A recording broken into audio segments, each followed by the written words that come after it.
obviously, Fuzz Clip's doing Clip. And this time he's a little bit southern than the other location. It does puzzle me that August don't pick him up, if I'm honest with you. Like, I would have thought they would have been more aggressive, understanding that someone else has dropped on a different line. They're arguably a little bit more aggressive than game number 1, but really not taking advantage of that sort of floating player, are they? He's sitting outside. Now, first knock comes in, and then since obviously he comes off that hold, and you go stick that res right, and it's key to get this done. I think you guys are a bit unlucky in this round, if I'm honest with you, because you go for a stack up, and you do make a play. I think this one player is very, very lucky with the Uzi. Oh yeah. Yes, this is him. You'll see it in a second. I actually thought you'd take him down, but it was pretty quick. Global Army picks you, and guys above you. I think as you make the call, just to push and stack up and go. It is very unlucky. Yeah, I mean it's sometimes you don't win those stack ups, even though you probably should, right? It's just how the game works. Sometimes the other one is the enemy is better. It happens. And again, like it's a way. They don't ever look at him once until he starts engaging. It's like Global Army gets 100 players in the team, like his movement doesn't go. Like it seems you've got the player who tries to run around and jump on top of the side. He's now sitting above. He's got no intel. They then start to do the reverse what we saw from the last game. So they're now on the roof. So they're keeping these guys in that pocket. We're not going to see him go roadside in a second. I think it's worth noting as well, the second player does miss the roof, and he is a big issue for flushing out and getting knocked. But you see, he actually jumps for this roof, but completely misses and ends up in the road. I think that's another reason why you guys go down. But here comes the res, and he's going to jump out in a second. He was his roadside. And you can hear it. Tower 2 now. Should. There we go, that's the goal.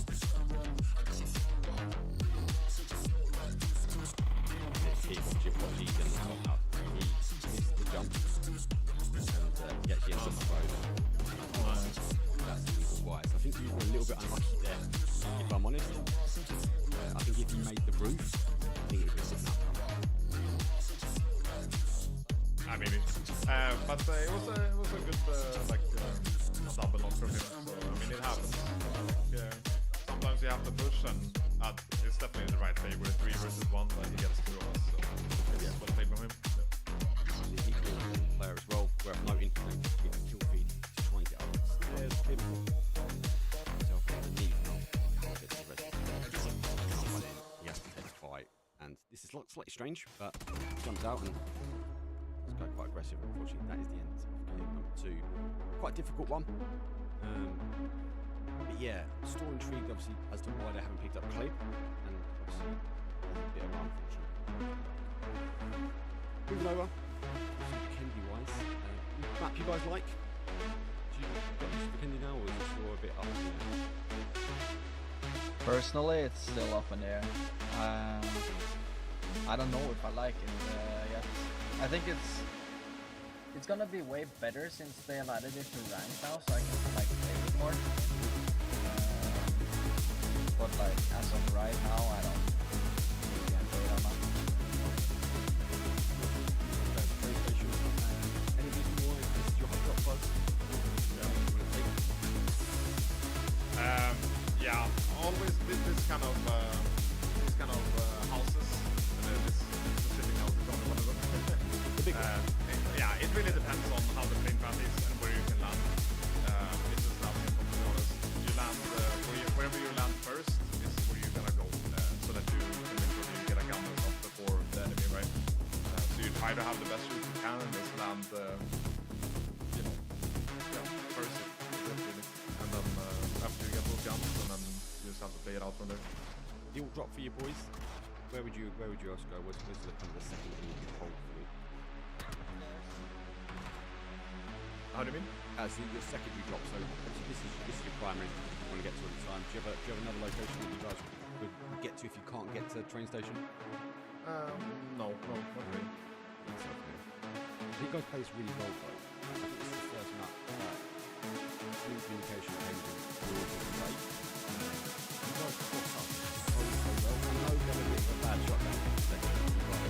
Get right with that push, but there's your downtime.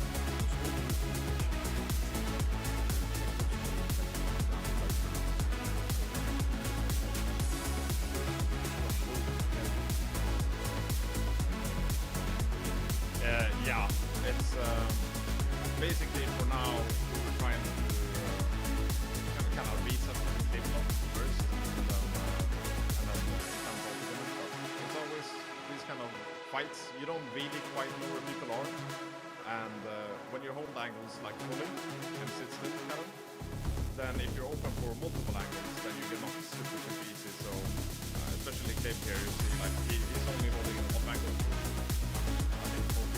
Angle is basically where people don't really quite expect it, so you're not hard beating the actual point where people can peek, but a little bit off. So yeah, for example here, Dave isn't actually peeking this angle where you can actually peek, he's holding for intense. So he can try to push into intense. That's it.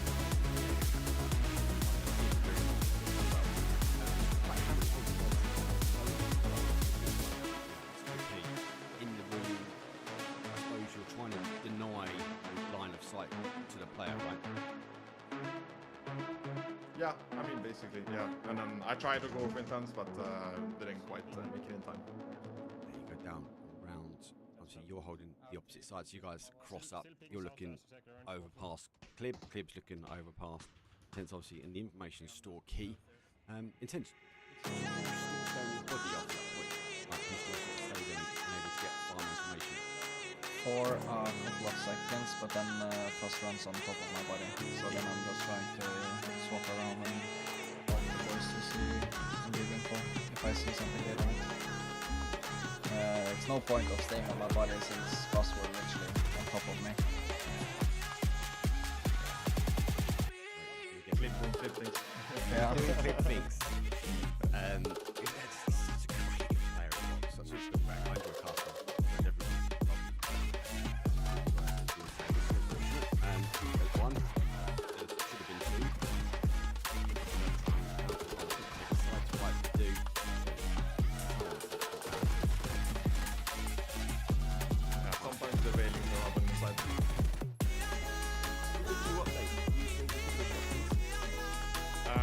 I was trying it a little bit in rank, and it's still good as long as it's very close range. So basically they nerfed the spread reduction. So basically this works on long distance, but it doesn't really impact the damage. Apart from that sort of cut there, they go one way, goes up the other way, and he finds some rocks. That were 90 insanely, but it's 90 already. Pulls up Michael, he holds right. I think it's like literally a couple of steps back, right, he picks up the rocks. But I'm not a fan of the mass amount of rocks, but I think the guys can get stacked up as a team pretty well. One, two. At this point, I was just like, he's trying to look to get in, he crests the edge. I think the zone does him dirty here, and that really forces him potentially to play into that fight. Is that like looking before charges? Is it like, okay, let's get Yeah, no. When a lot of times when you're alone alive like this, then you just look for whatever points you can get. You're not really looking to win the game. Like it's so unlikely that if you can get a couple more, like 2 or 3 points, then that's already a good job. And big difference here, you play the edge. Didn't send the class fight. Some teams prefer that first hit push up and hold. I do like it. It takes us creatively. You can hear the fight. You guys are talking about kill feed. The tower there is quite OP.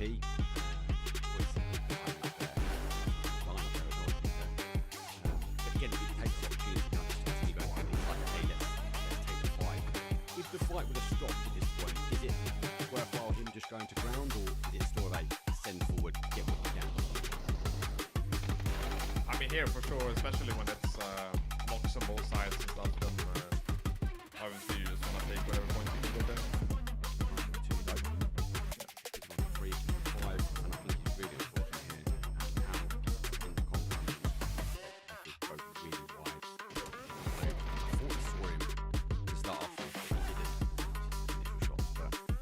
Weekendy Fuzz for you?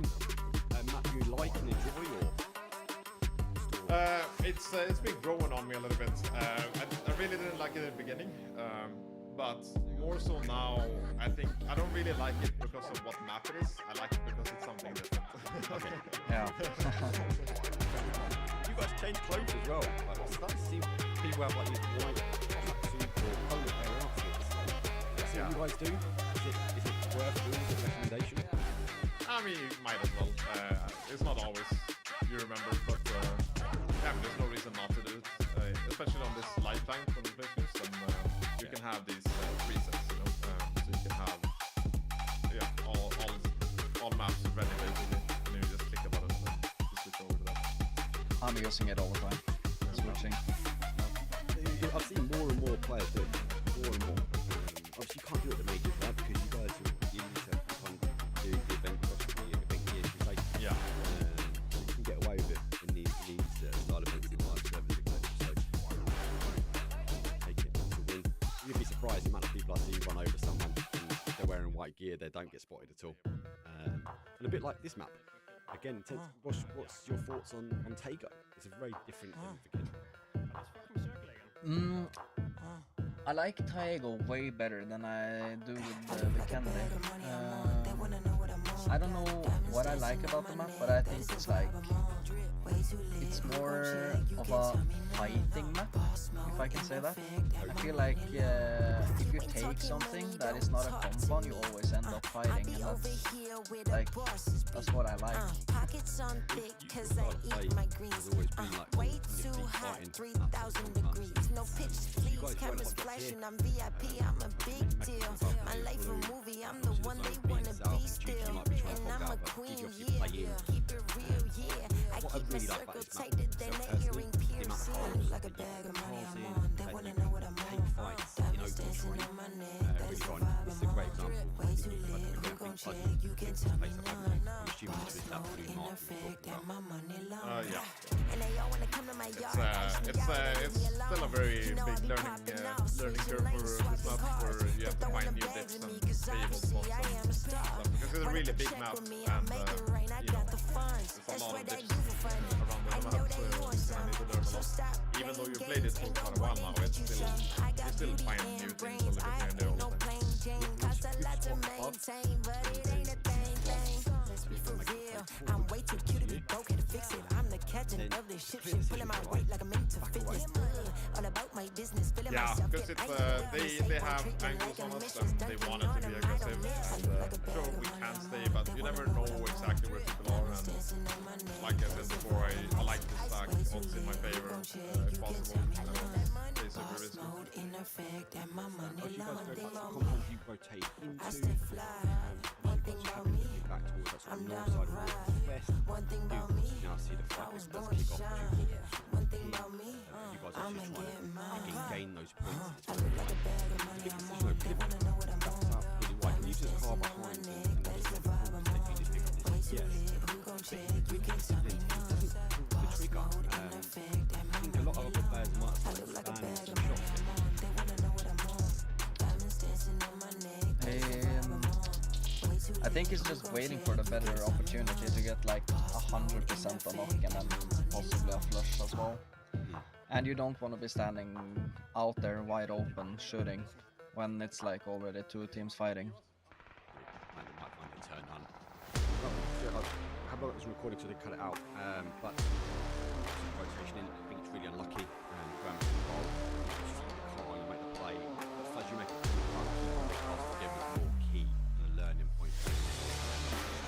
Yeah. I mean, yeah, basically, it's, you just have more people who can shoot back and more targets for enemy, right? So if, for example, this one where it's two guys, it's me, maybe one car, both of those GG guys, they can shoot our car only, and it's more likely that both of us die, and then we can't be refragged by attackers in times. But if we had all three cars there, then maybe they can refrag one, they have more, maybe they don't shoot the same target, and you know, you just have better odds of surviving or refragging each other. I do like the end. They wait for that fight.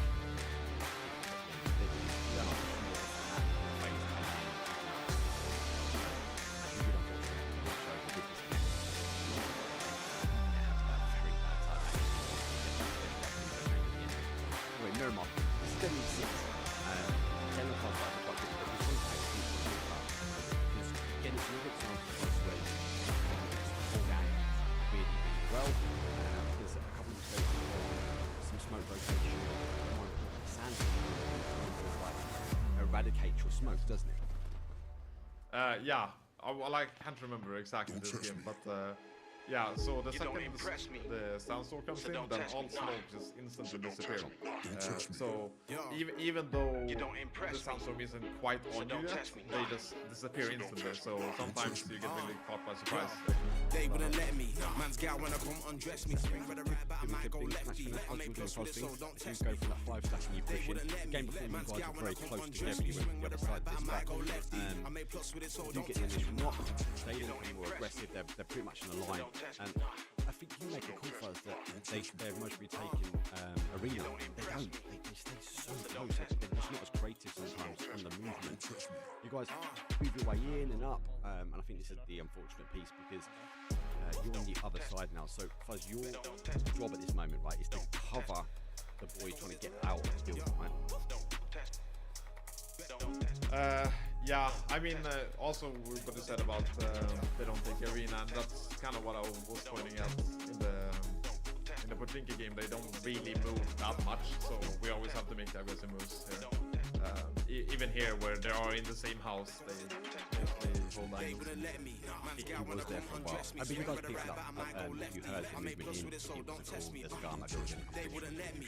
Man's gal when I come undress me. Swing with a right back, I might go lefty. I make plus with it, so don't test me. Nah, they wouldn't let me. Man's gal when I come undress me. Swing with a right back, I might go lefty. I make plus with it, so don't test me. Chuck a smoke over towards They wouldn't let the me. door, Man's gal when I not the come window. undress me. Swing with a right back, I might go lefty. I make there. plus with it, so don't test me. Nah. The second one comes down. It's just unfortunate. Boy, just in the line of sight and just get picked up. You don't impress me. Actually holding the angle. So don't test me. Sum up like that as well. Yeah, so for example there, that the purpose of the smoke there is not to block the window, it's to block the road side, so that they can play on the front side without getting peeked from a different guy. Because we already know about this way, so that they can't peek from back office or further back on the street. See, I didn't. Then that smoke there was to stop essentially that window peak, but this is where we see the sandstorm roll in. It causes disruption, but it does allow an opportunity for you, right? Because you take this time to go and make a wrap. Yeah, and that's I guess the main purpose of the sandstorm is you get free movement sometimes. For example, that cross, they would have seen that probably on the road because it's wide open, but just because it's sandstorm, they don't see it. So sometimes you can do creative things with the sandstorm as well. Move away from this location anyway. It takes you your spot. What we like about you guys, it's natural. You don't talk about it. You just kind of know what to do, where to go. And I think that comes from years of experience, right? But you catch one, and you try to come up and get that flush. Pick up, and obviously you go for the pickup. You use the vehicle cover. Like again, this smoke machine is denying the ability of information or someone popping out on that side to get flush.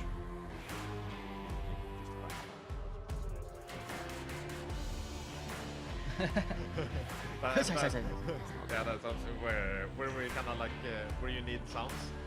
Then most people say comms, I say shush shush shush. And Flip, good angle again. Another great example that he's holding that off angle. Got pushed back through. You guys shush and knew exactly where he was. Good shot from the window. And you constantly get those very back this way. Goes for a stack up. Always pushing forward, always aggressive. Like, I think in a second he blocks that molly, and instead of going down the stairs, you go towards the player. Yeah, I mean it depends on timings, right? So sometimes you're more safe going forward than backwards, and this is something you have to get used to. Like here, for example, then he hits that molly and. I'm safe on top, but if I go down, then I'm on fire, right? So it's just a habit thing. You kind of have to judge that every time someone uses the utility, if you're going to be safer on whatever side it is. Who donates? Tend to like them? Yeah, I really like them. You guys are getting most of the teams now, you kind of stack them up. Compare is going to try and lob a secondary blue zone nade, right? But obviously didn't deploy out in time. You get it really back. Always try and stack them up, I'm assuming, is the gameplay. Yeah, I mean, especially when it's 3v1, then I mean, you have to. There's no angles to take really, because this is third floor where the windows are closed towards the arena, so you just have to push it. Well, he goes for the flash. Does get it. Lucky enough, he does get a shotgun off. Just want to close the fire. It does go down eventually. Obviously, this game was slightly different in the context that we get our way through to the end section, so you win the hot drop, and again, game number 5 didn't quite go the way, and obviously we ended up going there, and they actually died pretty much straight after that. I know you guys got the win, and then you got tabbed by someone hanging out on a ridge really far away, and so you won the hot drop. Yeah. Just get one tab. Quite frustrating. Yeah, we were resting open. Yeah. Or yeah, not open for us, but for them. Yeah, for them it was open. A little window they saw. Open. It's a tiny window. I think comms after the hot drop in this game as well was like, just rest safe now, just carry us. Everyone get in close to it. You guys play out towards the west. You take the high side, go for a scout on the high side as well, and then you sort of move back. Rainbow obviously is the compound when you pass by in the distance. Only just up to the carbon now.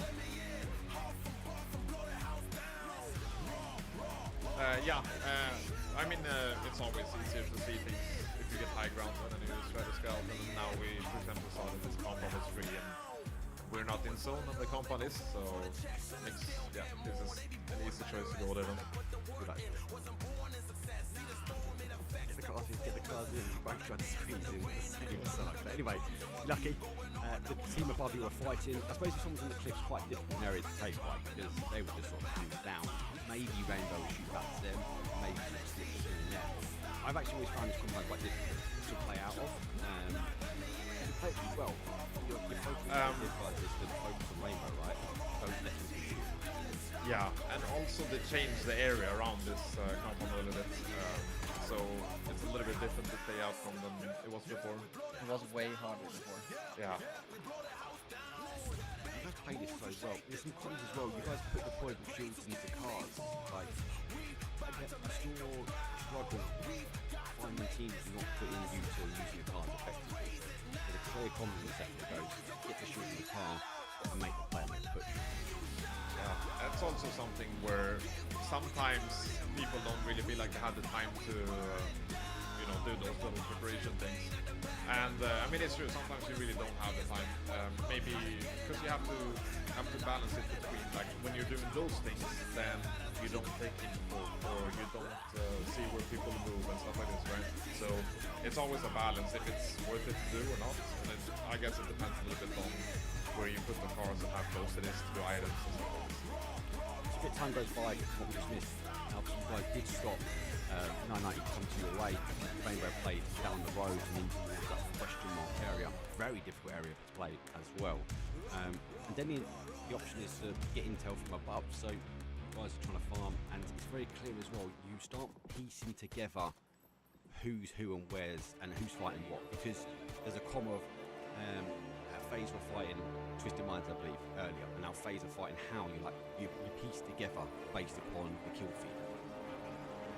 Yeah, and that's all. I mean, that's something that any good pro team does, where you get the kill feed, right, and then you kind of know where they drop. You should know kind of what area they're supposed to be in, and then you kind of piece together those little pieces of information together, and then you realize that maybe you have more playable space on that side now because there was 3 teams fighting and stuff like this, right? So it influences your decision making quite a lot.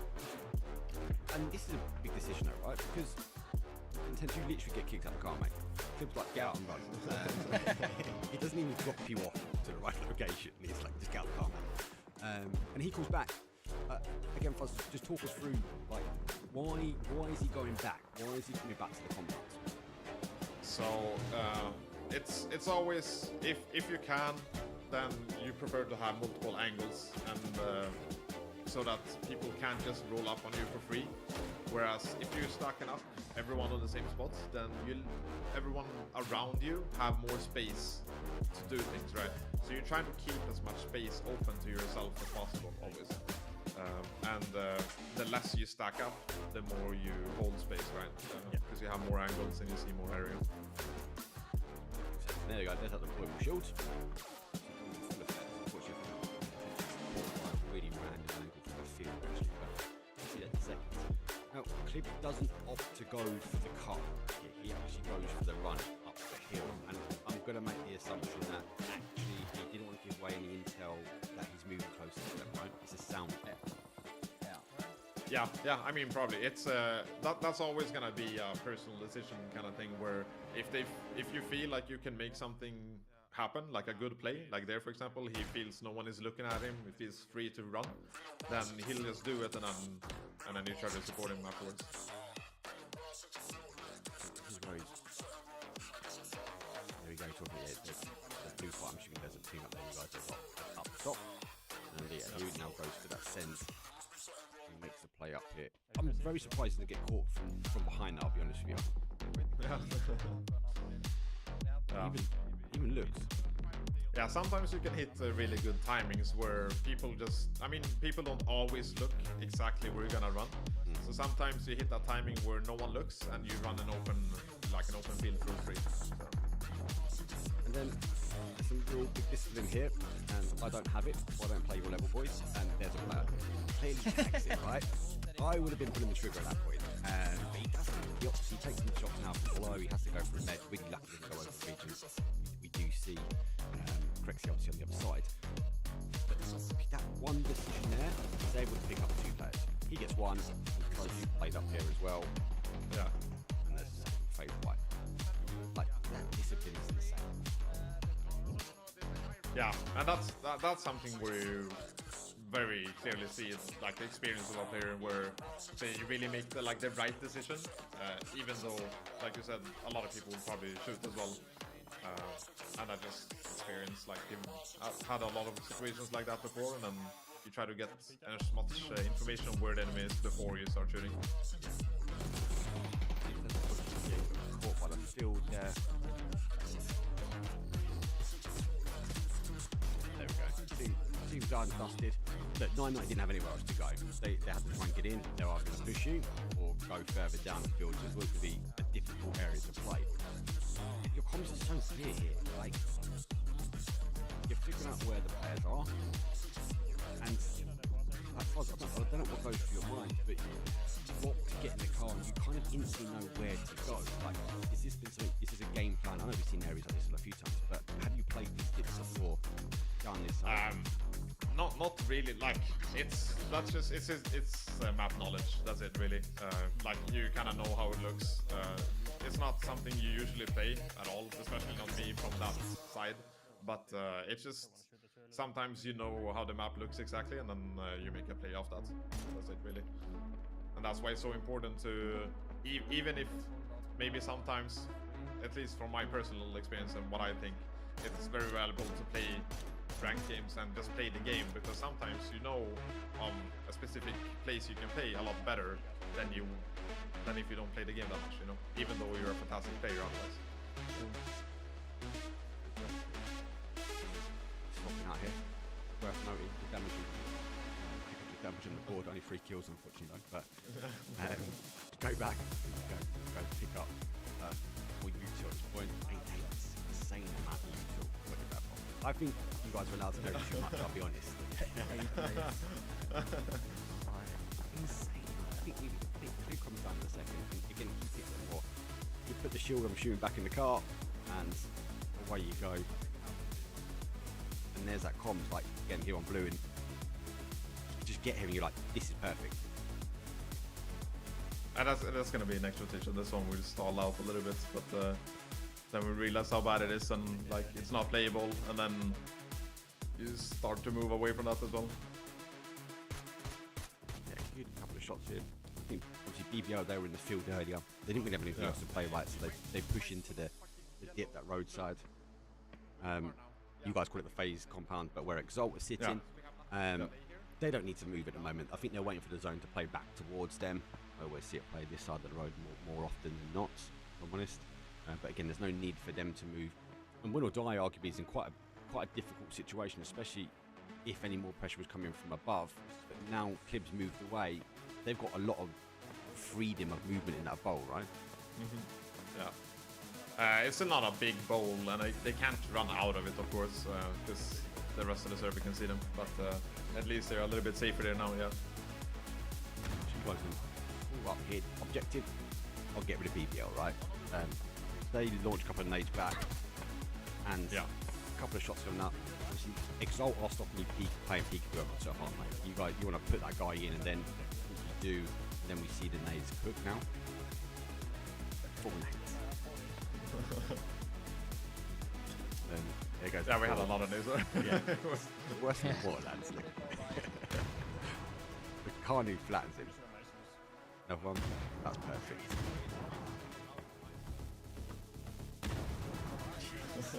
Insane. But that's the downside of where they're playing, right? You want the ball, and they only roll down. Yeah, it's always gonna be those kind of ball spots where if people get semi-close, then you're in nade range, then it's really rough very fast. So, but if you look at it from another point of view, like maybe they got 4th instead of 8th here, you know, without playing. So it's always a choice you have to make, if it's worth it or not.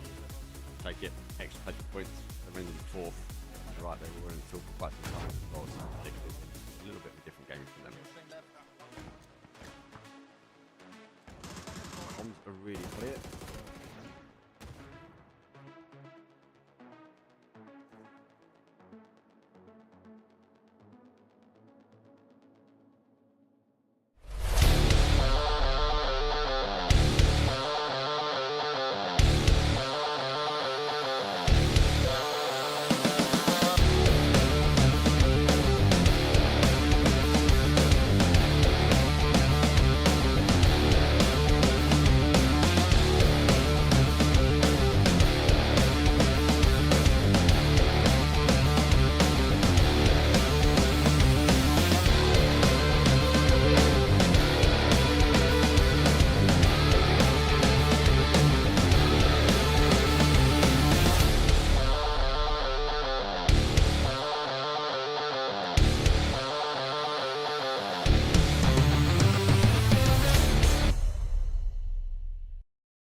Welcome to the market.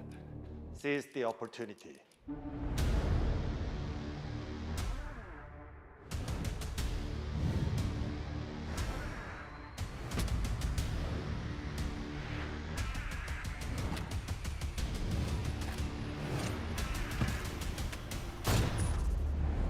Market is the game changer.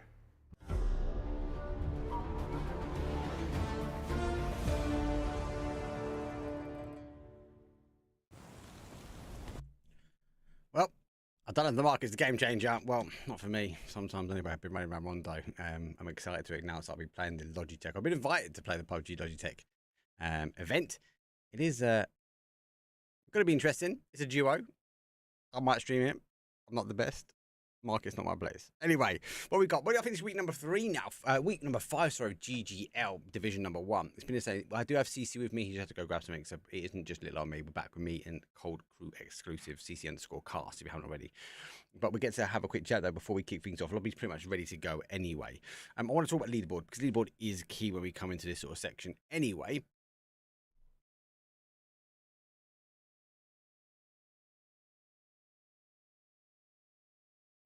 And obviously, when we look at leaderboards, look, leaderboard as a whole, ignore the B-Right back screen.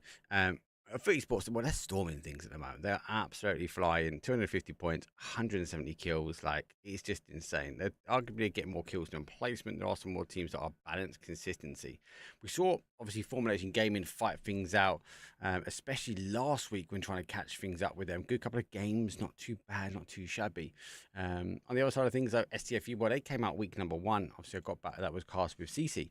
Got back after week number 1, and then coming back into week 2, and they just kind of fell off the radar. They were done really well. They were strong. They were pushing. They kicked off this event like really, really well, and then it just not really happened. Actually, sorry, this leaderboard is not quite up to date. I don't know why it's not up to date. I'll tell you what. Let me just talk. I can talk to you here about it. Yeah, so STFU obviously didn't do really well with week 2, week 3. Week 4 was better, which is last week. They did claw their way back into a second place, which is not too bad. Formation Gaming the same. Actually, week 4 was pretty good for them. Both these teams actually delivering some high points on the board. Kills, though, store top in the bag. I'd argue, say, Formation Gaming have got a better consistency when it comes down to placement points and kills. They're getting that balance, but we are seeing them sort of chase. But there is just a huge gap between those teams. And we'll argue 70, 80 points between FUT Esports. We've got a couple more weeks, 2 more weeks, I think, to go before we even kick off into the grand finals. And I think at this point, FUT Esports are sort of securing their spot in the top section. Obviously, money bag done. Let's see if you Formation Gaming will be hunting really closely. But let's not forget about a couple of others. Waste, done well. Michael, Viperous.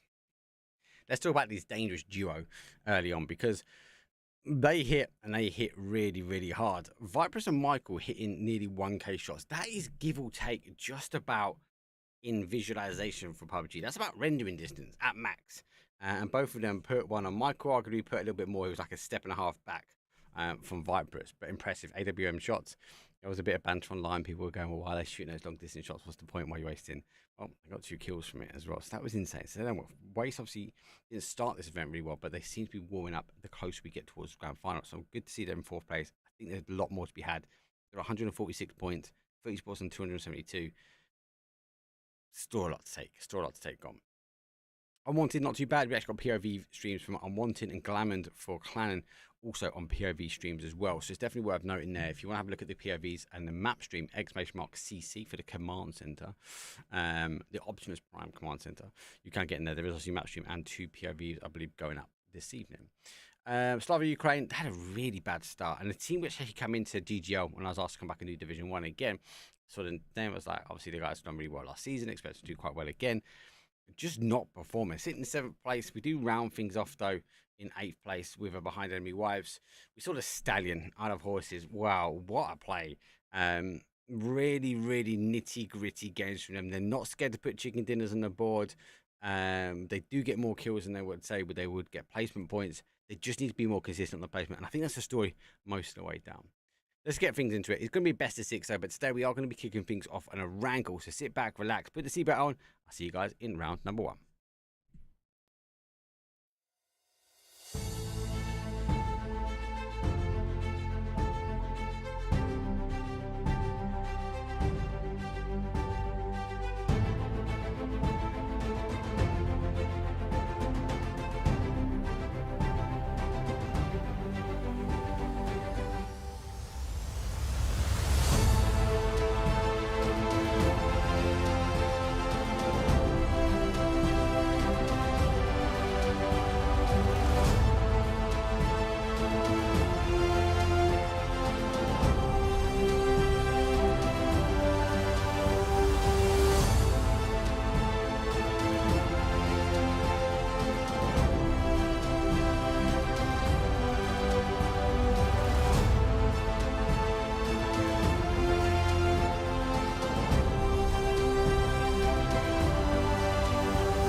Here we go. It's map number 1. GGL is week number 5. It is week number 5, CC. It's insane. Flight path, though, is a south up towards a north to northeast. Does favour this east side, and we see some dangerous zones over here already, so not a bad flight path here for game 1. Starting it off hot, and it looks like, with the invites we've gotten here and the teams we've seen so far. I heard you talking about FUT there at the beginning, of course, the conversation we have through and through with the amount of total points that these guys have been able to put up consistently. We had a lot of bouncing back and forth for leaderboard, and a nice start on Erangel, a nice common zone plane pass. Looks familiar. We have the potential for military base in there, but I don't know that we're actually going to get it. But these teams have been bouncing from the top 3 into the top 4, just kind of finding their placement. Unwanted entering the lobby here is now in 5th place, coming into the conversation. This is their first time in Div 1, and they've just been doing really, really well. So I'm starting off on a nice common plane path. I think we've got a lot to play for today, Mark. It's not a bad plane path, is it? We're going to wait a couple, about 10 seconds or so before we see the zone. Breeze taking a tumble though. That's interesting. Right in the middle. Obviously, unknown or UM mix. They will. If they know that, they're going to make the push. Don't quite get Millie to start with, CC, but it's a tease, mate. That is a tease because it could bounce back to that That's bridge a on the close western one. side, and it could go over to the south. That's a real close one right there. Like I said, and to interject, it's just like, all right, we are dipping our toes into the water, figuratively and literally. I mean, we have so much that could potentially drift down to the south right there. Two teams already on that. The plane path is directly in it, and we're not going to talk it too early, but that is a huge potential to shift south. And that what I was saying, that was a common, easy zone. I might have jinxed it a little bit there, Mark. You have done it, mate. Casters cast a military. We go. Well, it looks like Mabrie's been picked back up at least, and that leaderboard was updated there for you guys who that was the updated leaderboard. So apologies on my section, Mabrie. Well, we struggled with some kills. Yes, on the last games of yesterday. Looks like we're struggling with getting some boots on the ground. So we have to keep an eye. There was a couple of clips from the team that made when I look back on YouTube Shorts. I was like, I can't put that clip up, guys, of us talking about how Mabrie's not got a kill. So I did love him. They did make me laugh, but let's hopefully he's going to end this evening and he's shaking off those little nerves for game number 1, should we say? Yeah, and it looks like they got a nice clean hot drop foot. Looking good as well in that zone. So definitely a good start to the day for them. And we didn't see too much points come out for FUT. I mean, they were able to put some kills on the board. It wasn't like an overall FUT performance in week number 4. So week number 5, I mean, the door's wide open for these guys to come back with a baseball bat swinging, and hit some home runs. And we're gonna have to see if we can actually get the turnaround on some of FUT's gameplay this week, because they're sitting at the top of the leaderboard. They, like I said, they didn't need to do much, but it was just seeing them there last week. You would have kind of came in and been like, what's going on? But I think it was more of an enjoyment. And let's just have a good time now that we're this far ahead, rather than play so serious. And they're taking it, I think, at a nice pace here. So it's good to see FUT, finding the rhythm and I think performing. I think at expectation levels where a lot of us were kind of looking like, man, FUT is just a heavy hitting team. Like we know they got them, and it's just, like I said, I think it's really good to see this team where they're at. It is a very strong team. Obviously not the full FUT, because obviously we were region locked into a sense that we need to make sure we've got enough players from the region. 3 those required. I know we had a couple of comments last week that they dropped players. They haven't, no. That is just because of this event here, but they just look comfortable. You're right, CC. They look comfortable. They look good. They came up really aggressive. They got the points on the board, and now they're cruising. Yeah. I mean, it's like literally like you watch this team get into a position where they're, not struggling. Chase the radar here. You've got Clan pulling up into position here, trying to outsource this team from the compound here. And if AAU is not careful about, so they're definitely going to get pushed. But it looks like Clan actually deciding to rethink the plans here. And I want to say maybe even having AAU rethink theirs as well. Both teams inside the vehicles here. A very good compound to take here early on, as you can see how central it is. Phase 1, if it does shift north, that's going to be a big pickup from AAU to defend. So looks like they position themselves to hold off the Clan members, and the Clan members will forfeit off the fight, continue the rotation, and continue to look for more ground. The AAU there in the backfield as well has 2 positions, so now Clan going to also face the opposing duo of AAU. Well, yeah, they were on a sort of this 2-1-1 split, and that compound was just that, like the Navi compound, which is not quite a Navi compound anymore, so I'll need to update the name really. Like, having one person in there, like, that's tough. Like, maybe one here, maybe one in the compound down the road that they were at, but holding the one that we just a minute ago as a solo, that's a really tall feat to be holding on to. Talk about tall feats holding on. No Formulation Gaming, as I said, on the pre-show, they pushed themselves up second, third. They now ended the evening on 3rd. Generally speaking, I think strong, consistent team at the moment, looking good. There are still some kinks to be made, but let's get their mind out. I think they could balance though. Good kills, good placement. Yeah, very strong team. Like I said, the showing they've been putting on, and again, not just as a solo, as a unit here. It doesn't just take one; it takes the entire team. And they found some rhythm. They were able to put some momentum on the board. And we'll have to look to see how they can kind of continue this, and hopefully not at the bicycle pace. Take the Dacia, grab the UAV, and pick up the pace a little bit. But the bicycles is one way to get you there. Take time, mate. Take time. Take it in a stride at a time. a few strides over here as these teams are working their way down. I think a lot of teams will be looking at this OCC going, well, there's a lot of milli in. There is a possibility.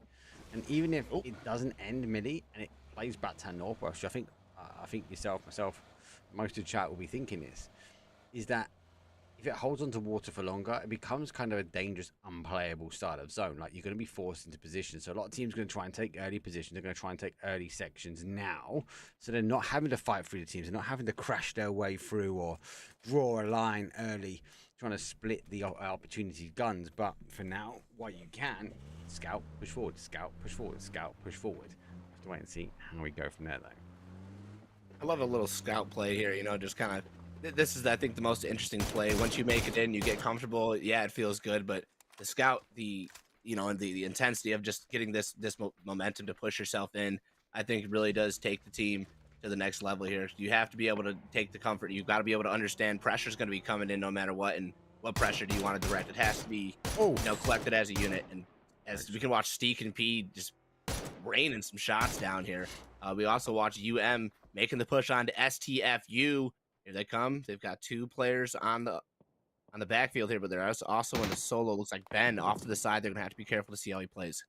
Yeah, I'll miss it just a section though. Yeah, he's got to put his way back around, use the hillside, but he's gonna try and get that while the res comes in, but he can't. Another knock comes through. STFU, BenQ and Hot and Spicy. Well, these are a dangerous duo.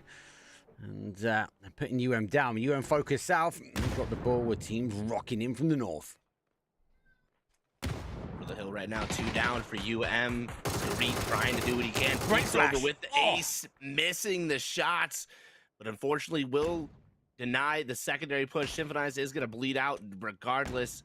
That's 2 more in the bag of STFU, putting the momentum up. They came in second. They're looking to take it over FMG, and if they can close the fight here quickly, it's going to be clean, but no. Difference is Skarit finds his first knock. That was a crucial knock. That's keeping him alive. That's to push away now. Down to the final player. Don't forget he's got a knock as well. So there are 2. It's 2 versus 1. Flash comes over. Does turn around. But the player doesn't quite know. Unable to get the res on the Xerox though. Plays a peekaboo. Bit of heads on a peekaboo and he gets the knock. But he's soon answered by Hot and Spicy. He lays down the sauce though. And that's They're out first team, 16th place. GG's. That was a nice fight from Skarit right there. Puts up some good work. Gets 2 down, but power and numbers to the end was going to put it in. And Clan refusing to let this team reset. They're close. They're in 6th place. They're chasing for that second. They were in a better position last week in the conversation, but still refusing to go down. They see a huge opportunity to take down STFU. Treek peeks up over the top, looking for that first opportunity. The stun is trying to prevent that from happening, but Treek has his own disaster cooked up. Does have a disaster. It's actually rolled to Xerox, but doesn't quite get it. Actually pushed further back. She just doesn't quite know exactly where he is. He's praying, but look at this. The reinforcement has arrived in the map in the bottom there. So Liga just to wait. Sometimes players go a bit too aggressive. They go right over the top. First nade though, bit of a throwaway. That was a bit of a guess. And I think STFU, yeah, they're going to get their bodies back up. They have lost one though. They were unable to sort of stretch across. But the danger now really is going to be coming from Clannon. Let's have a quick look though before this kicks off at the zone, because it's about to pop. And arguably still only 2 teams remain on the south, and Millie, they're the 2 that dropped there. They've not really engaged. They're waiting for the zone to shift back, and nope, it doesn't go that way. North we go. This is going to be horrible. Clannon know to disengage. We've got to get a bit of a shift. It's going to be a bit of a Mexican standoff for Millie. Yikes, all that positioning there down in the Millie base just for it to shift north. Clan forfeits the fight here, and they're going to send back to the compound here, but Real Gangsters has already moved in. This was their compound at once, but Olsen holding it down for the Gangsters, gets the first knock on to, I want to say, Daneman. Now looking for Treek here to pull up. The rest of the Clan members slowly but surely pulling him as the reinforcements for RG pulls up as well. Blanky on the backfield. It's now a 2v4 for Clan as the remainder of the Gangsters pull up. Dangerous first to get there. It does go for it though. Gets enough when he's dropped the molly on him. He's going to be gone. Clannon in flame. Shambles, shall we say, but he's going to try and get some information, but he gets through. He gets the shots on, and he gets the backs. There's another one down to the final play. And oh my god, the Gangsters picked apart Clannon. Jeez, Olsen was huge in that moment right there. Didn't waste a second to take that opportunity to put it on the board for the gangsters. How did he get away with that? How did he get away with it? One, they backfill Clannen so quickly, it was unbelievable. Talk about the bed being warm when they arrived, and then they just rolled in one at a time. Dynamos fell down, Clannen out in 15th place. I don't even think they pulled the blankets back on that one. You seen the bed still messed up right there. 1 foot left in the bed, clearly. What happened, man? I think the pillows are on the floor. The sheets are tore off. I mean, that was a wild night right there. No, that was absolutely insane coming out from Olsen. And now we're back to reality here with SWS realizing, yep, we've got to make the approach across the water here. We've got to probably avoid the bridge here to make sure we can safely make it away, because I'm sure there's going to be a team on the other side predicting that these two teams are still waiting here at the bottom. So maybe the bridge camp, maybe the avoid. However, it's smart as no, both teams going to avoid the bridge, but be an E pickup, I reckon. I reckon these boys have got an E pickup. They're going to pop it late. I reckon they're going to come in on the blue. We'll see, but yeah, behind enemy wires. Smart. They go behind enemy lines at the moment because they're going to take a bit of blue now to get in. They're quite late in the rotation, but the zone is very top on that northeast side. I feel for them. If your plays back towards 30 Sports in the southwest, woof, you got to be in because they'll be coming in. A lot of teams though at the top, but we've already lost a few, so a bit of space to be had. Still a bit of water remains in. We've got to lose over the next couple of zones, so we have to wait and see. Definitely have to wait and see where it goes for right now. Waste trying to pick a position here. As again, we talked about the duo of Michael and Vipress here at the start. Watch these two players just continue. I mean, it's Airgale, so it's a little bit short distance for them, so they're not going to be able to show off that 1,000-meter range this far around. But you know what? Nonetheless, I mean, they're going to make it look easy here with about 600 meters here. The shots have been perfect from these two. Terrible, mate. Terrible. So we're going to push here. Hot and Spicy ready to go. 3 kills on the board for him. Comes the next victim. There's number 4. There's a squad from South FDSU. Well, they started well in the weeks. They didn't do too well in the middle, but Spicy's now returning, mate. It's a bit mild in the mid-weeks, but when you've finished eating up, it's going to be kicking in. Hot and Spicy, well, that's a hit and run. Slava losing a player, but they are pretty wide. There is another player, though, which is Purdy, coming on the other side of Potato Hill. There's something that they figured out on the last match before ending the last week here. That momentum they ended with, they overtook FMG to finish off the day here, and now they're continuing that charge. They're continuing to put these points on the board right over the top of FMG, who, again, we can't say they're having bad games here, but STFU making the charge that much harder, and Purdy Curdy realizing that, yeah, that's probably not the best place to scout out there. He's going to scout for the rest of the team there, and Slava Ukraine will take a nice, easy rotate around. They've got majority of that east side to play in, the west side to play in there, as Pochinki is wide open. FMG's in, and in comes the slow storm from the E-parachute. That's insane. That's gone the other way now. So Slava doing the right thing. They've lost one. They played away. Purdy finds himself in a good spot. Formation game as well. This is their drop zone. So eyes to the skies. We'll be waiting for Grandis just to land, but no. Just gets in and provides the roly-polies into the building. So they lost one on that rotate. So yeah, unfortunately, Mush didn't have the meds. That sort of Mexican standoff between them and behind enemy wires. Well, that just lasted for a bit too long. So we'll have to wait and see. Here come the Marines. Well, they get waste. Shouldn't be able to get the confirm. Oh, sorry, on that. Just at the moment, they are long distance, but they are in the bowl and back towards Pachinki. I like it. Formation gaming. They're trying to eradicate some poor neighbors. Trying to get rid of the noisy neighbors that just decided to show up here uninvited. And right now, making the fight that much harder. Utils are being dispensed, but again, the angles are all over for FMG. They find one. All up to Grandy's here inside the window. Got the peek, finds it with the nade, but not able to connect the shots. There's the nade goes in, so do the shots. That's FMG taking on the slow storm. Their control of Pochinki remains, and that drop spot remains theirs. Does. RES. Well, it's going to be a difficult rotate. They're coming in quite low here in the southeast corner, and they're going to be late as well. AAU, we know we're here. They collapse that 2-1-1 split to 2-2. Now they're all 4 strong. Shots coming over. I think it's more of a, hey, we know you're there, and we'll let you know that we're here. Please don't shoot Ibel because he's sitting in the buggy, but there's not really much else they can go. They're going to fight a foot or go Pachinki. It's a dangerous zone for both. Oh, 80. Finds one clean to pick up right there. The vehicle was kind of pushing him out of the way right there. The approach from Foot now as the team comes to send up. 80 find another one. RES actually knocks their own player. Yeah.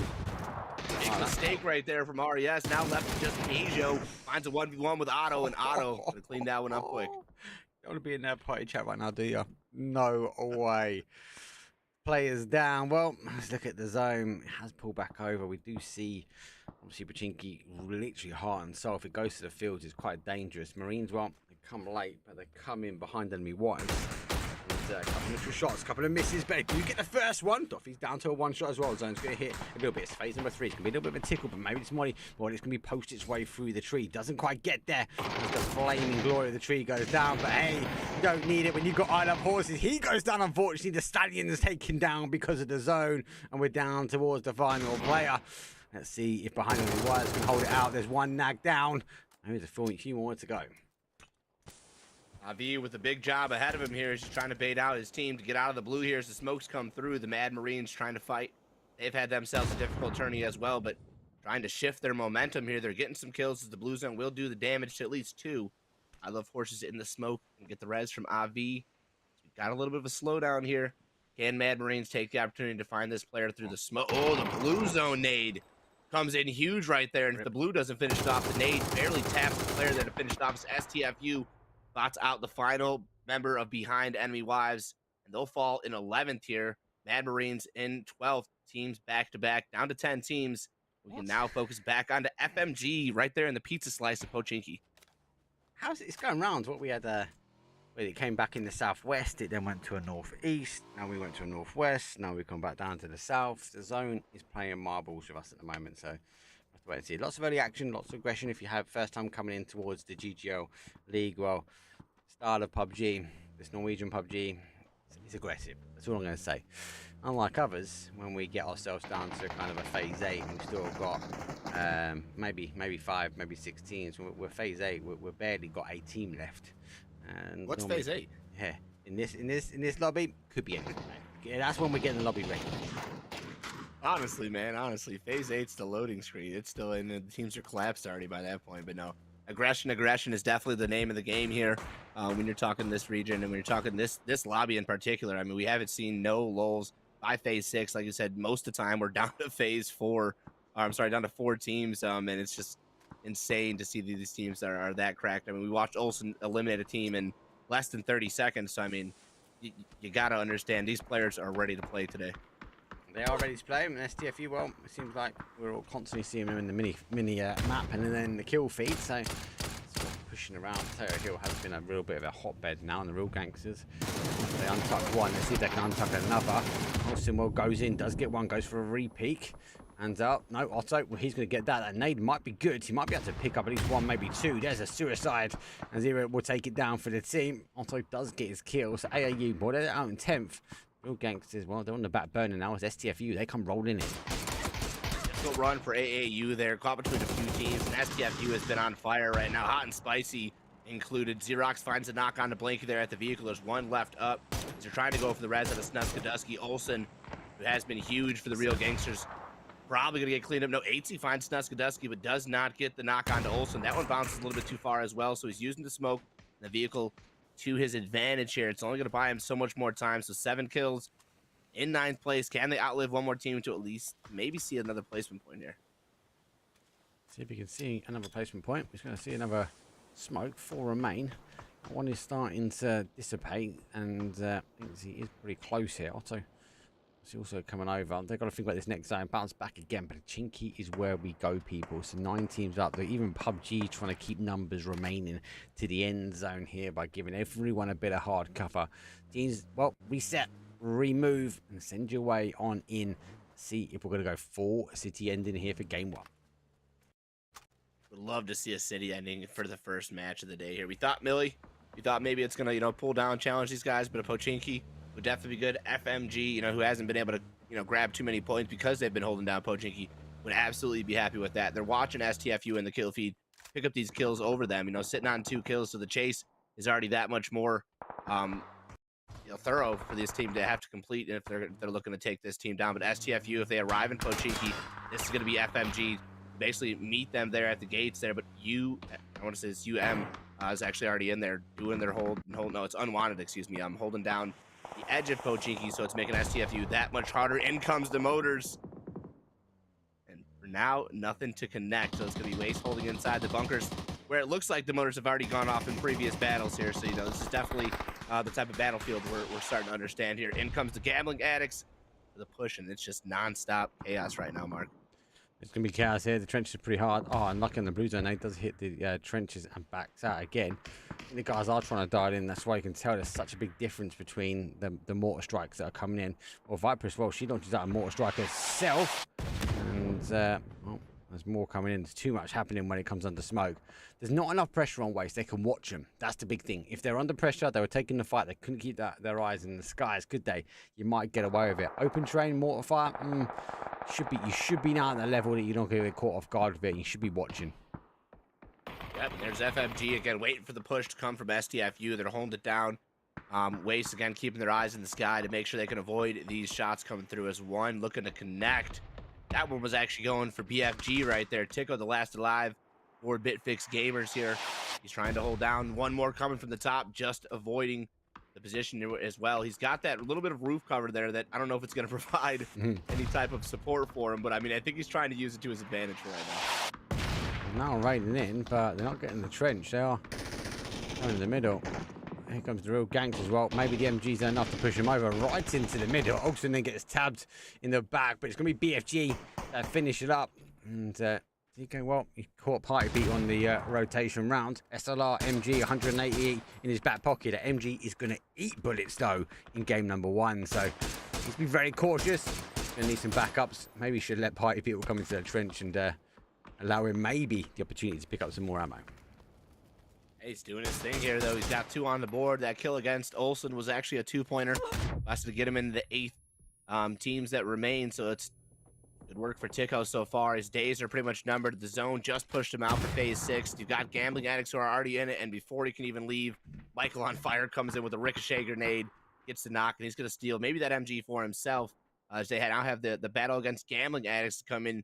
A little bit of some support from FUT could definitely provide Waste the entryway in, but it's going to take FUT to kind of shoot the Gambling Addicts in the back here if they want to move forward.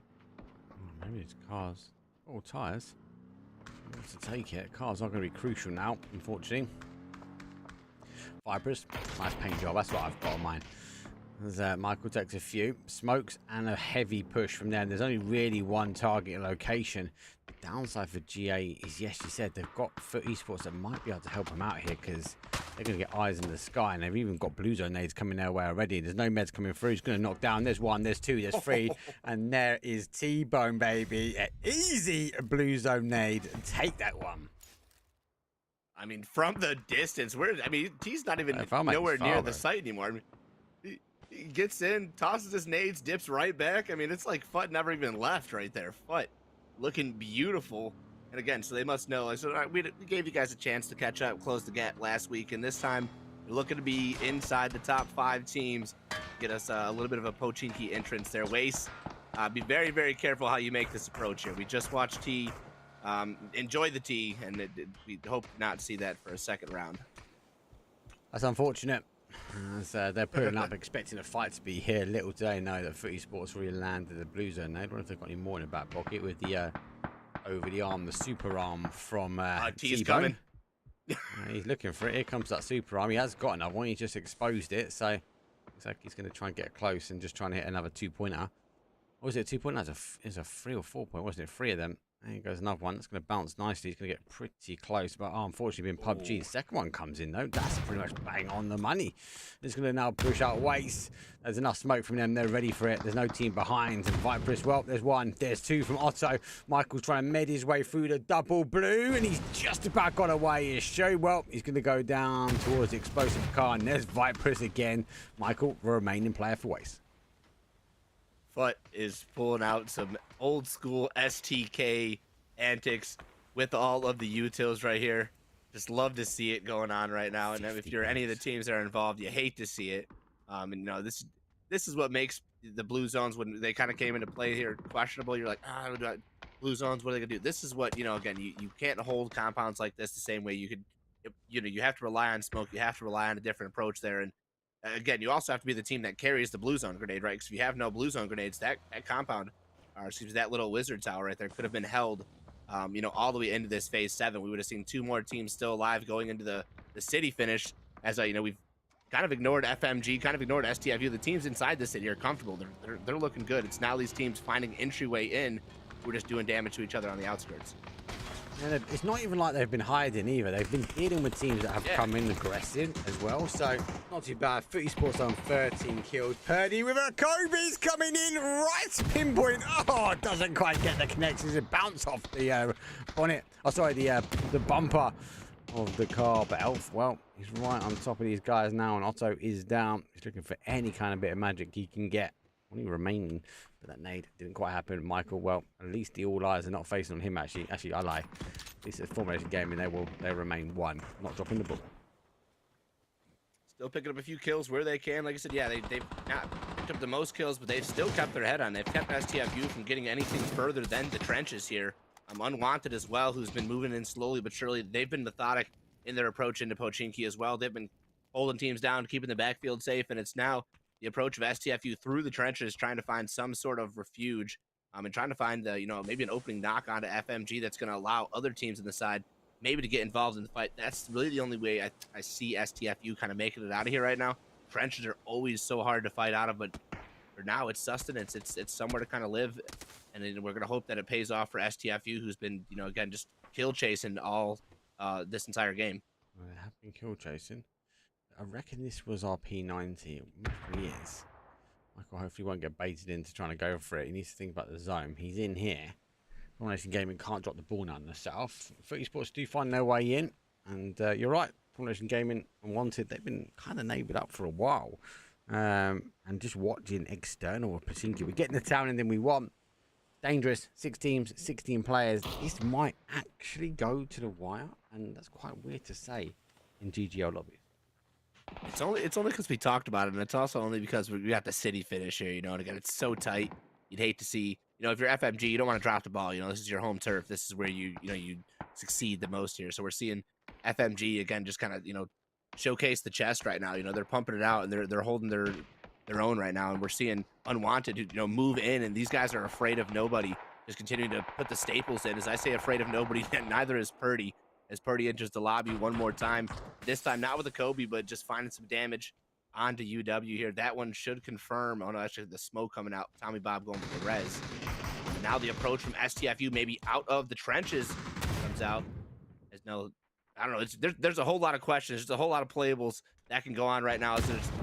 I'm kind of speculating here, and these teams are really making it hard on their plays here. And I can imagine being inside the zone right now, Mark. This is when your IQ is tested and your brain is pumping. IQ tested. Said FMG, well, they can't throw this one. That was hot and spicy. Oh, good nade back. Maybe gets a connection, gets some damage, but not a knock as Hot and Spicy's little tippy toes. Oh, they are under a bit of pressure. It'd be Tinkerbell's his way out of that one. Into safety. STFU on 7 kills. Formation Gaming, though. They've not got really the kills. They've been defending the town, but the big killers at the moment, Footy Sports, 13 already. A team that doesn't need to take any more points away from anyone else. And they are continuing to stack them up. And again, Otto is out intense, looking for this first on the board. He spots out Tommy Bob, opening up with the barrel. There's a knock already inside the smoke, waiting to spot Purdy, but smoke providing some coverage for now. Steals one away as Elf and myself will fall. It's all left to Purdy. The 4 up for Unwanted. Revelation Gaming down to 3 as they lost 1 inside the trenches here. 3 for Fut. Then we got the solo Michael, also still waiting off to the side right there. Waiting for his entryway in. He's got no health left, but I mean, he's doing his thing and he's buying the time right now. 1 more team eliminated, and that's another point on the board for Michael. It's another point, another team, another opportunity now to get in. That's a great nade from him. Takes out the P90 as well. Michael has to get forward. Unfortunately, second nade will go through. See, Tekis is there, but he's dancing around, and there's Tekis. Great shot at the granny. And he's going to take Michael down. Top 4 teams now. Unwanted, they got the numbers. Footy Sports Formation Game with 3s. STFU, they've been 2 for a while. And intent on the push forward now. This is aggressive. There's a confirmed down. Formation Gaming now. Take down to 3. Confirmed. Back to this 3v2 on the FMG. STFU still alive and in the conversation here. Out of the trenches. They're going to survive themselves for now. Hot and Spicy has been doing some work for the squad here. Ben with the backup there on 3 kills here. Both the players finding some great momentum. T is down for Fut right now, but I believe AC is there for the res. If he can just hold off Techers for now. Just to hold Techers off. That's a full fight had peekaboo. I did not see you. Tekers goes down. Combination Gaming going to go down to their final player now. I feel like just hot and spicy in BenQ. They just got so much control from a team that's come up really aggressive. They've had to fight their way in here with Flash. Doesn't need to push. There's no heavy U2 following. It's going to be difficult. It's going to be difficult. Combination Gaming now down. Look at the position though. SDFU surely have got this one. That was a huge molly from Ben right there. Finds the knock as God for us. Is going to find his way out the window. Falls from that molly. It's all left up to 1v1v2. They're not going to go for it, are they? 1v1v2. Solid push coming out right now from ATs. He's trying to hold it down, but Ben is just huge for STFU right now. He's going to lose his teammate. Nope, Zone finishes it off right there. And that's FTFU in the trenches who, I want to say I counted out right there, surprises me with the victory right there. 10 kills for the 20-point victory. That's huge. That is huge for them. You're right. I counted them out as well. They're aggressive. They've been playing tight game number one. Just no one had an answer to that level of aggression. Play, push, push, push. At the end of it all, I suppose all the attention in the town was slightly drawn to a different location. And because it was drawn in a different location, I think they got away with it, CC. And they played it right. The zone popped. They pushed their way. Did they push their way to center zone? Maybe. I think that's maybe the only route they could take, but they got the zone pop and they controlled a win. Really, really good game there from STFU at the end. Yeah, I mean, their peaks were just perfectly timed. I mean, that's the only way you can play out of those trenches if you find the right time to peak. I mean, Unwanted, I think, stole a few of their kills, stole a few of the knocks, were able to convert a few of those for themselves, but it was the way that they played out of the trenches. They didn't wait for a team to come in. They came out, and they were able to find knocks. They were able to find angles. They were able to shut teams down that were fighting each other, not even paying attention to the trenches, and here they are just coming out of the trenches, boom, kills left and right there. 10 kills on the board, 20 points. I mean, that is a good start to the day for STFU. Yeah, and especially as I said in the pre-show, game one, day one, you were casting them. Okay, I came in and watched back the VOD, and I was like, oh, they done well. They're top of the leaderboards. Good to see. Not a big name, not Formulation Gaming, always up there. But then week two to maybe week 2 and 3, they just were non and void. I don't want to say I'm really horrible to them. Last week, week 4, looked good, and they ended actually really well. But we're seeing this kind of mid-pack section where they're kind of fun out, they're kind of juking it. And then we ended things up, though, last week, really strong. It looks like they seem to be in a bit of a ball shift here. The momentum, the snowball might be in effect. It might be rolling downhill. We are on the downhill slope towards the final. Could be good for them. Let's take a downhill slope, though, as we will end for game number 1. Take a quick break, though. When we come back, we have another wrangle. We'll see you guys in a few.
Here we go.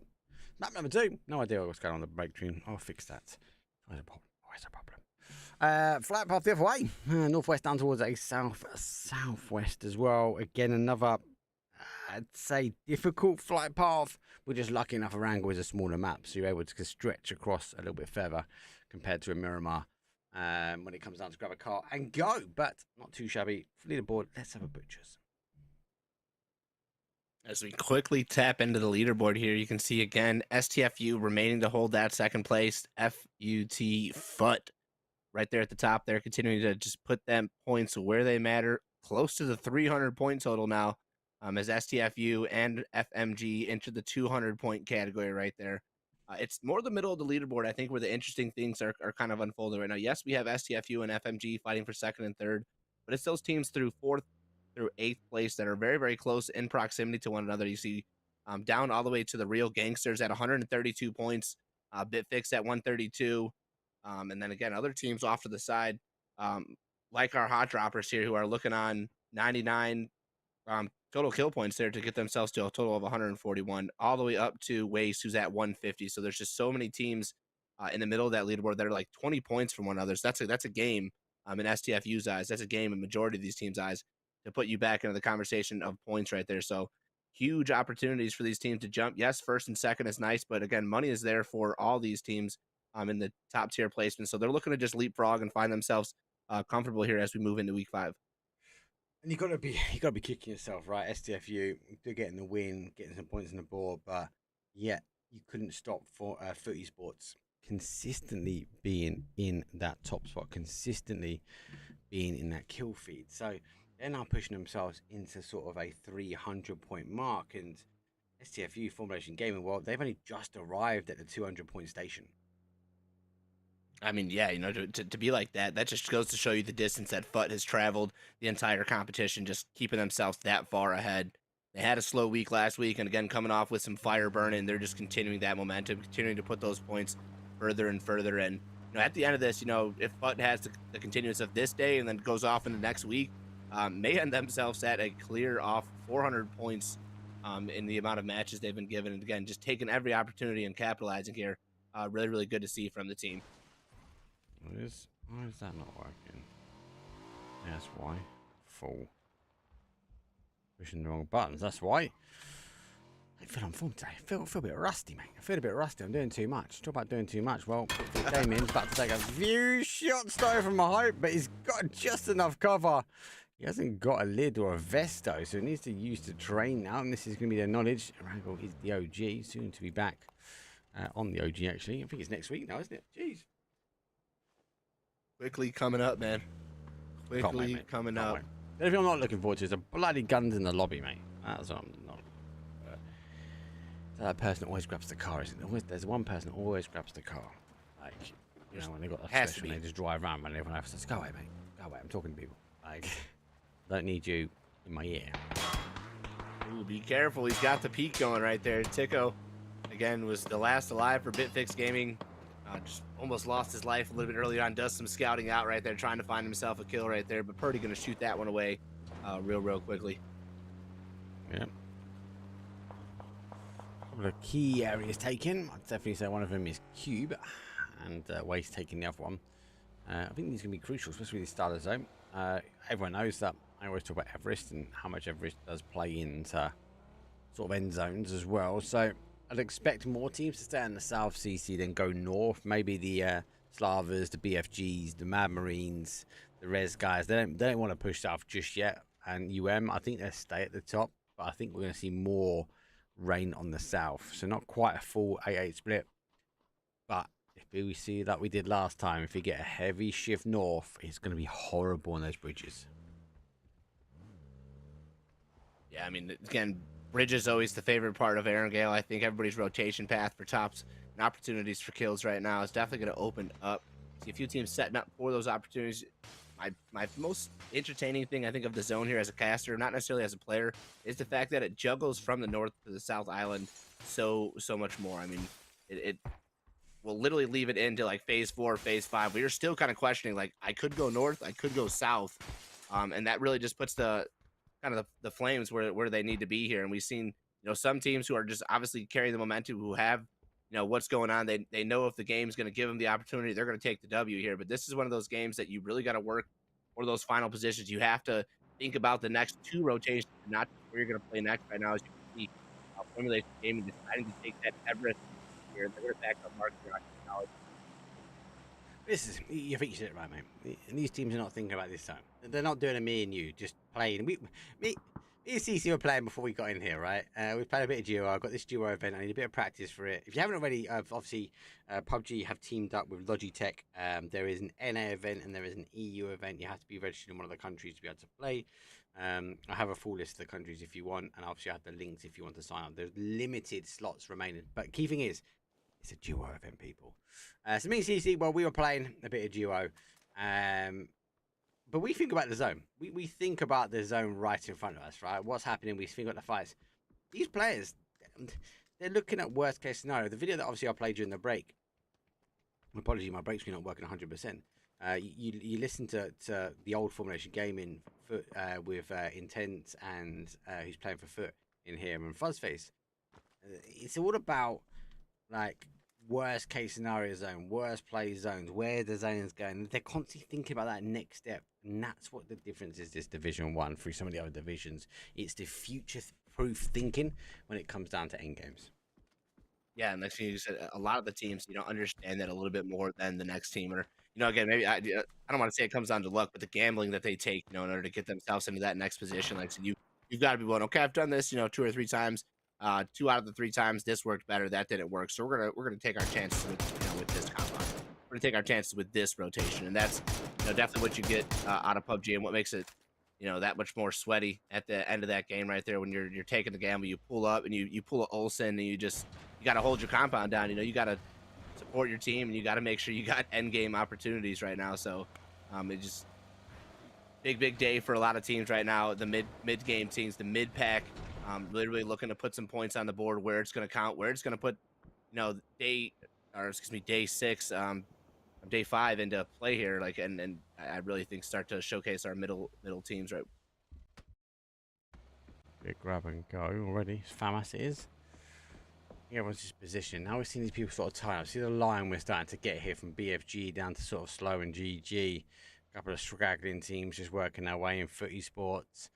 Unwanted Gangsters, they're coming out. We don't forget we've got Cannon still need to come in. They're playing on the east hand side now, and we've got the Enemy Wives behind Enemy Wives. Now let's not forget game number 1 for them. They came in late and they got punished for it. So not quite learned their lesson yet. Maybe these teams are more central, so they might get away with this one. Yeah, it's getting this risky rotation you're trying to take here early on. Teams starting to solidify some positions. Minute 30 till we see that flip on the zone till we get phase 2, and we know a little bit more information here on the word of the compounds. Right now, you're just trying to get yourselves in, and you're trying to find that next place to play from. And so far, the plane path, usually a last kind of sent opportunity. 2 teams actually going to play inside the plane path, and Bitfix already in control. HPFL finds the first knock onto Xerox here as they're trying to spread out. STFU does have a little bit more angles, but Bitfix is already in control. They've already got the understanding of what they were going to do if a team pulls up, and there's the first knock, there's the first confirm. Now it's a 4v3 here for STFU. Yep. BFG, they need a good run. They need to get themselves up. Obviously, I think maybe next week, maybe the week after, I'm going to update the leaderboard, guys, so you'll be able to see who's in relegation. I think it's going to play a real part just before we hit the finals. I normally do it at the finals.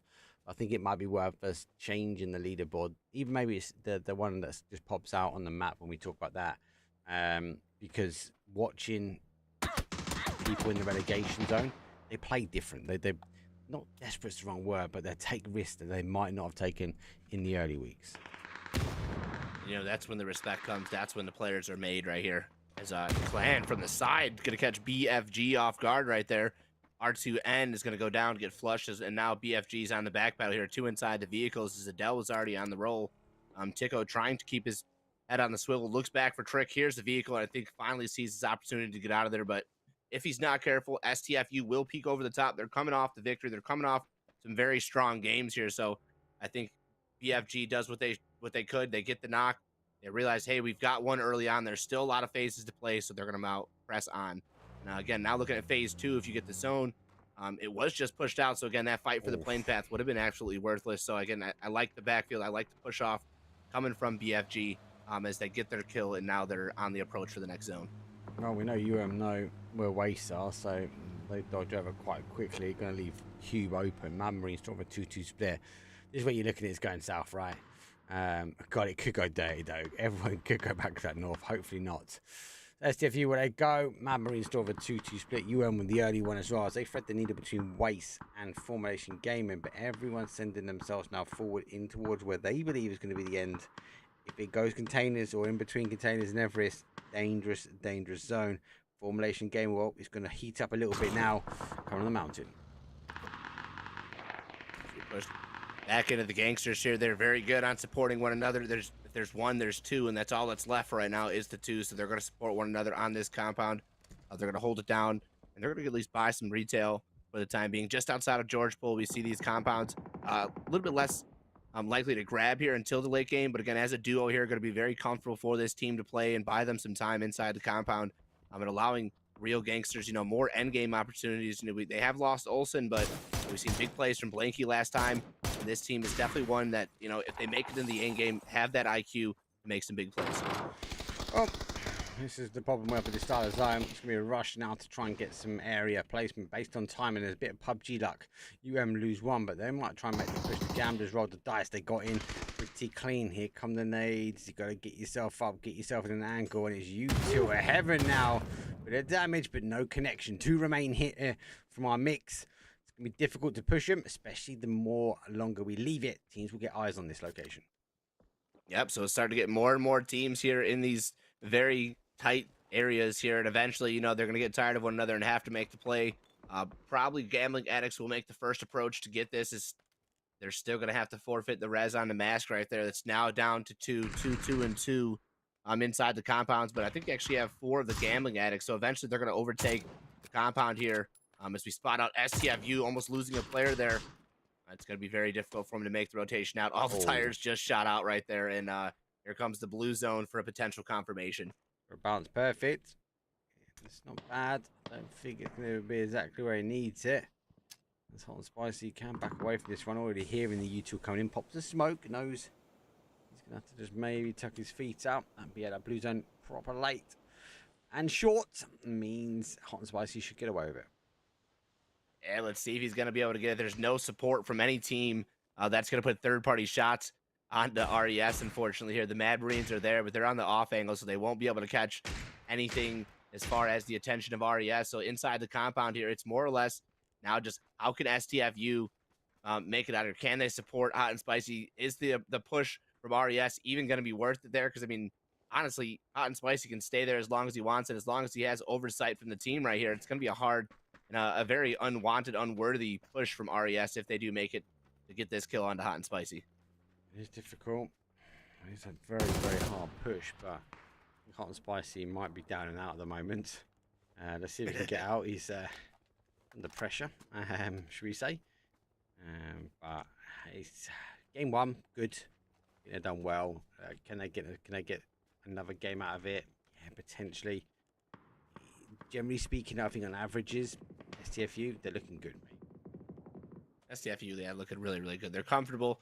They're not getting, bunched up, and they're not getting, again, botched where they're like, oh, man, we got to move here. We got to move there. You can see Hot and Spicy, look, I think he's in the vehicle. I think he's going to outlive this one. And like I said, playing it calm right now. In a situation like that, some players would have lost it and tried to outpeak, tried to outplay, but Hot and Spicy literally just does everything he needs to do to survive, makes it possible, and then buys.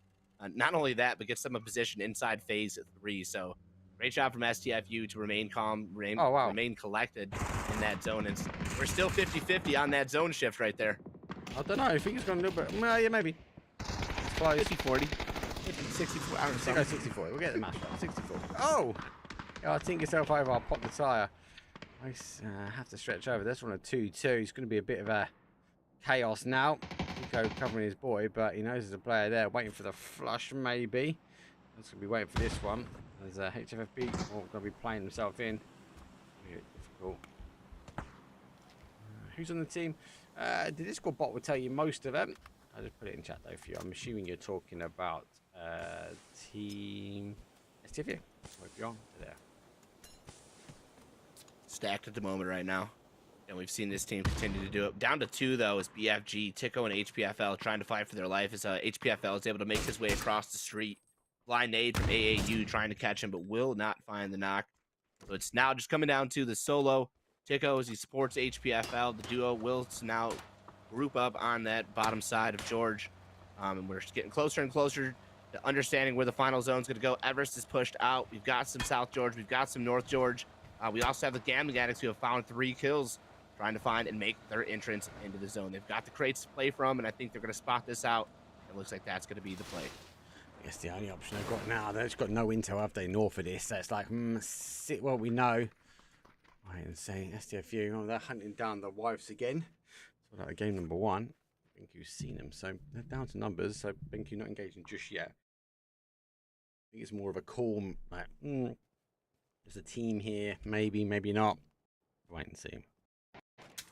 It's Ben, again, between him and how STFU has been playing right now, we're definitely a player who can take down some of the behind enemy wives here, but going to have to be very, very cautious in how he does it. Formulation Gaming now in a fight with the surrounding Slava Ukraine. Look at the angles they have on Formulation Gaming here. 2 are out the zone, 2 are in the zone, so they've got to close this fight a little bit sooner than that zone shifts. But I mean, looking into control of their fights right now, Purdy and Hyper are going to spot out that it is phase 4 zone ready to shift.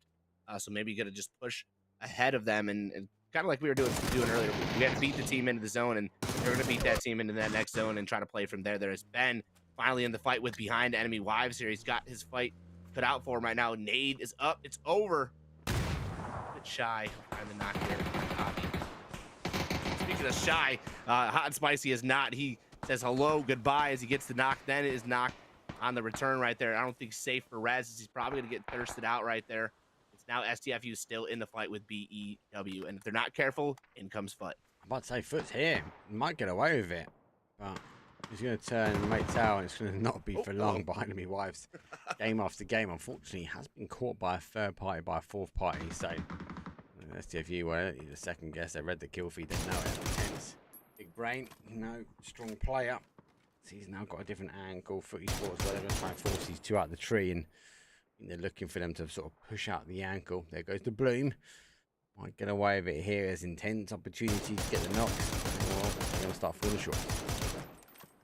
Looking for some blind fires. You've already got AT&T over the top making the rotation. They're trying to keep the attention in this direction, so that way they're just covering angles from here. Yep, AT from the top is going to find one with the ace still inside the smoke. Going to buy as much time as he can until that smoke starts to dissipate. And once it dissipates, his days are going to be numbered. And there he goes. Actually, the last player stepping out through the final smoke. T, a little bit of help from Intense. Going to share the dinner for STFU. 14th place. As again, they were kind of painting the target on their back after having such a strong game number 1. There was a lot of third party, a lot of, hey, we see STFU in the kill feed. Let's get them. Hey, how we doing? Baiting with a huge nade from Spectro. Going to find that knock. Now maybe get this push here on to SU. Third party action again. WS or Slow Storm. Well, they're causing a bit of a slow storm themselves. It's allowing Formation Gaming to make the push. Real Gangsters go down. They're going to take out and out. 13 teams have taken 30 players. So 12 teams now remain, 35 players. Alpha is backed away to the cover and safety of the vehicles. Cannon's going to fall now. This is where these teams start falling. That's mainly because the zone shifted away. Formation Gaming, look at this hunter party here. And there goes final down. IPP, what can he do? Well, duck and run, but this is open train. This is going to be horrible. Oh, he's got spotted just before making it past the tree, but he's got some refuge as he does make it to the bunker. Now it's inside the bunker, it's hard to get him from here, though, mate. It's really hard. They've got to aggressively push in the open. And SWS is looking on this too. Yeah, he's in zone. Maybe Formation Day Gaming take this now from him. That'd be a big push. That's their move out of there that they're going to have to think about, because inside the center of that zone is Slow Storm. But at the edge, fighting for control right now is Unwanted. Deviant's just been taken down. Raz with a lethal nade, puts it up over the top, but already spotted out by AT. AT denies any further placement for Unwanted, out in 9th. Now getting the res here. Foot back to 3 and continuing the reign of terror here. After match number 1, if 14 kills wasn't enough, they have only just begun. Yeah, And here comes the nades. They seem to have just begun. I think that'll be them done dusted. It is AAU. Well, they're going to hold up BFG in the blue bubble of doom. They couldn't get across, had to back away. And all of the commotion, well, it's now allowed them the opportunity to move in. But that side there's nothing really there. Got a little bit of a dip, a little bit of a trend. Footy Sports going to play either side. It's actually the southeast corner that might have the best terrain, but has the remaining teams. Now moving forward, trying to make the approach here. They've got to worry about the backfield. They've also got to think about the move next. Party Beetle and Vipress are over across the hill right now, but it looks like they're going to full send support from the back. They know they're not going to get shot as long as SWS doesn't look, but if with some smoke, should be able to at least deny that angle. Support from the back right there is the knock on the show. He looks like the res is going to be in play. The nade just shy of finding the confirm right there. No way. Michael's built it. Michael's built different, mate. I'm telling you. Shall we just hoover it up? And Michael's like, do you know what I am? I'm a PNC champion, baby. Did he catch that grenade? I think he kicked it back, mate. Huge for Michael right there, but superiority raining some shots across the way there. Finds Vipers, finds Party Beetle, and now denies any type of off angles, denies any type of anchor plays coming out from Waste right now. It's a 2v2. Nope, I'm sorry, a 1v4 now for Michael to take on as FMG is just pressing forward, pressuring forward. And look at Michael, he's got nothing but smoke in front of him. He's trying to find, where am I? What's going on? Where is FMG? And hello, here they are in full force. FMG takes down Waste. Now over to SWS in the center there. We're down to 6 teams, 17 players, as I think our aggression is back, Mark. Yeah, Mike had nowhere to go. That's all I can say. He had nowhere to go. Slow Storm, well, there's nothing slow about their third party on that one. Really did not help him at all. It's Footy Sports that they've got enough freedom of movement here. I think they're going to be happy. As long as they don't lose this next zone, they should be good. There's no cards. I think he's obviously working his way back. They know there's no one else left remaining. Our compounds, though, RES and AAU. Well, AAU had to fight with BFG for some time, lost some bodies. Both teams going down numbers. AAU able to get the reses back at least, but now finding again open train. They've got a car. It's quite difficult. I think everyone's waiting for this next zone. Phase number 6 is coming up. Here's the pop, and there's the pull. Right to the center. It's going to donut its way up. Still SWS looking grand. T has an opportunity, but yep, let's also highlight that Hyper is still up, still alive. He's actually got a bike out too, so he's got some room to rotate out. For now, Formulation Gaming is going to let him continue to survive, and the further he survives, the more placement points he's going to pick up. The flash there is telling me that they actually don't know where he's gone. You think that they don't know that there's the bunker there? Or you think that they maybe just aren't? They're like, nah, he's not going to play there. Well, they saw him run across, right? We saw the shots in his tippy toes. Whether they knew he played into a bunker or whether they then looked on the other side of the trees and were like, well, he didn't leave, so he's around here somewhere. Oh, there you go. Now they spotted a bunker. And now they've seen it there open. It is. So that's now I think they know exactly where he is. Wait and see. You're going to play back now. And they got to think about how they get in. But there's only this is now where we see the limitation. The team's only really got one option, maybe 2 options to play now. It's after this game. It gets aggressive. It's where you've got to play bigs, and you've got to make these aggressive pushes. Because sometimes when you lose these zones, it becomes a bit of a third-party action. Don't look at the fight in front sometimes. Look at the fights that are happening left and right of you. You always got to be looking behind you, man. You always got, it's like those old mom vibes. You got to keep your eyes in the back of your head right there. If you don't have the eyes in the back of your head, you're going to miss what's actually going on right now. So keep those eyes in the sky. Oh, AAU just barely mistimes it right there, and unfortunately isn't able to get out in time right there. Will get knocked. And now it's RES going to have to make the move here out of the compound. AAU making the push forward first, but FMG spots him out. SWS is still just living true to that slow storm and letting the game come. As I say that, wait, nope, here comes AAU on the crash. AAU now in the fight with SWS, but RES making the approach as well.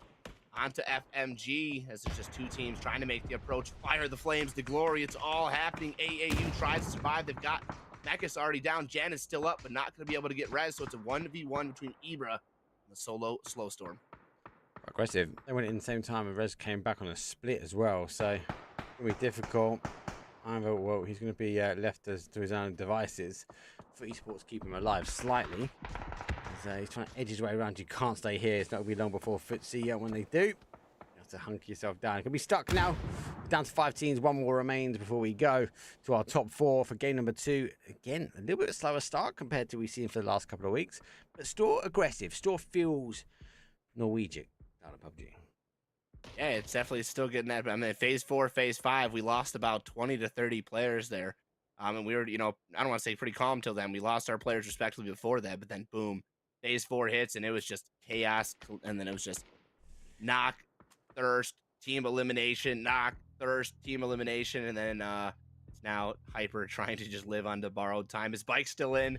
He can easily take a little bit of the blue damage to make his way in. He's moved it a little bit further to make this possibility a real possibility, but the biggest distraction right now is going to be Fut, who Formulation Gaming can't really focus on him, so it's really going to come down. If Fut does not take that angle, does not notice him to pull in, he could survive on the hill just outside of Fut's position. Fut don't know he's here, right? Does he get away with just cycling free roam terrain? No way. T-Bone is lurking. He's been looking at the corner of the eye going, I feel something approaching to my left. Footy's forced, he's unfortunately going to... Yeah, he's got to go, right? He's got to go. You'd think that, like I said, without T being there, he'd have the opportunity in, but yeah, I mean, yeah, T's just hanging out. He does have that bum angle right there off the hill that is probably going to deny any type of entry. FMG using the opportunity. Smoke wall in play. If they get to where AAU is held down and taken away from SWX, it's going to be huge. Oh, unfortunate for superiority. I think was shot out of the vehicle. Then the vehicle ran his teammate over there. Yep. Now going to lose 2. AT confirming a few more right there. FMG not able to stick 1 res, but smokes out maybe to get the second there. So it's buying enough time. The attention is all in that direction. So maybe Hyper will find his way in. Living on borrowed time. He's slowly but surely crawling, and he's got the green dino suit on, so he's blending in with the terrain. It's going to come down to a massive solo play for him to steal this away from him, but it's AAU, RES, both in the compound. They are. We brought better zone. Able to pop some shots out from the hard cover. Either is split. And I'm going to have to get moving. Just Footy Sports have got the zone. They've got the cover. Aggressive game number 1, huge amounts of kills. Boom! There's a huge side swipe. Still working our way in. AAU trying to capitalize up on T-Bone's antics though, as he puts on another huge throw from Util. T-Bone unstoppable with the Util today. Literally, man, is this massive between the blue zone nades to the Util to the nades, and now it doesn't even need to do it. Just AC line in from the top. Fut will lose T, unfortunately, right now. And yep, they've been able to take down T, so Hyper unfortunately spot out. Hyper got him too, right? Hyper got him, I believe, yeah. Kill feed very quick, but I believe it's Hyper. Wait, man, hey, he was able to capitalize something out of nothing right there. Respect to the solo, respect to the grass dino there. Oh, horrible. Wait and see. Well, it's a 2 versus 1 versus 1. I feel like Footy Sports might have dropped the ball slightly. I definitely they dropped the ball. I just think you look at that, it's open train. No one's coming over open train, right? But, nobody's thinking somebody's in there. Hell no. Hell no. Everyone's going to be belly down at this. But no, there's a dinosaur just running through like Jurassic Park, mate, taking out T-Bone at the end. Our solo as well, going to crawl closer and closer. It's phase number 8. The dot is going to be going... close maybe to the solos. I still think Footy Sports got the high gun. They should be able to survive it out. The question is, they might get pushed by the blue zone before, but surely, especially with the doors opening towards the south, expect the solos to fight first.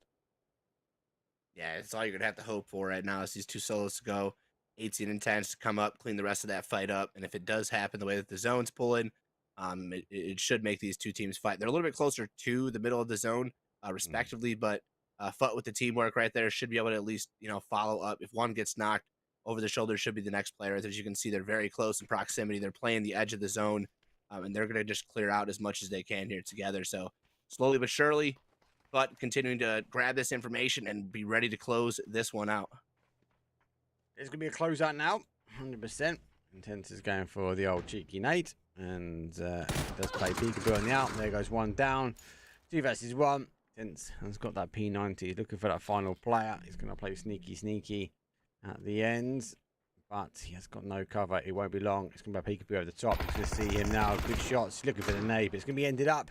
No messing around. 80 will end it. 13 kills, 23-point game, and Footy Sports, well, arguably they stole game number 1 from the hearts of STFU. Well, they stole the second game, and they put the chicken dinner on the board. There it is, but just again looking great in their performance.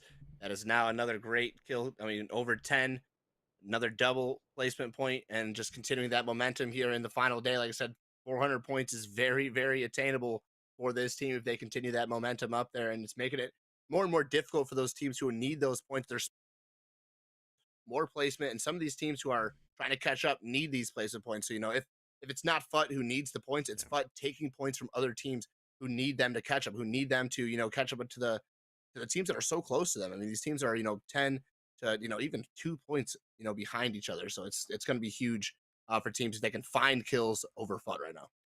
You're right.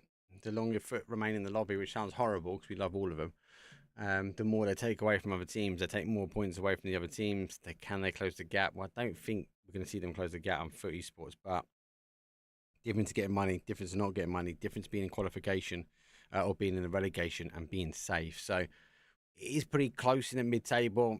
A couple of good games, a good week, like we've seen some of these teams already, can really change it. They need it, but they need FUT esports out. Well, we'll get FUT esports out for a second. We will reload the lobby when we come back, though. It is Tego time, so we see you guys in round number 3.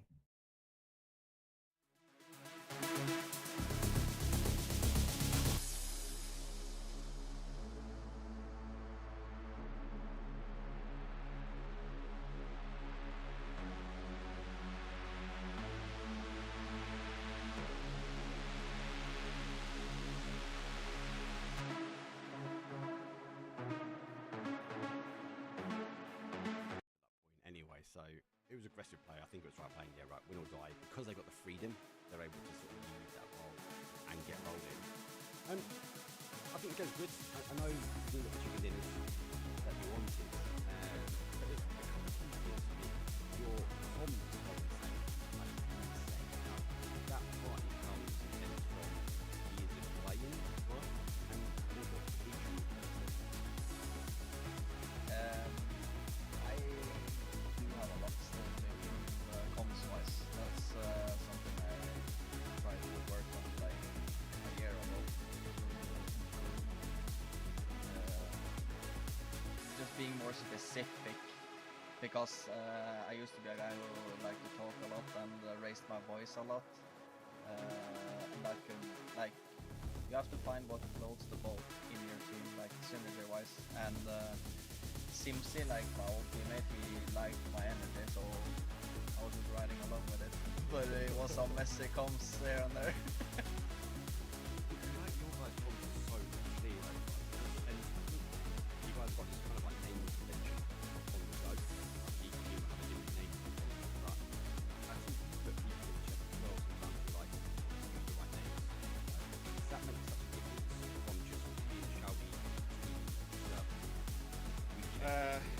I mean, yeah, it is, but things can work differently in different teams, right? But I prefer where it's kind of a relaxed environment where people just can speak, don't have to shout to hear each other, and that also enables everyone to hear steps and other sounds. So if you, for example, if you have someone talking really loudly all the time, then maybe you don't hear them moving the car behind you, and you don't get the info from that other team, or you don't hear the steps of this guy trying to creep up on you and stuff like this. So I prefer where people talk in a normal kind of tone of voice, unless it's extremely super urgent, and then it's good if you raise your voice.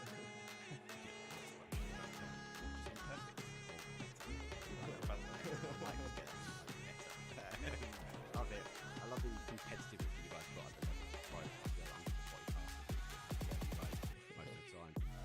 Very quickly before you guys go, a couple of questions really for you now. This year, 2024, big deal. So you guys are seeing you guys in finalising the team formation game good at the moment. That's not fun so much you guys will see what you're fighting. What's the objectives? Obviously to qualify, right? For PUC and get to that. Yeah, I mean,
Here we go. It's map numero 3. It's Tego time. Another bad flight path though, when we got a south central, right out towards sort of north to northwest. Does favour so much this west hand side. I think a lot of teams, well, they're going to be waiting CC for a zone push, maybe across a little bit further in towards central zone, pushing across to the east. The danger is if we get one quite mid-pack, that sort of fishing camp, we go at the Hosan prison, we might find a lot of water in play. Again, another dangerous fight path for these teams in week number 5. Yeah, it's just been a weird flight path for sure. Like, so we're seeing a lot of north to south or south to north, rather than the east to west or west to east. So it's making the drop spots that much more difficult to reach and that much more difficult to attain, which makes rotations that much more complicated and confusing when you're used to hitting a drop spot, finding cards, finding rhythm, finding rotation. So I'm definitely going to have a difference of gameplay and a difference of how it affects certain players upon rotation here. Rotation is going to be key. Now, the rotation at the moment is going to be out in the plane path. There's no real rotations on that leaderboard at the moment. And most teams, give or take, are situated. Double check my maths quickly. Yeah, literally, it's from 9th down CC that we get moved. Gangsters go down, BFG go up, AAU go up 2, Slow Storm and Gambling Addicts go down. They're the only changes. Rest of the leaderboard stays. And the zone, well, it pops towards the east. That's mostly the best outcome from that flight path. Yeah, and sometimes, like I said, you're only going to get, what you can make the best of the game. I think a lot of the pro teams and a lot of the teams that are still developing into that, pro level are starting to realize that, there's games you're not going to win. And this has, been talked about through PUBG from time to time. And, throughout obviously the years of esports, you have to make the best of what you got. And, every game isn't going to be a chicken dinner. Every game isn't going to be, 15, 20 points. But if you can salvage 5, you can salvage 4, you can get yourself into the end game to at least see what the end game is going to feel like.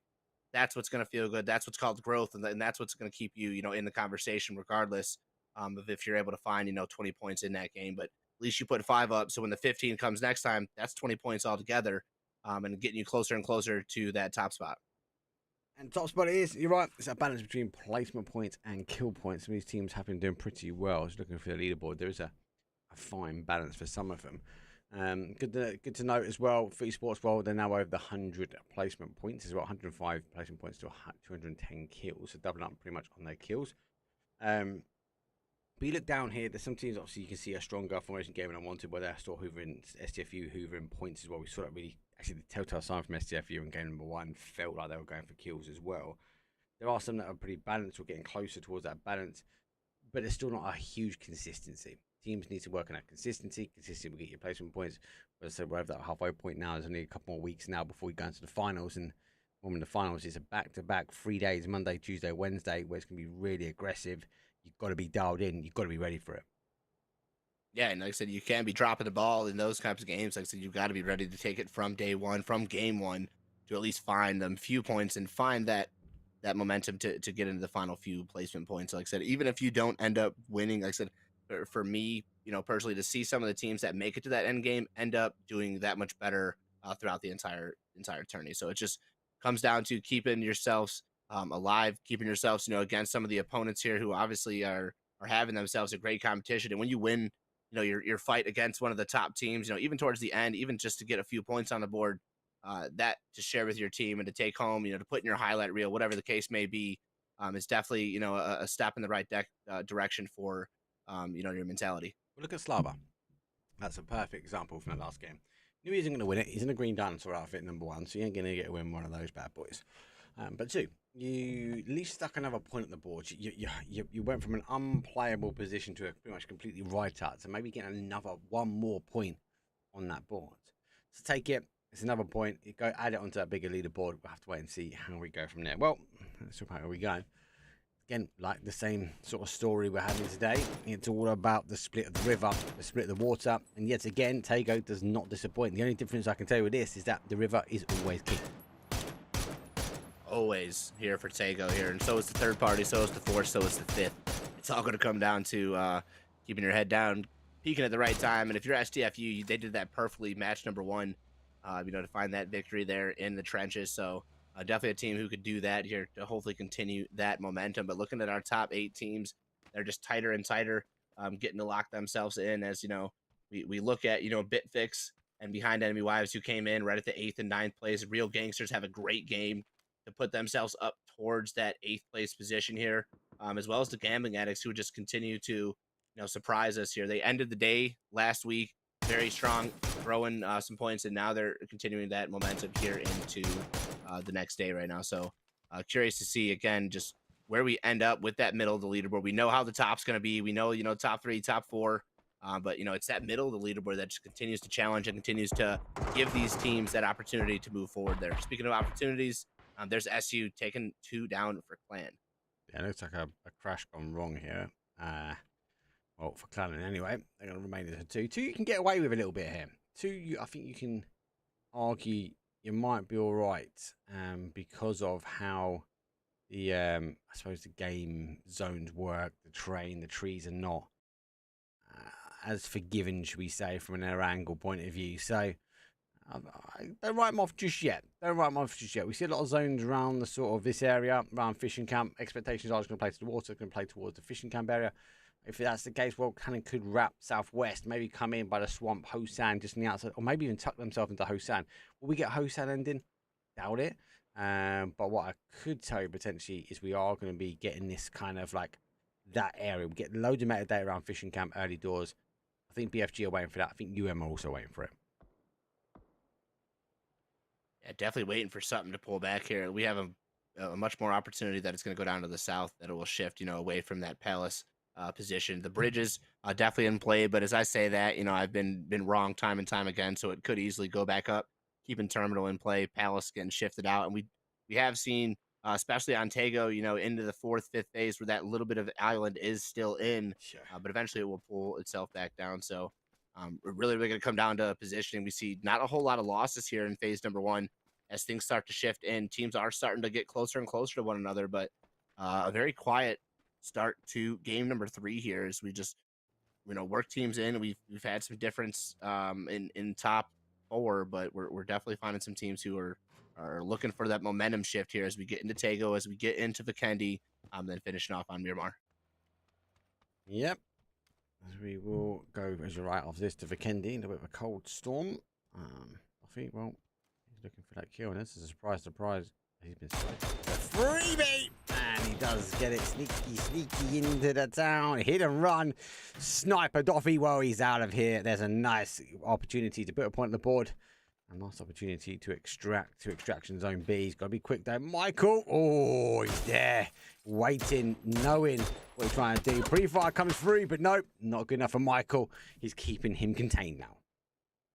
And they have him on the back pedal. Viperous as well. You can see her head starting to turn attention in this direction. And the off angle already inside the zone is the 3rd player there for Waste. So Don Quixote Dauphin has a hard move out of here. Yes, he's able to get the kill, but will it cost him his life? As you can see, I think Avi Mill as well, looking to come in there from the side for some support. So could be the difference maker of whether or not Don Quixote Dauphin makes it away with his life. Do you know what? Behind Enemy Wise, you're kind of equal now, right? Back yourself into a corner, take anything you can. Maybe the guys give it up. I just wouldn't risk bodies. Like, you've been caught 2 games now. You've been caught on a third party. Just maybe just leave him be, send the other players over. Maybe he gets creative. Maybe he picks something up. He has at least identified Michael, but that's not what you need. All right, well, one of horses is down. And now you find yourself some downs and numbers. Just I wouldn't be committing bodies like this. No, I mean, this early on, it's still so early. It's Tego, so you have to understand right now it's all about, either playing the edge or finding yourself a nice, comfortable compound in the center of that zone and just hunkering your team down.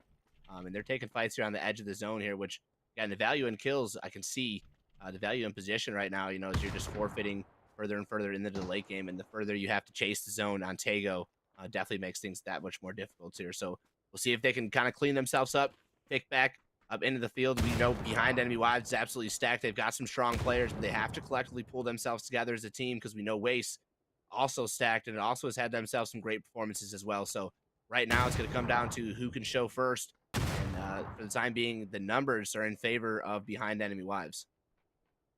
They are with that first kill, but the Waste team had up pretty quickly.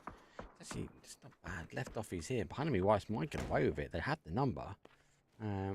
They're able to get the res. They're committing bodies to this location. It might be the saving grace a little bit from the team. Wait and see now. There goes the jump over. That was on one side. The horse is taking the shots through, but no, it's going to come down on the adjacent side. Weighs it now down to 2. It's a dangerous duo, though, as it's Michael and Viperist. They might be able to save the team yet again.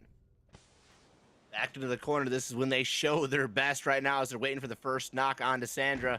They're able to find that knock. Will deny the res onto AV as the flush trying to come through from Vipers to the side. Don Kyoto Dauphin has already entered the fight as well, so if they're not careful, that off angle will come through, and there it is. Dauphin from the side finds Vipers, leaving it all up to Michael. Michael, definitely a player who can make this happen, but the res about to make it a 1v4 as behind enemy Wives finds the first knock, pulls Waste out of Yongchung, and is able to now find them down to the solo player here. They look good. We talked on they can't go down, Mark, and here they are surviving through the fight right now as the stuns come in. He's got his work cut out for him. Peeks out to find AV. Ready for the kill right there. Waste down. Jeez, never underestimate the wives, right? I never survived my wife, but behind enemy wife survived it out. It was a flip of a coin. It was all or nothing. They went all. They got everything. GG's for them. You've got to take it. So the team's now going to rotate. There was that rotation back to fishing camp we spoke about, mates. We kind of got that zone shift right. It's kind of default. A lot of teams going to have to sort of hunker their position down, lock it down. GG working their way in. The Wives need to work their way in. 15 teams remain. We've only lost 1, and it is Tego. So it's all about these rotations. Oh, man. 1 team down into phase 2 in a GGL lobby. Chat, I hope you're ready for some absolutely no good comms, because it's going to be crazy. It's going to be stacked, and we're going to see crash upon crash once we see that phase 3 pop right now. Right now, teams are comfortable, but I mean, we've already got 3 teams inside Hosan. If that's not a warning sign to you, I mean, I don't know what else will be. So we'll see.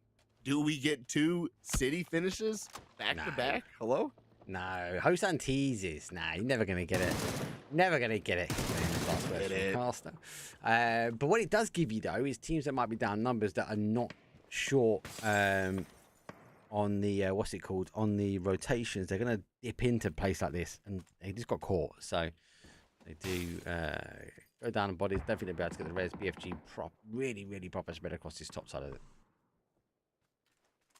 Pulled in for Adele. So this has been for Bitfix Gaming to look at Adele as the solo right there. Okay, taking care of GA and the Gambling Addicts, who were right on the cusp again of that top 8. That's a big one for BFG. They're close in contention for that top 8. So that has to feel good for this team to create some distance in the middle of that leaderboard right now.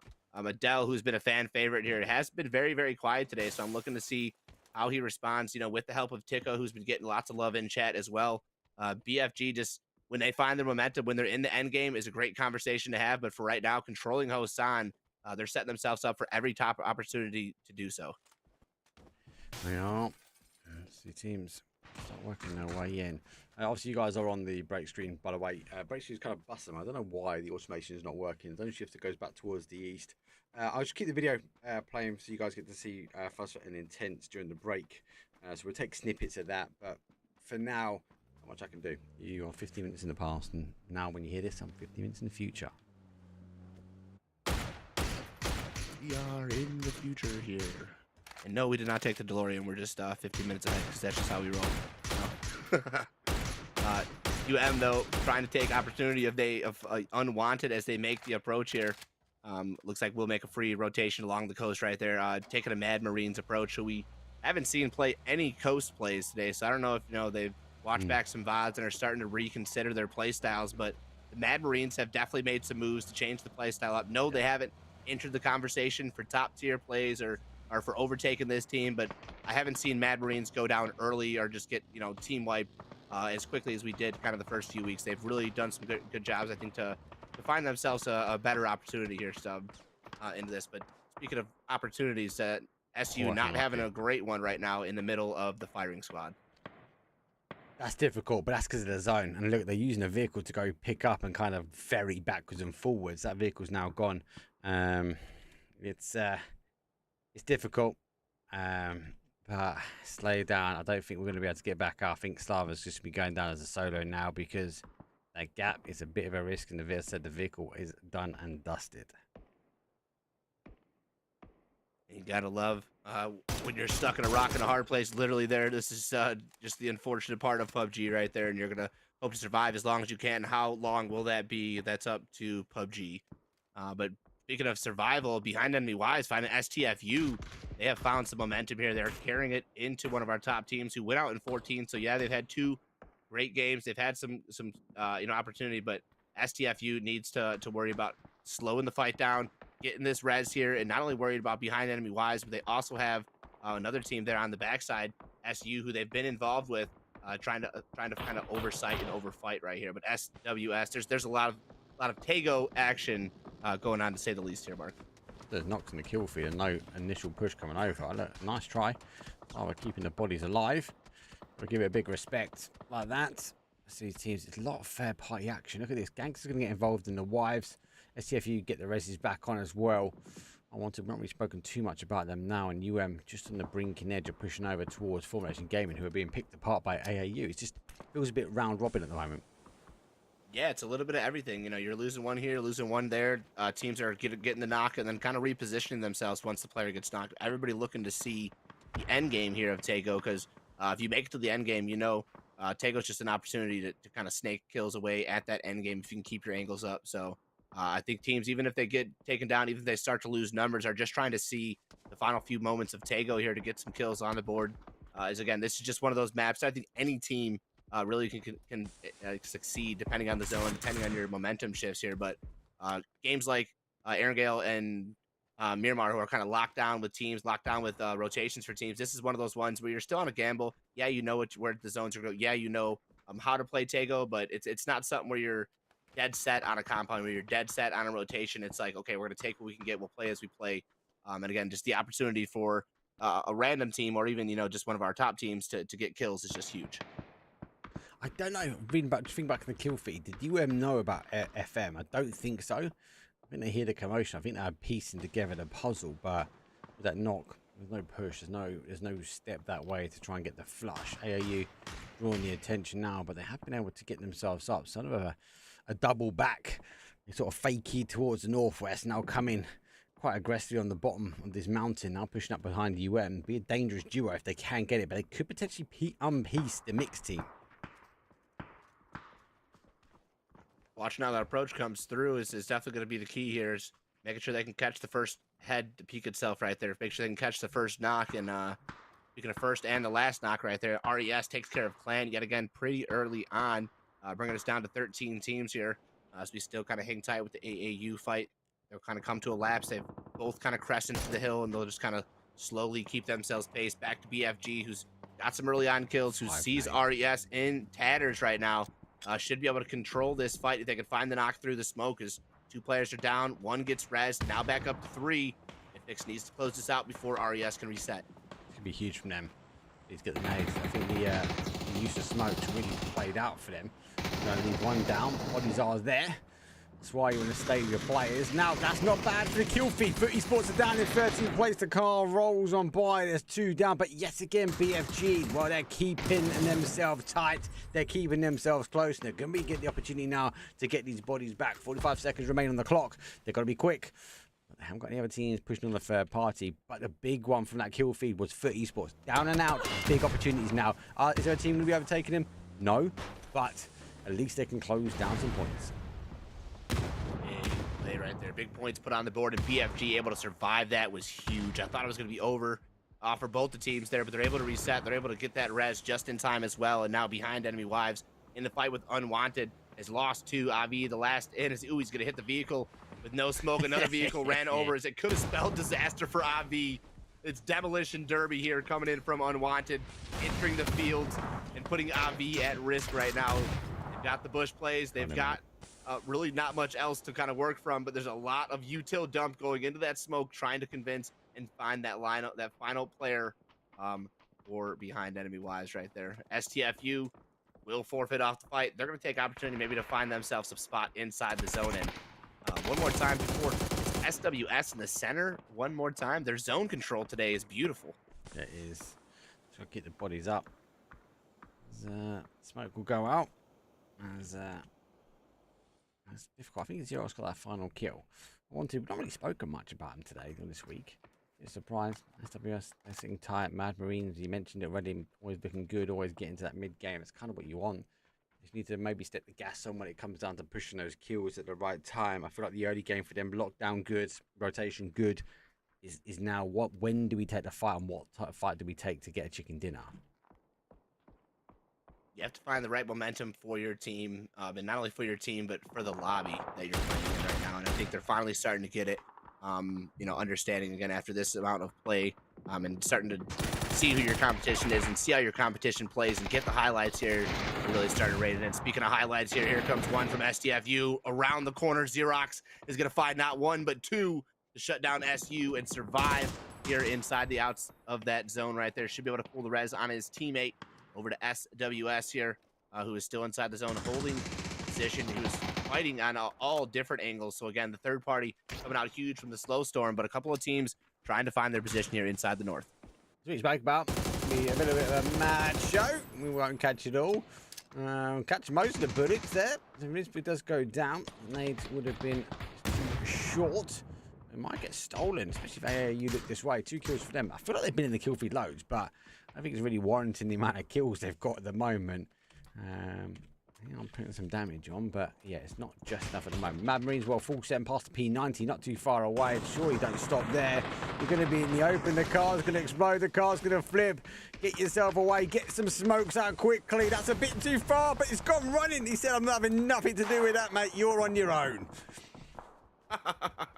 The full send away Patzer says, you know what? We tried. It failed. I'll catch you on the flip side. Yeah. Don't know how long he's going to survive, but is somehow still up and alive right now, but it's unwanted at the edge of the zone right now, trying to take down FMG. Fenton goes for the flush, goes for the confirm, but Tommy comes over to punish and finishes out FMG in 8. They get some kills, 1 for the placement, but it's STFU still alive, still pushing themselves further and further out of reach of the grasp of FMG, who had a great week last week, but STFU refuses to go down. Now left to the solo UM members, Skarit, waiting to secretly find the final few members of Unwanted here. The opportunity in the grass, ready to present itself. Gets the knock, the headshots off, and he goes for the final.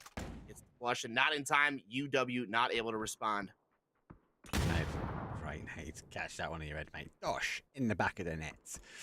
UM, unfortunately, down and out. They're going to be taking 7th place now. I'm thinking to lose a body, unfortunately, for the Unwanted. So a bit of an unwanted snake in the grass. AAU, well, they're still chasing down. 6 kills for them.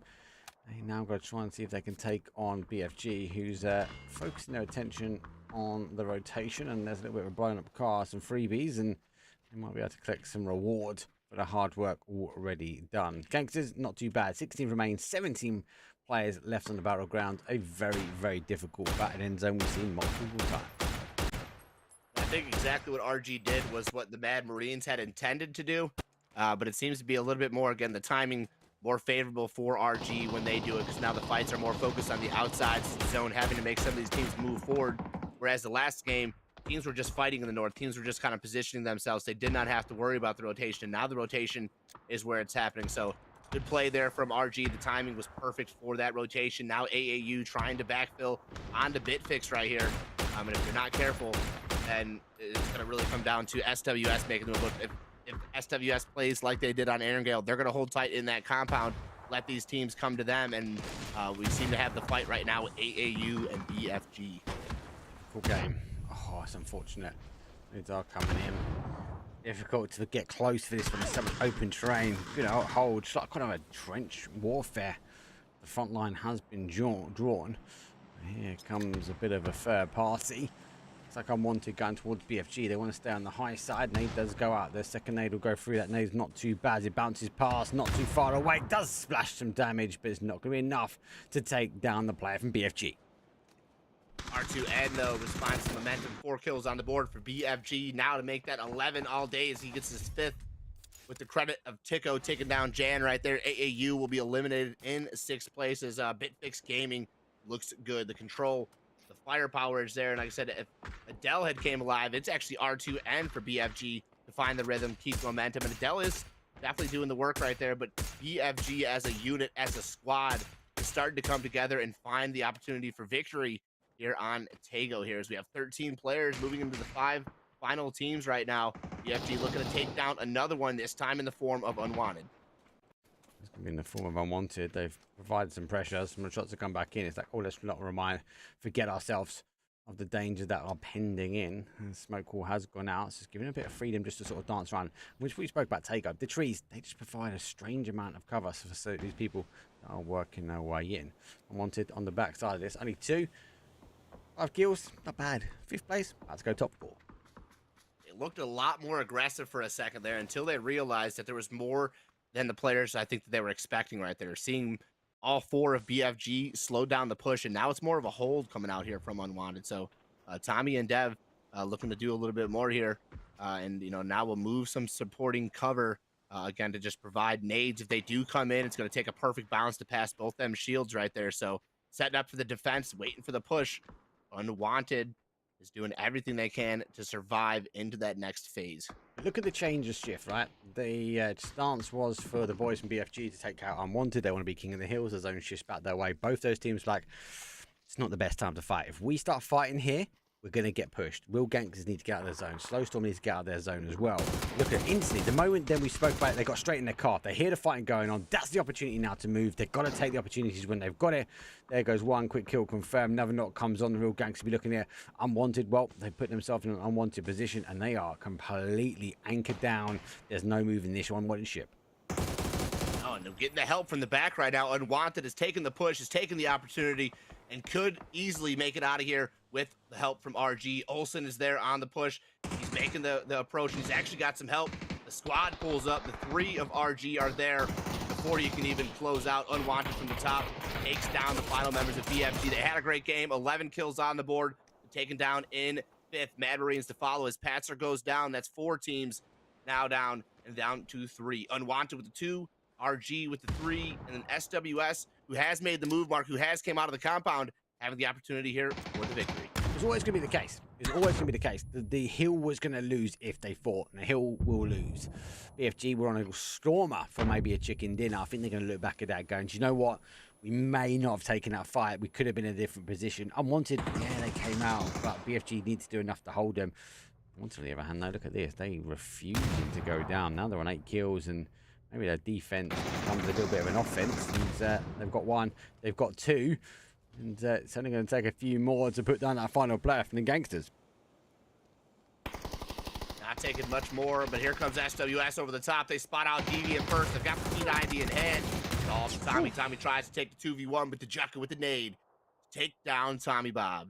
SWS now taking down the final team. Has a 2-member Real Gangster squad to deal with. And Olsen, I was going to say, who could be huge, is no longer in play right there as SWS. Before we could even get into the action there with the P90, cleans the spray out there from one side to the other.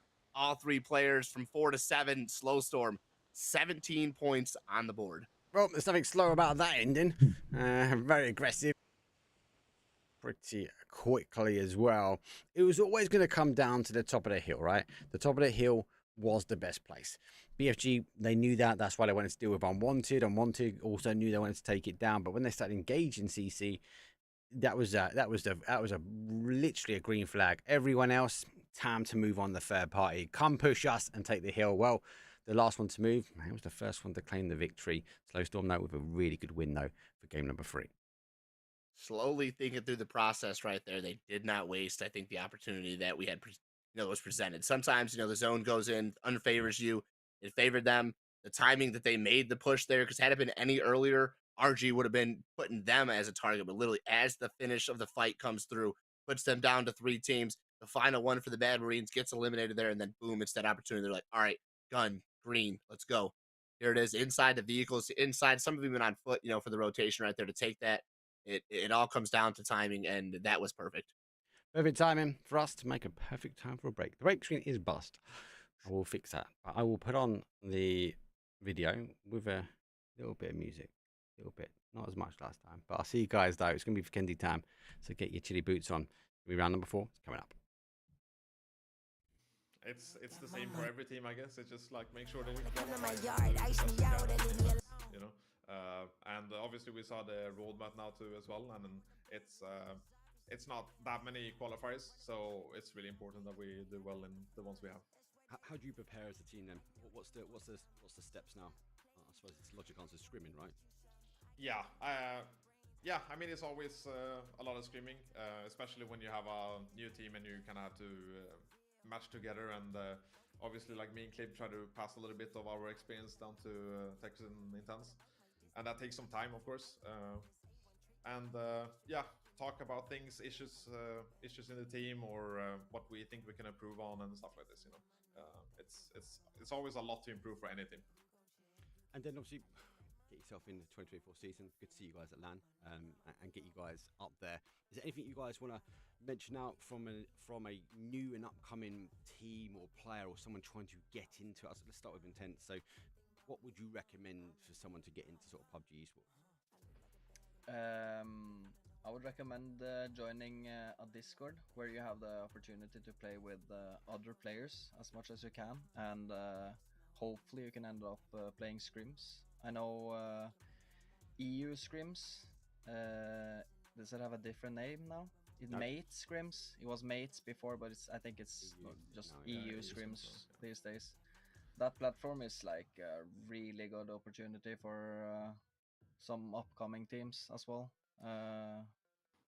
That's the best advice I can give. Probably the best grassroots kind of Discord you can get into. And then you obviously have to just try to find the teammates through those Discords and try to start improving. And it's really all you can do to begin with. Obviously you can't count on getting picked up. Maybe you think you're a great player, but it's a long way before a lot of other people think you're a great player too. So basic, get in the Discord, get playing. Yeah, there are quite a few. So yeah, Mates is now EU. I'll get the link below. There's Naps for NA. We've got like the 1%. There's loads that are region specific as well. So I'll try and get as many links for these Discords as I can. Obviously, guys, thank you very much for jumping in. More importantly, this is one I hope many. I'll need to change a few bits and pieces and get the audio up higher and all these other bits. But I've got loads of ideas for this anyway. But well, that's it. That first episode done and dusted. Again, I want to thank obviously Intent and Fuzzface for jumping in. It's actually wonderful having them as guests and getting a bit more of an insight into how they achieve things, what they're trying to do. 2024 is going to be a tough season for PUBG. And hopefully I'm going to bring some more videos of these. I'm already talking to a few more teams and got a few more recordings underway where we are going to look at other teams, other thought processes, because not every team follows the same path and same IGL methodology. So look, if you haven't already, hit the like and subscribe button. We'll be ready next time. We've got live streams coming up, so I'll see all you guys in the next event.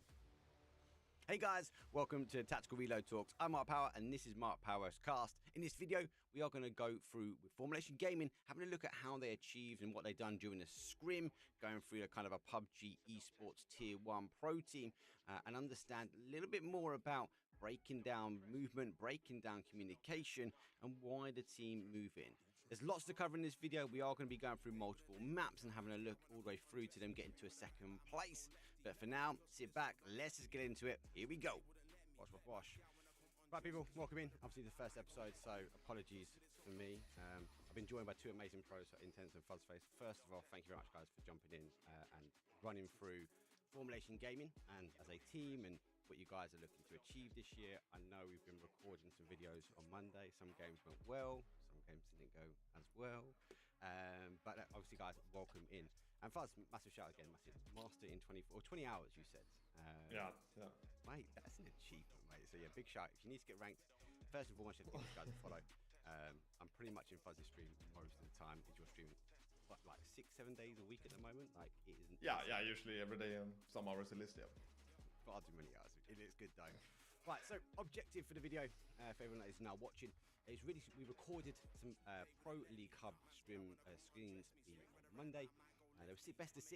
We do have 5 out of 6. There's one game we don't really want to go into too much, but with no further ado, what I'm going to do is actually bring this up now on the main screen, and you guys should be able to see. Hopefully, you guys can.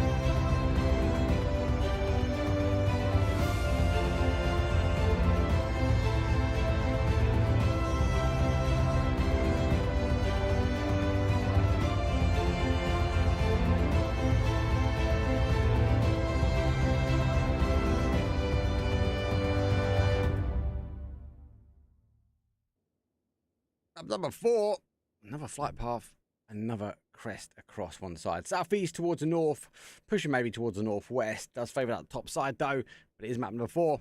It's Vikendi time, and there's no super cold changes to that leaderboard. Now, nothing that really sticks out at you. Again, just teams continuing to bounce around on that middle of the leaderboard there. Top teams staying the same. Top 4 looking, very, very likely here. We see points starting to kind of distance themselves. As really the total points are starting to kind of be, within 5, 10, 15. They're growing. So we are starting to see a little bit of a difference in who's close. But as far as jumps, as far as crazy 25, 30 point games to make the difference, we're not really seeing that right now. We're just seeing teams find momentum, and with FUT finally releasing the gas pedal a little bit and relieving some kills for everybody else right there. I think the opportunity is now starting to open itself as we switch from Aaron Gale, like I was saying, into our different style of maps here for other teams to start to put points on the board. How many more games are we going to get at that? How many more games are we going to get FUT going out early? Argument would be not many, which does mean these teams need to be hook or by crook trying to get as many points as they can on the board. There are a couple of hot pockets though. So first place, obviously FUT. There's a big gap between second and first. There's a little gap between second and third, but there's from fourth down. It's like 170, 150, 150, 140s, like 40s, 140s, and then from our sort of 10th down, we're now starting to see a split away. Slowstorm getting a win that has pushed them up slightly, but they've still got a 15 point. Sorry, well, that's 125. No, yeah, so they're shy of 15s really to be getting themselves in. These were 16, 17s maybe to get over, but like there's gaps starting to appear. There's lines now starting to be drawn. A bit like the lines for the zone though. Quite early on the flight path though. We are on that south side of the zone. A few towns in. Still a lot of high ground though for these teams to conquer. Right now, it's all about getting that early information, taking the rotations in. We've got a nice friendly zone here. A lot of the water is taken out. We've got, one major town in play there that FUT's in control of, but a lot of ridges, a lot of opportunity here for this Vikendi map. So it's going to come down to playing those ridges and getting that early information here. One of my favorite things about Vikendi is that it's kind of a slower style of play here. You get the crashes in the compounds, which really tests your team to kind of either make or break the hold. And if you're able to hold these teams, I think it's a strength that you can kind of take to other maps right now. So you don't really always get that. Like, this is like old school PUBG. You need this compound. You need this kind of area right now for Vikendi. As you're starting to figure those kind of superiorities out in those line drives right there to really hit your team home. Hitting your team home. If you want to keep an eye on the leaderboard for these teams, you can do !Twire bracket. If you're on the Discord, I Love Horses actually has his own fantasy team for this event. So if you want to get involved in the fantasy team, which we've kind of missed out actually from Twire this year, but it is coming. Obviously, it will be PGS. Twire did announce that they're only doing the LAN events this year. They're not doing any onlines. So no PAS, no PECs, unfortunately. But yeah, I Love Horses, who plays for Behind Enemy Wives, has got a website which has all the leaderboards here for them as well. If you need a link to it, I'll get it to you. And more importantly, you've got yourself a fantasy team. If you've been following it enough, though, get yourself in. Let me know who you're supporting in this Division 1 league. Plenty of teams support, plenty of players, but that have made the staple and have made themselves, known. If not for one or two plays here, for the teamwork they've done with the squads here. It's a very early, slow game. Everybody's got their respected areas. Mad Marines and the 2-2 split will probably group up towards the northern side of the zone. There's quite a few teams that on that northern part of the zone will have to rotate and will have to find themselves positioning through quite a few teams right now. So it's quiet now. How much longer will it stay quiet as these teams start to rotate? Because we know through and through here that it's going to get loud. It was a calm before a snowstorm. That's what they say. Always. I think Unwanted and BSG, I don't think they'd be happy that the engagement really happened that last game. So let's see what they do now on Behind Enemy Wives. Well, they've been caught a few times coming late to zone, but not this time. They are in zone. They'll be happy with this one. And there goes our first kill, and that is down to the Unwanted, unfortunately. As Cannon will put the first point on the board. And continuing that good day that they've had, a good tourney they've had, Unwanted, has learned a lot from, the early losses. So, yes, they lose one. I don't really think that that's going to be too big of a loss for them. But really starting to find their way in this lobby here. They've stayed consistent inside the top 4 for the last few weeks. And even though, they struggle in certain games, they come back even harder that next match, and they know there's ground to be made up, that they definitely make the approach to get that done. So speaking of approaches, we've got Daneman pulling up onto Foot. T's been huge in the util use. Spots an opportunity to find one, find two, but has already taken a headshot. Comes in for the final, and there is Daneman to take down T, who's had himself a great day, but Foot losing one early here. Here comes it, intends to respond. There's a response coming. Let's go full handbrake though. Let's go full commit. T-Bone been crashed out. First time actually we've not had hot drop in that DA compound. So no early action to be start, but yeah, it's going to happen. For esports though, they're going to be going down one. Another victory for everyone in the lobby watching that kill feed. T-Bone, he's a heavy hitter though. You do want to get a play of that out pretty quickly. Yeah, that was a big opportunity for them to catch him out solo right there, and basically put Fut down one player here early on. Not the worst for Fut to happen, but definitely has to feel good for Clan. Again, like I said, you want to take those little W's into the next match and continue that momentum there. So there's Clan, who, again, we just talked about going out early, now kind of turning the tide, taking the tables in the other direction. Find one for Unwanted, find one onto Fut right now. They're taking down some of the top tier teams, and again, that's just when you have to maximize and you have to take opportunities or alternative maps. That's exactly what they're doing. And speaking of another opportunity, there's Hot and Spicy take down Grandies, get the flush as well, as we have a 2v2. They've already traded out one. Can Snike do even more damage to STFU here early on? Nade could be huge, but it's just shy of finding the knock right here. Hot and Spicy kept his cool. And they bounced on by. Now he's taking those shots to spice things up. Slow. Well, there's no slow escape now. They've lost one. They've gained one. They're going to play this one now as a 3 as they will roll back the way they came. So it seems like down to this new area. Castle Store and Form AOU going to be happy that they got this sort of 2-2. We've seen a cast ending already in this event. So can we get another cast in there? Be a bit crazy if we get it. There's a hot fight though at the bottom behind the revives yet again, finding themselves in the middle of it. Themselves right in the fight, right where it matters here, behind enemy wives. When they can get themselves into the fight and they can start to lead the charge, are usually on top. But as I say that, Betty Boops the bot right there. Wow, they're going to take down Don Quixote Dauphin, and it's going to try to look for I Love Horses right there. Ooh, but not in time right there.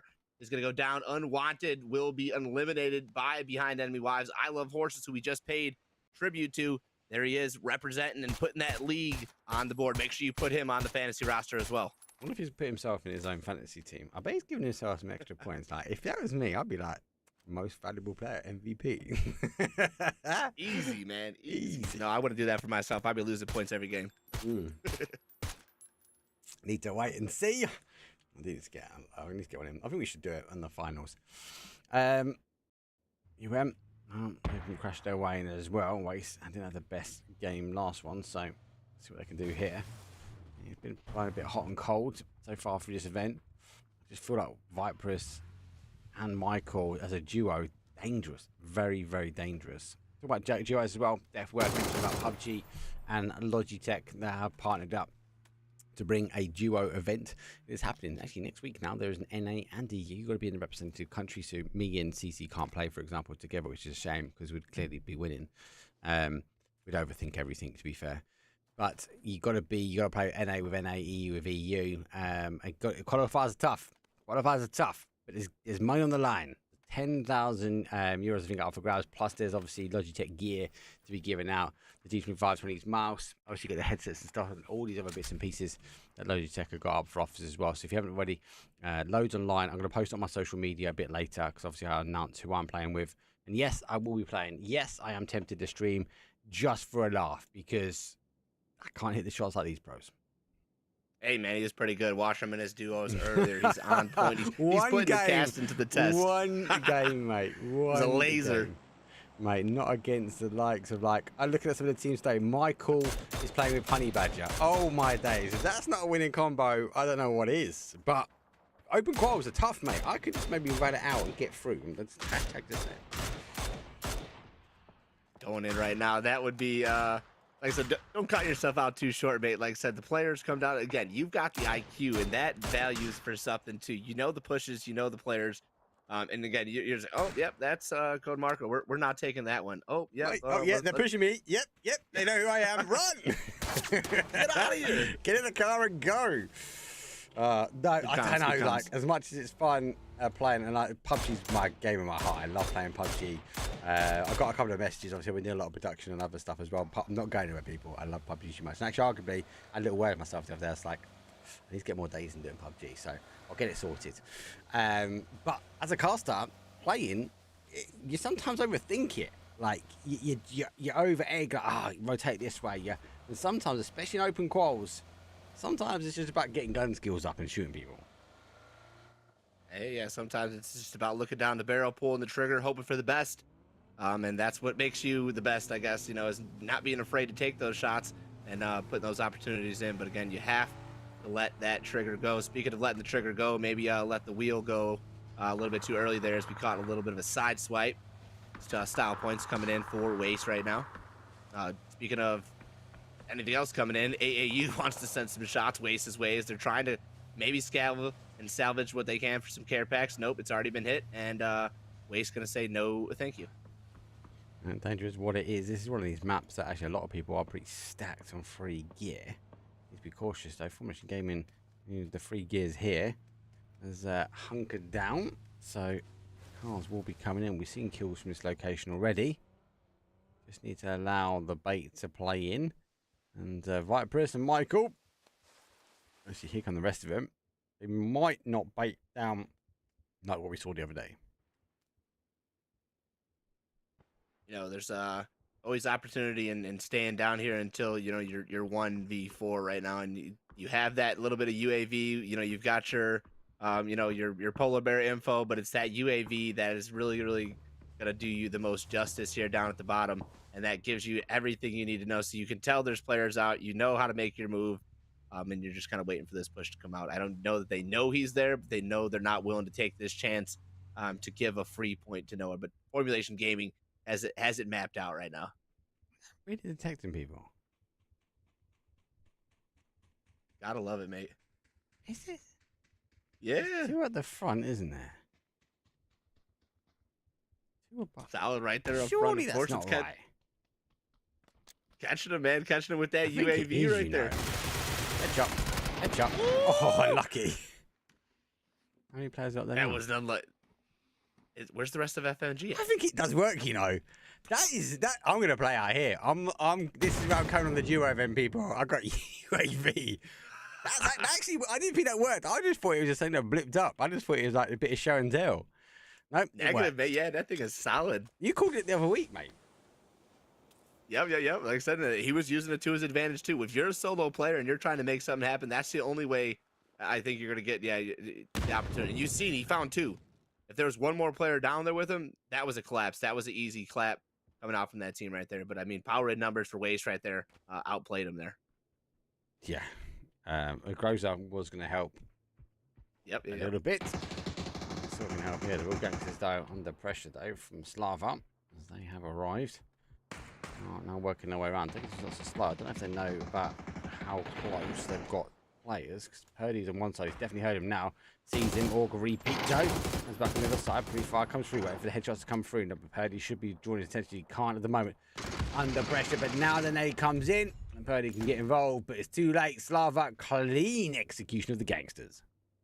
And I'm looking at SU. They're a team that's slowly. I mean, they're not big on the conversation. We're not SU, but I mean, SU is slowly but surely climbing the conversation here. They're now in 5th place coming into this match right here, overtaking Waste, who again we've been talking about through and through. So to match a team like Waste with the combo of Viperus and Michael right there, and we've just seen Michael, again with hard work cut out for him, still performing to the task right there. Waste is now in a great position. They they don't solo push. They're not sacrificing players here. They make that worth it. Even though they 2-knock, there's the 3rd player to stop the flushes from coming through. And now, to compete with a team like Waste, SU, the Slava Ukraini, it's good to see them continuing the momentum here and starting to make that top 4 a little bit of a different conversation here. Yeah, Mabry, lucky enough. The Mad Marine's not looking his way because he's completely in the open. Now he's going to get in his car and get going as the snowstorm does go. The Mad Marine's still alive, still surviving. Still working their way in on zone for some of them. Speaking of making their way into the zone right now, I think majority of the teams have that same assignment and trying to just find something for nothing right now. This FaZe as again I said, it's not so settling, it's not so locked in as the remainder of the phases here, but still one of those ones that teams are still trying to find out. And we've seen a couple of teams, find different kills and find the early rotations, but everybody's kind of sitting on the edge of the zone here, waiting for the final moments of Vikendi to get that last little pop in. As the Gambling Addicts had an early falling out last match. This time they don't want to see the same ending here. There's opportunity in the middle of the zone. They've got to drive past quite a few teams to secure themselves a position. So it's all coming down to, again, do we play age? Do we send? Or kind of what's the gameplay style here? Is you've got to make the decision before that phase 4 energy starts to come through. Phase 4 energy. Well, they caught a complete line of res, so there is a knock. Might be difficult for them to get the res in. But maybe Formulation Gaming continues the antics. They might cause some difficulty, but on the other side, there goes the Mad Marines. Xerox goes down, STFU back away. Mad Marines be looking to try and get this res, but that blue zone nade, well, that's going to do something a bit different as it bounces right the way down to the shack, and that's going to cause Mad Marines some issues. Very nicely placed blue zone grenade pushes them out of the cover of that shack right there, trying to force them around here as Gambling Addicts will use this opportunity to rotate right past. And again, huge for them if they can find themselves positioned inside the zone as BFG does some damage to right there, finding some more early on kills right now. BFG onto 2, eliminating members of RES as well here. They're fighting on all different fronts. They just had themselves a fantastic match last time. Good kills, good placement, and looking to continue that momentum here into match number 4. Match number 4. We do have best of 6 though, so these are our special maps done and dusted. After this one, we are going to be going our way to the wonderful Miramar, the Sandy Dunes. So we'll be cooling things down, but then we're going to heat it back up again. As the zone goes back towards the road. This is dangerous now. This is we're going to start losing numbers. There's 14 teams at phase 4. This is where we see numbers roll really quickly. Yep, this is that crazy phase right now into phase 5 right now as teams really don't have much to play on, and they really don't like to see their neighbors get any movement forward as AAU tries to pull in for the res right now. Brutally confirmed by that huge nade coming out from Waste right now. Cali knocks Party Beetle, trying to find some energy on the return side right now. Now 2 down for Waste. The third falls as Cali finds Michael on the backside, confirms the kill as well. As Waste looks so good right now. AAU starting to turn the tiles. And in comes Steak and P. Pulls right up onto Vendetta, the Gambling Addicts, and settles that Vendetta very quickly. Yep, and in the car, not too far away, out we go. Going to use the opportunity now to get to his player. On the other side, Waste though.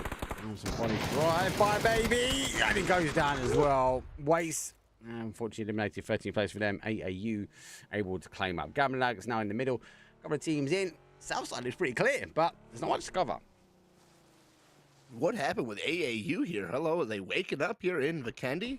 This is just the opportunity for them. Normally they get into these fights, they get third party out, but they're able to secure that fight, make the rotations, beat ahead onto Waste right there. So good ups for AAU right now. Let's see if they can ride that wave in, as they do have FMG just ahead of them. BFG off the off angle there, as we watch quite a few teams plan DEW rotate in there from the south. They're trying to find their way in, but FUT continuing to drop some shots. Down some bodies, not down on the kills just yet, but on the placement point. 3 kills, 12 teams remain. Hey, don't forget though, we need 8 teams and above to get those placement points in. Right, for now, these teams need to try and push their way in. Our wives, against enemy wives, are pushing the smoke. I don't know if they know 3 sports is here at the moment. They might do. There's the zones though from AAU, a bit of confidence early on, putting the confidence now onto foot. There goes one. 80 does get him down. Intent to the final player for them is a P90. Clean sweep though, so he would get the steal from the wives. Gotta love it in coming from the wives right now. SU finding some damage on this as well as they eliminate Slowstorm from the back. Purdy Curdy and the rest of the squad continuing up, but before I say can go up, button goes down behind enemy wives. Gonna find them from the back, as they're used to being from the back. When you find that they're in their comfort zone right there. So hopefully it's not behind your wife, but when it's behind you, you've got to put the defense up and you've got to be able to do something about it. Well, phase number 5, that tickles a little bit more. Cannon going to fall to that zone. 9 teams now remain, 1 more before we say goodbye and into the placement points. Car goes up and over. Behind him, Wise pushing, trying to use everything they can. The smoke, the fire, the flames is melting, but it's not going to melt enough to find that player. Now we're going to play peekaboo. A couple more shots. Now they confirm there is someone there. And Libra, well, difficult space to fight from. Beacon left, looking for the right side. Avi not refusing to give up an easy point right here. I love horses on the support as well, as they're looking to find something. The smokes is providing coverage right now, but the stuns are making it hard. Now the blue zone comes out. Ibra with a perfect perk. Finds the right side, looking to the left. From the back, Beaks getting in. FMG leave him alone. Avi gets the knock. Ibra down and out. And where's the backup? Jan, where's the support? I'm coming. Support. I'm coming. He's got the bike. Oh my God. We've seen it now twice come in clutch. Can he survive? Can he pick the player up? I Love Horses is up. Ibra's confirmed. The Molotov is up. It's going to click him. Oh, but misses the burn. It is short. Heard he's coming for this as well, though. Completely exposed. Quick, take the shots. Formation Gaming, go away. We'll take the fight. And there goes final player. Purdy Kelly does claim it. Formation Gaming will take that one. There goes one. There goes two. And we are now in a 6-team race now. 16 players. As you on the push out. Slava looking pretty good. A lot of teams in the trench in the middle. A couple which remain on the outside now want to be pushing closer to that road. All right, Mad Marines, it's your chance to shine. This is your guys' game here. You're at the shack. You've just got Spurv to deal with. I need you guys to move forward. Take the knock. Okay, 2 players for RES. Okay, it's just Spurv. Just be in that mentality. You're gonna find Spurv. You're gonna move forward here. Mad Marines making some plays, trying to find it here. We're bringing the NA energy to the Marines. There it is. Heals.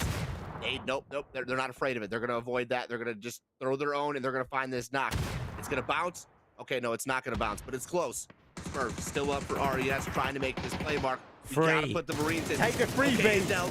Take Give the hell, baby. freebie. 1-2. GG's. Completely free. Oh, I love it. It was about to take the shot because natural instinct was to shoot the player, but it was like, oh, but there's a free kill. I'll take that first. Thank you very much. Bam, bam. Thank you, man, as we like to say. That's where it comes in right there. That quick, clean kill. Adele coming in love for the chat right there. It's STFU. It's BFG. It's the solo Formulation Gaming. And then it's our Slava Ukraine again, climbing up those charts, Mark. Looks good. Looks good. 4-2-1. And again, we mentioned before, we saw the fall of Foot Esports a little bit earlier. Arguably, does it make any big difference? No. No point harping over that one, Mark, for too long. BFG, they're the ones that are pushing game after game at the moment. It's like they like the individual sets. They like the Tago. They like the Vikendi. Just could not performing well and firing on all cylinders when it comes to Arango and Miramar. So let's see what they can do on Miramar today as these teams now reposition for our top 4. Situating up, we're just getting to see that T formation here as everybody's going to find their north, south, west, east position on the map.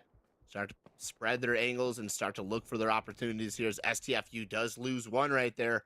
If we're able to find him, they've got the final member spotted out, and if he's not careful, R2N from the back is going to get a freebie here on the Mybri. Good shot. He's having a look for it, but can't get quite in. There's a train, just to let you know, it's pretty open. Obviously, the road fight is going to be the one really. Obviously, the main zone's here. This hillside is going to be dangerous, and Slava in a better position maybe to take the win. They do find the player from Formation Gaming. They just need to hold the line now. They're good. They're good. They've got this in the bag right now. There it is. Spectro to find the first knock. Adele will find Mybri, but confirming that one right there. That's going to put 4 to the 3 members of BFG. The kills are an 11 for SU, and BFG is awoken. They've got some kills of their own. They've got 12, so the match is very evenly sourced between these two. And again, would have been 11-11 going into the fight had SU not found that player for BFG there, so we'll just kind of make that self that much closer. Can BFG hold SU at the line right now? They've got their angles set up, but BFG is definitely looking good. They are looking good. It's 4 versus 3. The Lions have drawn. Slava did try to be creative at the end, but without the knock, they're going to retreat back, and they're going to play this now for the end game. I think this is the right play, though. Reset, wait. He didn't get the opportunity. He didn't get that side swipe that he needed to. If they got the side swipe, would have been a quick ending. I think this now is going to go down potentially on zones. Zones a util use right now. If you can find the smokes, you can avoid some angles getting shot and focus on the fight in front of you and not have to worry about that third party as we've seen from FMG. But it's now all one squad. But even though it's just one squad, they've spread themselves out wide across that hill. Care packs actually being dropped right in front of them as well. So not only they're going to get some fresh gear, we'll have some fresh coverage to also work themselves through the center of that zone there. But it's Purdy on that off angle, really providing most of the information to his team, and it's going to come huge if he can stay up and stay into this end game right now. Purdy should be able to walk his team into the victory right now. So there he is, looking for the first knock, spotting out some shots. He's looking to find Adele. If he can get him through the tree, could be huge, but in return, HPFL going to push him back. Good pushback as well. I do like it. Purdy's being really creative. He's trying to get the angle. He tried again earlier, trying to peek his way around after that engagement we saw from BFG, but didn't quite work out for them.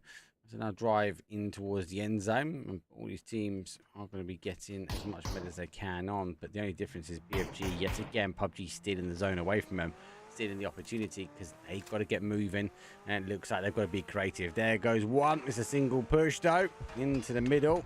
Can they survive? Potentially. Purdy Curdy, I won't be surprised if trying to get the knock, but don't know if he can see it from here.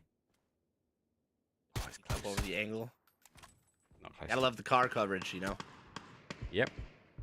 Well, we saw it from PEC. Look at the end of PEC in the grand finals for spring. Twisted Minds able to remain in because of the perfect car placement. Comes down. We've seen it early on. Sonics used to be, I think, the hard hitters of this when it first came out and how they used to do it. And once they started doing it in those final zones, I mean, it just became monumental right now. I mean, and now it's just something, like I said, that again, players play more thoroughly through. We've seen more in the OG Erangel days and, you know, the Miramar days, but we do still see, again, the huge opportunities that it presents itself, like you said, still even in today's game. It's be close. Res and go. Wait and see, but Zico, the opportunity. Problem is the shots are dialed in already. They will be waiting for that card. I think they're just going to give up on the front player. Zico trying to bait some shots. Smokes needs guy. You need to get some kind of cover now because you're not going to get the car shift you need to. Nope, not going to be able to take those cars, not going to be able to push it forward. If you do, it's almost giving the opportunity for them to get an easy knockout, but it looks like that's going to be the play here.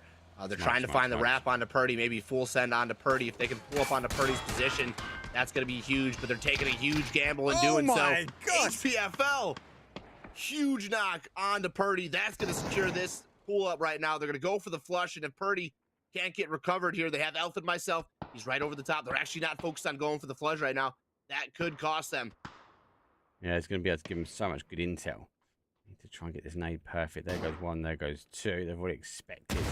But remember, you might be down, but the intel that you can give is huge. Purdy now denied of information. 3 versus 3 in the end here. Elf is the closest there. Spectro, well, holding the back line, watching that first player that made the move, and BFG don't count them out just yet. They are fighting hard.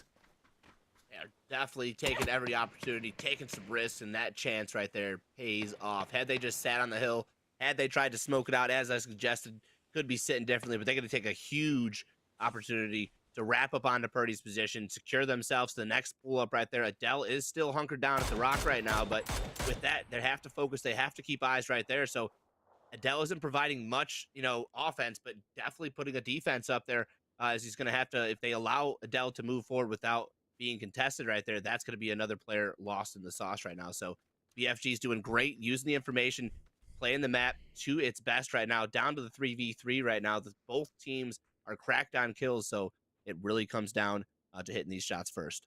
Love it. Look at what Slav are doing. Elf is obviously getting provided some cover here because he's there waiting, and the cover was over the top. And there goes a push from himself. Didn't know he was there. He goes down. 3 versus 2. Going to potentially knock back. Come the other way. 2 versus 2.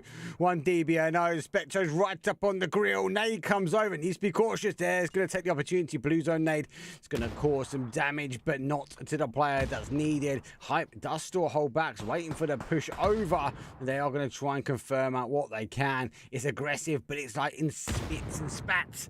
At least they do confirm out one. It's definitely a 3 versus 2, but one's DBNO for Slava. Hyper, if he can get just enough on the angle, no, HPFL is playing the ridge so right. If he gives it up a little bit more right there, he's going to give that angle over to Hyper, but Hyper actually spotting out Adele first as he was trying to creep up to find that. It's now HPFL inside the vehicle, the full send Oh no, maybe he's just going to use for coverage. He's going to backfill, and now just wait for the push from maybe Spectro. It's a 2v1. Adele's still up, so the information is being fed. Starting to let him know where Hyper's at. Starting to keep that. There is just one player for him to focus on if he can get the knock, but Hyper knows that he has the angle as soon as he peeks up. It's not a 1v1, it's a 1v2. It is definitely a 1v2 here. And Slava, really good holds. It was the cover. It was the providing cover was key. No lid, no vest. Looking for anything they can now. Is anything in the container? Nothing there. There's a lid at least. That's going to give you half a chance. Now comes the push. Spectre repositioning. Dell going to be providing the information, no, but it's going to be very difficult. Dragunov arguably could be a big hitter in his end zone. Pops the smokes, looks for the opportunity. Spectro's on the bottom. Hyper at the top right there. Adele is still bleeding out, so still sending some comms, but not going to be enough right there. SU held tight, gripped that one for the victory right there. 14 kills over a massive BFG who was just close with 12. They're going to take 24 points for that victory. Well played from SU. Actually was really, really well played. If you break it down at the end, it wasn't just about the zone control. We saw them line up. They had an area of cover which they played from. But what really, I don't take it away from BFG because they are trying their damnedest to get a chicken dinner, doing well. But Slava, instead of trying to wrap around, you see teams trying to wrap around and try and create an angle. You saw that from Slava. But at that point, it was like, do you know what? Elf's really far forward. Just provide me cover. Stop anyone coming around that rock. Stop anyone trying to push me.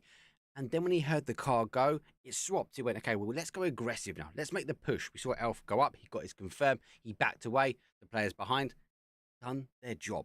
Hold the cover. Stop them pushing over the top of that hill. And it's kind of baited them, drawing them into that. Eventually, go Slava away. That was really, really good high IQ end game there from Slava. Yeah, Slava to play it off. But I mean, BFG I made that game last longer than it should have. With that push onto Purdy and able to secure that rock for themselves, that game could have been over, phases before, but they are able to buy themselves that extra little bit of time to give themselves the opportunity for the victory. Had Adele found Hyper and then not the vice versa, that fight went the other direction. But that was a huge knock from Hyper onto Adele to spot that player out, to secure that angle and just make the 1v1 focus on just the one-sided angle right there. Huge from both players right there. BFG, again on the full send. I love the opportunity right there, but it's just SU with some solid gameplay. Completely solid gameplay. Let's take a quick break there. When we come back, it is going to be our final two games. They're going to be solidly on the sandstorms of Miramar. So let's stay back. Game number 5, or round number 5, is coming up. See a video. You should now get this. So game number 1. Flight path, not too bad. And obviously, as we're waiting for the plane to really go in there, Fuzz, let's quickly talk about roles within the team. I believe you're the IGL. I might be wrong, so please correct me if I'm wrong. I do IGL. What is an IGL for those that don't know? I mean, it's pretty simple. Basically, you just decide like the team movements and how you take on fights.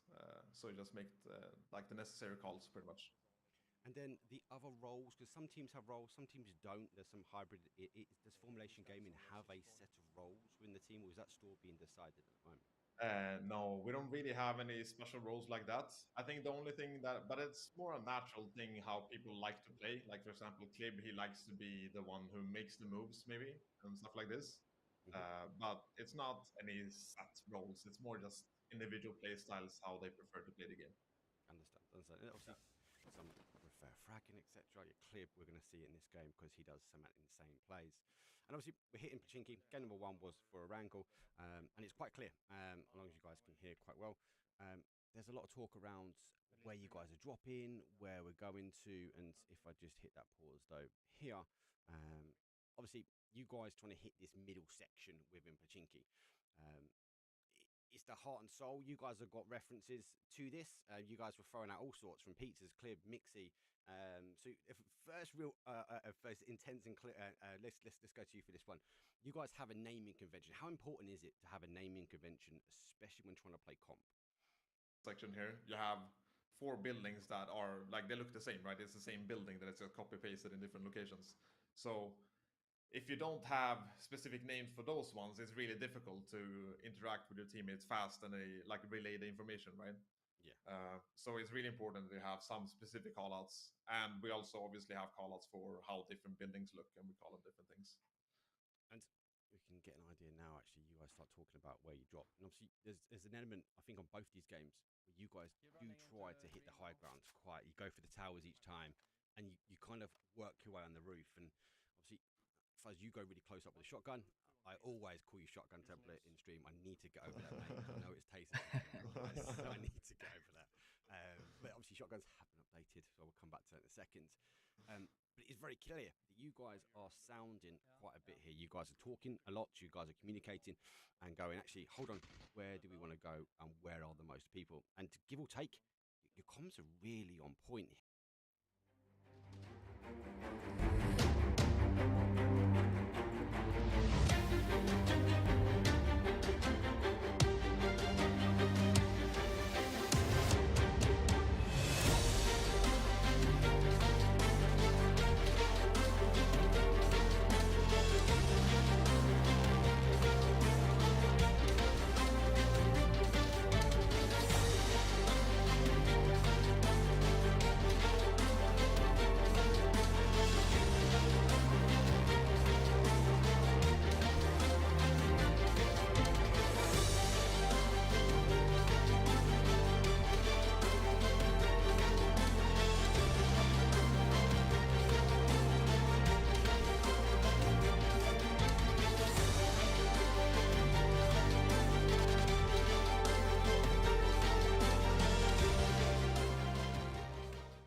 Here we go.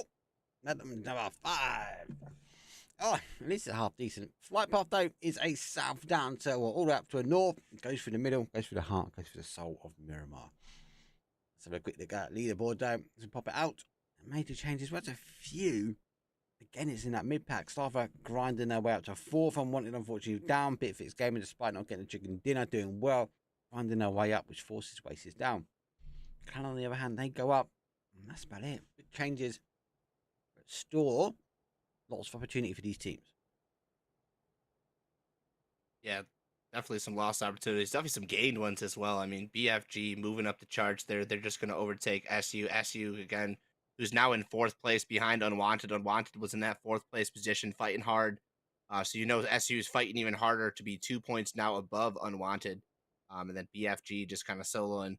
They've been consistent. They found high kill games. They found 2 back-to-backs where they've been, in the top 3 with high kills. So this is definitely BFG's time to continue that momentum. Unwanted needs to pick up the ball. FMG needs to pick up the ball. They put up 22 points or around 25 points, I think, for the day. But now 5 matches in, that's just definitely not something we expect from FMG. So you can see, again, this is no shot to FMG. This is shots to the players that are in the lobby that are stepping up, that are finding, I think finally the opportunities. They're getting comfortable. They're taking fights.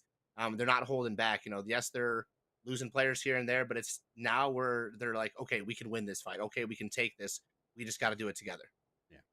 It's teamwork. 100% teamwork. Teamwork makes the dream work. Talk about teamwork. Talk about points and everything in between. If you're not aware of this league for GGO, it's not a Norwegian league, obviously Norway. Not surrounding countries. You've got to be in there. 3 players need to be there. Anyway, we're Division 1. There are multiple divisions, but there are multiple divisions in the division. So that's super confusing. Division 1, there's only one. There's only one division number 1, right? But in Division 2, we've got a 2A and we've got a 2B. You could hear me and CC talk about this a lot. Right? Promotion, relegation, money, etc., right? If you're in slot number 1 in Division 2A and 2B, you're going to get automatic promotion to next season in towards Division number 1. So there's 2 instantly. And then what happens from 2nd place in Division 2A and 2B down to 7th, they are going to play in the qualification rounds, though. But they are also going to be put together with the lowest section of this lobby. Unfortunately, though, we're at the end of the grand finals. We're in a couple of weeks where we play out Monday, Tuesday, and Wednesday. At the end of that, we will draw a line in the sand. And at the end of that, it will be unfortunate for 15th and 16th place because they will drop straight down. One will basically go down to Division 2A, one will go down to 2B. But what we're looking for is 11th through to 14th because they're going to be mixed into the teams that are eager to get themselves in this top spot. And that's where the interesting things start to happen. Grand final done. It's not over for some of these teams. They've got to fight to return back next season in Division 1. And if you're a team like Rufus Esports RES, who I think has some very stacked players, they came in, with a lot more momentum that they've been showing over the last few weeks. That's going to be a huge opportunity for them, maybe to be good and then again pick that momentum back up in that lobby against all us. As we've seen in the last match, had some great opportunities, had some great players as well, but you can just tell the intensity of this lobby and just the aggression. You've got to be able to come back and you've got to be able to not only get the knocks but secure those, because if the reses come through and these teams reset, we've seen several teams reset, come back, and then take it all the way into the end game here. So you've got to be able to close that fight out. You've got to be able to read the kill feed and find that third-party action. Look at it. Look at it from our leaderboard on our screen at the moment, right? We're looking from 11th place down to 14th, right? So Slowstorm is on that cutoff point on the right-hand side. And we'll update this. I do plan to update this. I might try and do it this weekend. But from that section, 11th place down, cutoff, right? So with Slowstorm against all of us, Gambling and RES, they're the ones that are going to be fighting out for relegation. Unfortunately, Mad Marines and at the moment, they're the ones that are going to be instant relegated. But it's pretty tight. Mad Marines, if they have a good couple of weeks now, they can maybe catch up with RES. And then you look at the other side of things, 127 points really, which is shared against AAU as well, and to 146 with Clan and Real Gangstar. That's a really, really tight gap. Again, we've got a couple of weeks to play, plus the grand finals. Anything can play. You're not secure in these spots at the moment. You've got to fight every single game. Yeah, speaking of fighting every single game here, we've seen Waste, show up every match, keep us entertained.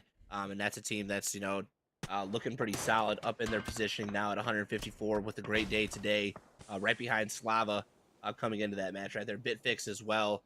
Again, just some of the teams who are kind of coming into the day on the cusp, Real Gangsters, Clan, who was, I think, more frontal on the first few weeks. Now we're starting to look at new names, new teams. And again, like you said, that it's never too late to have your team have a 60, have a 70-point week, while some of the other teams struggle to put those points up. And, that's all it takes to catch yourself up and put you back in the conversation with how close the middle of that leaderboard is. It just takes 1 week. And sometimes after, this being, week by week, it's, only 1 day a week. You have that time in between to I don't want to say get lazy, but to get laps. And if the team who has had a bad week, has had a bad day, decides that we're going to grind out and we're going to put our momentum in, then they come up and they bring that momentum to the table. Well, we're in a whole different style of PUBG. Yeah. Style of PUBG, which we like. 2-2 splits though from Formulation Gaming. 2-2 from Footy Sports. Behind me, Wives going for a kind of a 2-1-1. As Duffy's is going for a little bit of a scout towards Chomisera as we see Waste work their way in. Starver and BFG been back and forwards along the road, especially around that sort of drop. So arguably, I don't know how much more that vest remains. STFU, well, they might get split here as rotate their way in. We've just been speaking about, and they continue on this path. They might find themselves going past not more than one of the STFU boys. Coming in hot right now, looking like they're ready to take this one away from Ben. He's on the top of the roof. He's going to let the pull up happen. He's got support coming out from Hot and Spicy. They spot him pulling up. Ben going to give his position away, thinking that he has the opportunity for the knock. Unfortunately, pulls back just in time to avoid the knocks. The nade comes through, does some splash damage. Right now, it's a 2v1 with Ben. Support up top. Skarit, actually for pulls up as well as shots from the distance. My Bree across the way is going to get that knock, get that flush as well as they relieve some of the pressure. That nade bounces off the trailer almost to find the knock as the push from Ben is going to follow here. Can Xerox find the knock from the back end? Doesn't need to. Ben's there with the AK, finds the knock, looks to find Sympathize on the back. Can he pull up? Or is CKP going to be the off angle? No. Ben is firing on all cylinders. Xerox as well. And now left to Sympathize here. Wanted this pull up, wanted this fight, and is now falling apart. Only one Symphony to be playing, and that is the retreat. They will trumpet their way down and out. They literally rolled right in the middle. Two sides of them played straight down. Didn't pick up any of the STFU. Really unlucky here. Great knocks. I was a bit worried about Benki. I thought he gave away his position and we might have been isolated, especially from the players behind. But quick thinking on their tippy toes. STFU will clear that one out. Sticking true, man, to how they've been playing today. Their momentum looks great. And they really are starting to just, again, like I said, Ben could have been counted out at any point right there. But the fact that the team was just going, the fact that he was able to turn his head as quickly as he did just kept that team alive. And now 4 points, 1 team less, or excuse me, 3 points and almost 1 team left. last as they pull away here. Symphonize will try to salvage something in Picado. If he's not careful, Trick gonna have something to say about that. Lucky where he's pulled up. Trick was actually waiting for him. You can see where he's roughly going, so they're a bit split as well. You hoping and praying for the zone now to come back. Another team hoping and praying. More footy sports. They're hoping and praying for the sandstorm just to provide them enough cover to get in towards the next section of their zone. Phase number 1 about to hit. 50 odd seconds to go. Still got all the teams, but not all the players. 60 players now remain. We've lost a few already. Lost a few, but we are getting a much more comfortable zone, I think, that we've seen on Aaron Gale. So they're getting a chance to just kind of play some regular Miramar style gameplay, picking the compounds they know, picking the compounds they love. AT looking to impress us and overtake Vipers here for those 1,000-meter shots. You barely see some pixels on the screen there. HC, he's got them in large. They're about the size of a quarter on his screen because he's just that cracked. Mate, I'm playing. I got Ultra on as well, by the way. So, like, the fact that it's potato in for me, God knows what it is for them, because they'd be playing on low. It'll be like a little block somewhere at the end of the scope. Just shoot the block that moves. Good shots and good hits, though. Slow will be pushed back in towards their compound as he looks back to his little jiggly wiggly blocks in the distance. I'm pretty sure that might even be his team, isn't it? That might be his team. As he looks over them, there goes the zone shift. When it comes down south and behind him, he wires. Well, they play it slow, they play it passive, and now they find themselves in such a great spot. The Dov's actually to give up his location because Waste is backfilling. Oh, he's on the pull off. So is Waze. Waze maybe on the chase here as Party Beetle spots it out. Nope. Nope. Maybe. Nope. Okay. No. Don Quixote Del Fe will get away here. Was kind of rethinking that as Waste will take no opportunity to lose a player here early on. They know where they're at on the leaderboard, and they know, again, they want to continue that momentum forward with SU kind of overtaking them after that last match right now. Waste wants to bring the energy and wants to maintain all the power towards the end of the match here. Here comes the scout. I think they're looking to go up the way they came. They see the cars rotating around. The question is, do they think there's already some here? With the zone shifting down south, you would argue that a quicker rush might be the play. Need to scout this one out though, but behind me whilst already here, Dust can be rotating his way around. Waste have pulled up below, but let's look back at the other zone because as these teams still need to work their way, and it's actually the north that I'm a bit worried about now is formulation game and try to fit between clans. And then makes the attempt to try to find some FMG members out of the vehicle. Here's a huge spray comes through, no connections on the Techers there as he continues to approach. Will rotate up and around. That should delay the shots as they finally pull across the ridge right there. So FMG will make it in. Superiority still over the top of that ridge right there. May find some knocks onto AAU. I don't see he's in the vehicle yet, so he's going to have to be very, very careful how he plays, but he's got 3 AAU members around him still looking to fight his way out of here. As FMG does pull forward, Superiority inside. He's going to find one there, so unaware. Goes to find the second, but the peak is there. Jan stops the clutch from coming through, and FMG will lose one. That is not what you want to see peeking through the door. I like how he went for the flush and then second guessed it with the scary face mask. I would have missed my shots on that one as well. They're going to rotate their way by Empty Store, King of the Hill, as he's just trying to regain so much intel now. These teams rotating in where the rest of the boys are.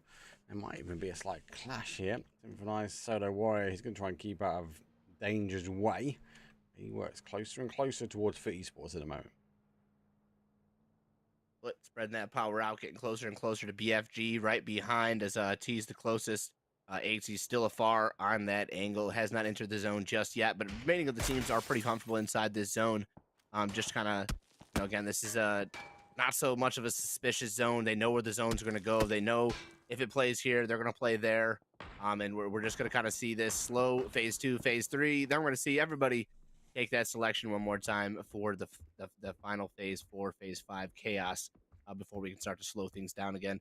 But right now, everybody, like I said, is pretty comfortable except for RES, who's coming in from the south to make the rotation into the zone here. So where they stop could spice things up a little bit, but there's still so much open field and open opportunity here on this eastern zone. Arguably as well, they're just going to try and hold this outside, right? Because like you come in late, you come in wide. It's the same on the other side. Who is it? Yeah, Gambling. That they're the same. They're coming in really late, mate. Like, where do you play from here? Like, you got no intel. Ah, that's what you do. That's exactly what you do.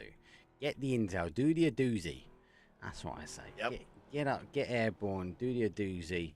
Get yourself some intel. There's no fuel in there, mate. You got to keep on rolling. Now zone shifts again back towards this side. Actually, GG blessed now. They can just hold this corner. Let no one come in this sort of southwest, then work your way across. Don't get yourself stuck in the middle just too soon. It's going to be really hectic now for some of these teams in the north. Yeah, still very early on to kind of worry about centering up right now and kind of putting your team in a bad position right now. You're more worried about finding a route in, finding a route out, and keeping your 4 players alive getting into this end game here. There is still 58 players. There are 16 teams moving forward here. It's SWS caught upon rotation, driving towards SU, caught in a rock in a hard place. They're trying to pull up here. It's only going to provide so much coverage as the vehicle ready to explode. HBFL finds Mekis from the back. Spectro finds Grandies. And SWS loses 2. Stops at the shack here to provide some coverage, but I'm only going to live on borrowed time. Alpha myself stopped out by Snike as more shots taken onto the final member to Juckin. He's got the smoke out to delay the flush, but SWS, a risky push, costs him 2. This is where they need to hammer their car, right? That next bounce. They just need to hammer that car, get rid of the car, do the damage, let the car explode, clear the cover. But for now, well, it's a bit of a slow rotation for them, and as a result, they go down 2 after losing the car. STFU now on the push now. UM, it seems like these 2 powerhouses continue to fight each other. I think they know exactly where they are and where they sit in the leaderboard. That's it right now, kind of taking this up. They're getting closer and closer. They want to delay anything from there. Tommy Bob finds the knock, finds the flush from Faraz onto Hot and Spicy right there as STFU loses 2 now. Down to 2, FMG to the side here. Actually trying to get involved as well. Faraz will look as well. You got some third-party shots coming in. They're not able to find the off angle just yet. So Mybri, Hot and Spicy, and Ben will get sacrificed there, but Xerox is still up, so Xerox is going to make his way towards FMG. But again, FMG is aware. They know he's coming, so that's probably going to be living on borrowed time. When it comes to about borrowed time, horses don't climb mountains, and goes down. There's the second one. The wife's sort of getting explosive ending now. As the depth charges are being cleared out. GG done the right thing. They didn't push in. Now they're seeing. Now they can engage. Leapfrog onto this, counteract what Clannon have done. You've got to keep the pressure on. You can't be losing bodies like that, because if you stop Clannon, they're going to get pushing. You cannot let the momentum shift change here. You've got to keep it in the form of up, up, up. You don't want to go down right now, and it looks like for right now, we're going to slow down. Give us the time here to move forward here as Clan, taking some opportunity to throw some nades. Nobody to connect, just the vehicle. Hey guys, the vehicle's blown up. It's exploded. It's seen its days. I don't think it's going to catch any more fire. So I don't think maybe they just don't have the intel though, have they? I think there's been so much going on, they just don't know. So it's like, let's just launch a nade there, maybe. But it is a waste. Another nade down. That's a complete stop of momentum, and Clan are going to get hunkered back down. UM, at least they're going to try and take to the skies as Xerox, well, he got running. He did pick up a kill, but unfortunately for him, he's going to be down and out though, as the real gangsters, they get a knock, and it's going to be SU. They're going to close him out. Wow, STFU, the first team eliminated here. That's huge. The door's open for Formulation Gaming to finally close the gap here, as they've been chasing STFU all day, entering the last match last time. Can they catch up right now as they find a knock here? Rafis Esports misses a huge opportunity. Take that 2x spray and find the knock on Snuskadusky. Nade just shy as well. Now the response from Snuskadusky as the third nade comes in. Dusky's going to continue to dance, continue to bob, and he's going to continue to stay alive for the time being. He's bounced away. Snooky sits firm. Rezdo in the wrong place. We're going to try and catch as much as we can, because the sea of colors is swimming in death. Looks like I slow. Well, they're short. Our foot needs to get shifting as well after this one, but it's going to be a complete run over here. Doffs is in there. It's going to be cautious though. Dodge, duck, and dive. Get the reload on. Pre-fire comes through. Looking to get it confirmed. The pressure's coming through. Guys, for confirm again. Coming through. Get that knock. And oh my God, Doffy will not go down. He nearly took out an additional 2 players. Does get Michael down and out, as it was a bit sketchy, but he ran out of bullets in the end. Oh man, Waste was not about to live that one down, but somehow they stopped. The dimensions and the destruction coming out from the Dauphin himself, the Don Quixote, stopped in the traction. But we went from about 55 players down to 30 from phase 3 to phase 4. And like I said, Mark, we could not call it enough here. This is just absolutely insane. You're going to catch a few fights, but I mean, to drop that many players here, this region is just stacked for this phase. Rips the helm off. Goes for the flush, goes for the finish. What? What is going Ivo. on? The ding helmet goes flies like this is me done. No, Ivo, hell no. You are down and out. This is my shack, baby. Big push coming from him. Here comes more pushes though. Slava losing bodies as well. They're in a position of strength now, but so much is rolling in. AAU say goodbye towards Formation Gaming and their down body, but they got to get push in the zones coming forward. Tickles a little bit more though. But Metro's there. He takes the shots. He gets one, but the secondary comes through. Good shots from him. Is down to their final body. And unfortunately for them, a little bit too far away. We're not going to see Purdy really getting involved just yet. 6 kills from Slava, a good game. They've been done by zone. AAU picks up one, but then loses the entire fight right there. Gives one over to SU, who again is on 6 kills. So even if they get nothing else, has put some positive points on the board. Speaking of getting nothing else, Phaeton looking to spot and spoil the game here for SU. Spotted out by Tajukin's SWS. Looks to take one more for themselves. That's the solo. Now into 10 teams remaining here. One more teams. We start to see the team points start to come through as we get into 8th right now. The Mad Marines 3 up, a little bit widespread from one another, but still alive. Moving into our top 8 teams. Well, we've lost the compound, so Foot Esports need to move from here as well. The question is which way they go. A lot of aggression been happening around them. Don't just shift back towards the top side and oh, he plays peekaboo. Is he? Can he be seen? He's got green gear on. Just got on his gun. Just got on his gun. Hopefully he doesn't make the peak that way. He's not in. Slow needs to get in. We've got loads of single players. Look at this. All single teams. SU, SWS. We're hearing they being cooked. That's gone, but I think he's gone and out. He's gone. Oh, hello. What happened there? Down for a body. 2 kills. Gets caught up as T-Bone hears all the commotion. And SWS, well, they get a complete freebie. I don't ever know if they're actually the impending danger, how close it ever was. Done and dusted. 9 teams now remains. We did lose Purdy in the backfield there. That's down to our 9, so no more points further for SU. Going to be 6 on the board, pushing them a little bit further towards Unwanted, who is eliminated as well. So that's going to close the gap. They may have overtaken Unwanted. May have continued to take over Unwanted right there, closing that gap now with Formulation Gaming. Formulation Gaming did put some points back on the board. There's just a lot of teams that are still towards the top right now, and like I said, I'm just curious to see where this is going to end. We've seen so many team flips, so many team flops as well, but we've seen a lot of teams really vault themselves up here when these teams aren't doing something. Somebody is doing something. I wonder if you can see, like, you wouldn't even guess. You wouldn't even double check it. You've been here for so long. Also, he's going to be down now. I think there'd be a big GG's in chat. And actually, if Patzer goes in the door, he's going to find himself a little bit of a cheeky bike to get rolled in. The question is, how close does he get to taking a bit of free transport?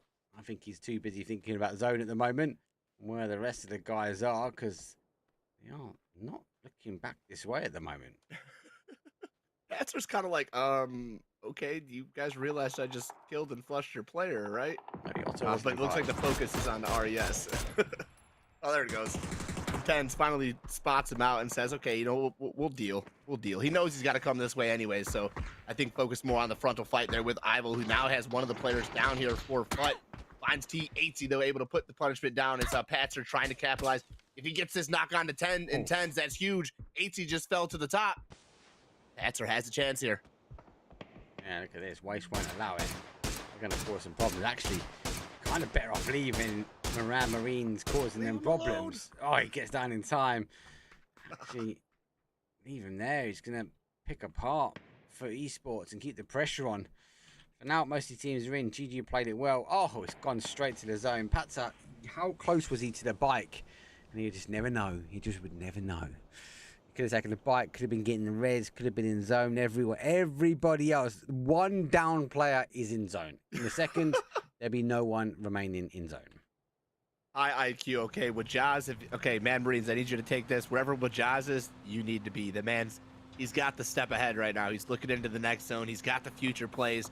He got knocked, but he knew where he was going to play in the end game here right now. So we'll see how it does end up. Does Patzer survive further and further? He's just outside of 14th mark. He came in talking about on that 14th spot was like the cusp right now. Yeah. They need to overtake Raucous Esports, who's at that 14th place again. So getting the chance right now. We'll see what happens. Waste eliminated there as again, Betty Boop comes through for Unwanted. Betty Boop's pop. I missed that one. I apologise. Well, they find themselves in the top 4 position now. Footy Sports do keep the numbers up as they'll be looking to try and get themselves back in towards zone. But for now, it's very difficult for a lot of teams. BFG were the only one that's really made the extension in. Call her her own custom play. It's gonna be the Betty Bop. Anytime she goes crazy, it's just be the Betty Bop. Been Betty bopped. You've been Betty bopped. You're right, get Betty Bopped. No one knows with a whiff of the whistle of the P90, shall I say? Now they're going to know now. BFG actually actively left the player behind. 2 in the car, move out. 1 stays behind just to try and deal the damage. I don't think he knows that actually the same plan's going to be unfolded here himself as 2 will now push forward. Let's see now check back was the right play. I think this is the count of actually where are the remaining players. BFG got to get moving here, but there is no support from the remaining players. 4v3, v3, v3. There's a couple of solo fights really happening. And just peeked in as you seen Adele. You gave him the third-party view right there. Good shots right there. But Adele rocking the old school PCS1 level 3 helm right there. Gotta love it. Util coming in as the dump ready to take down BFG.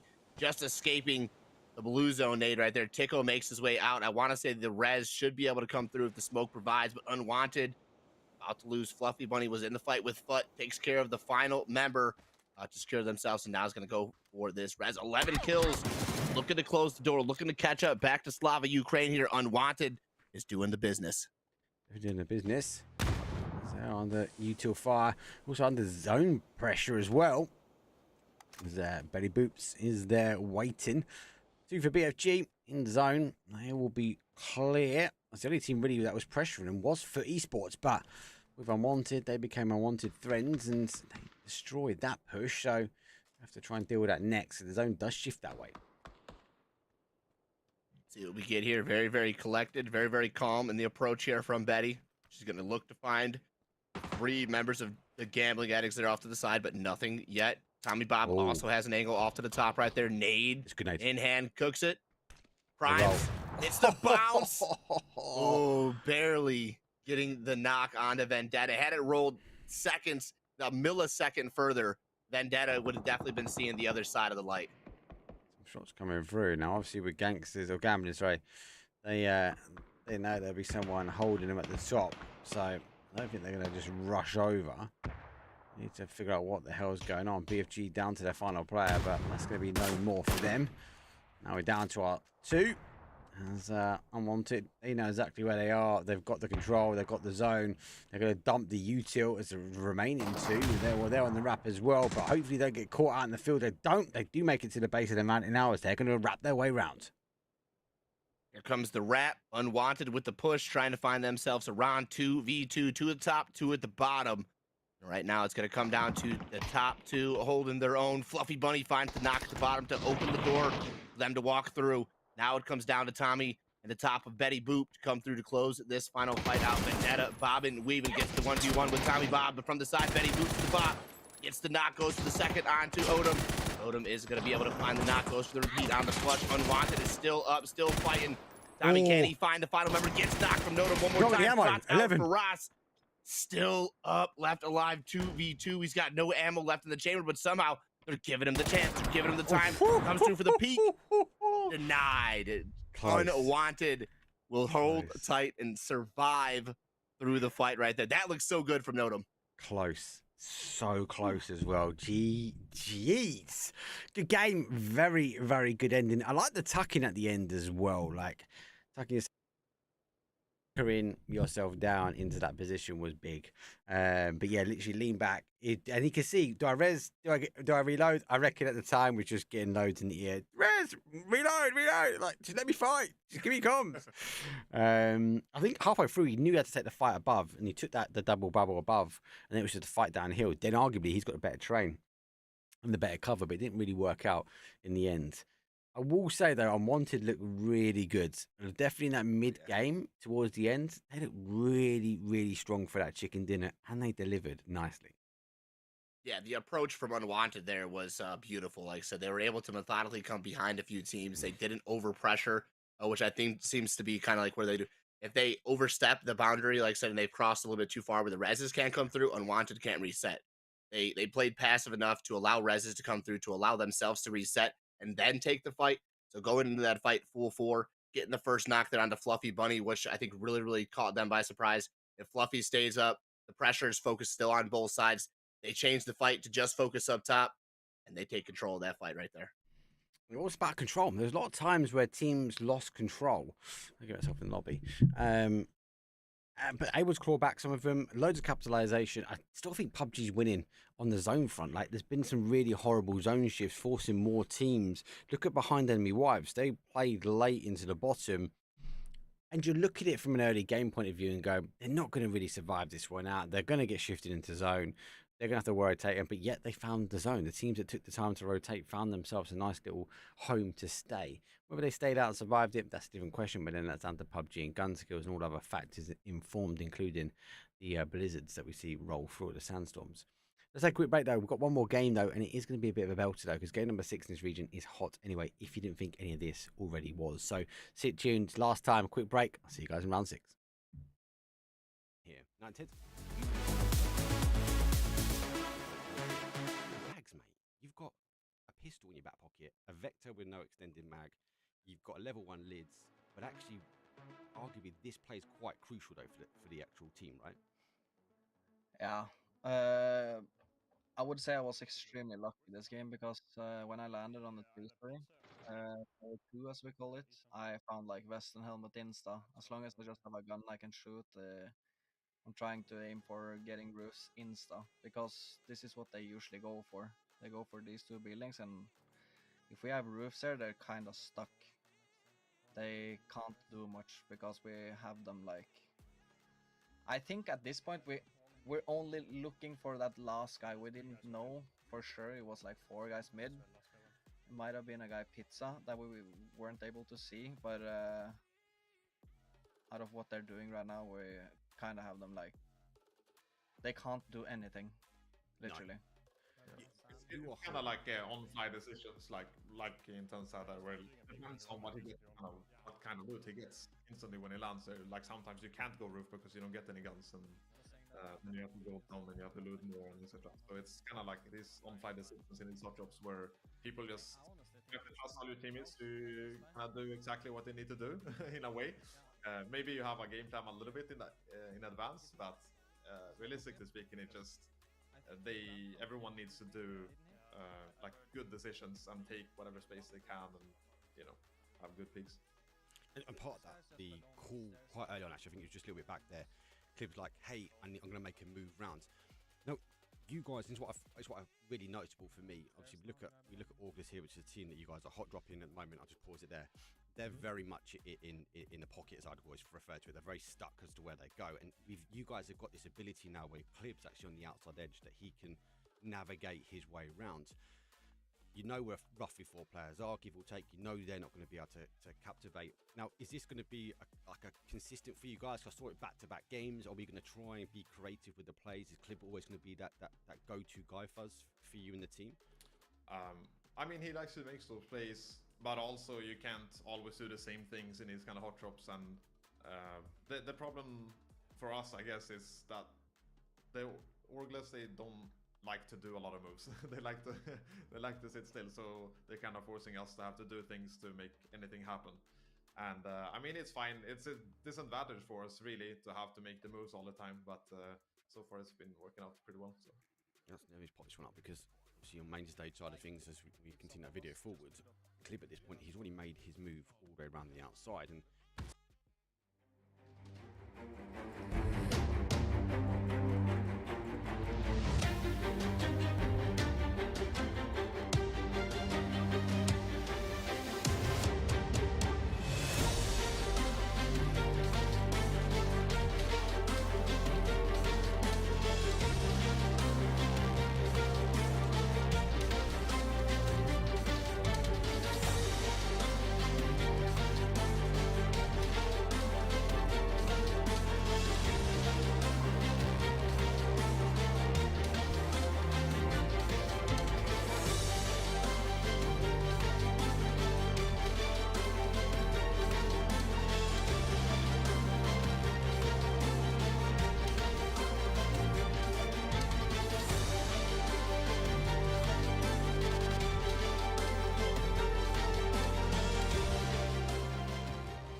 Here we go. Final match for Wednesday evening.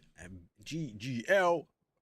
Round number 5. It's the finals for division number 1. A little bit of a change on the leaderboard, but no super shockers when we come down to it, though. Flight path is a northeast down towards the southwest. Does go back to kind of the rest of the zones where we do favour one side of the map. Seems to be the case. Like I said, we just can't seem to see both sides of the map for whatever reason today. It just it is what it is. You know, we get to see certain sides, we get to test certain rotation paths, and if you are looking for you know, a day to challenge yourself, today is definitely that day. This is the closest we've gotten from a quote unquote east to west zone. As we get, you know, some of the map here, but it's just been a very, very difficult showing of playing pass here to then commence with some difficult playing pass and some difficult zones to some, again, like last match, not so difficult zones, more custom, more common. I think the winner from game number 5, though, CC, was unwanted. Not just because they got the chicken dinner, right? But look at the leaderboard. They actually jumped ahead of Slava. They're in the 180 points, 170 points, right? They're now sitting firm in the 200. So it's not even just a slight jump. It's a leapfrog ahead. So, yes, they got a win. No pun intended there. But the kills, the racking, the consistency for the day, put them on a drive instead forward. There's a big gap now. There's a 23 gap. Can they do it to Formation Gaming? Yeah, just eat, sleep, rave, repeat PUBG. You might get yourself in a 3rd place. So let's wait and see. Zone, mid path, does go late. Lots of water. And Partona, it isn't. Ooh, Partona, hello. Did you I had an ending there, mate. I don't know where you was that week, mate, but I had an ending right in the middle, mate. Try to get it, man. Even if we get the bridge in play down there, that's just an addition to Miramar that makes it more interesting. We've seen some exciting zones, so I'm not going to count it out yet, but we got to wait till we get that phase 2 pop to really determine where this zone's heading. It's going to be heading soon. Seems to be coming. I was watching that zone shift. I've got the game number 5 up obviously on my screen, but just I feel for these players. There were some heavy shifts last time. Most of the games have had pretty bad zone shifts. What if this is going to be the telltale sign for LAN? Hey, you know, hard to tell. I'll take it. Hard to tell. I'll take it, man. I'm viewing, so I'll take it. I'm sitting there watching with everyone else. There's some interesting zones all day, baby.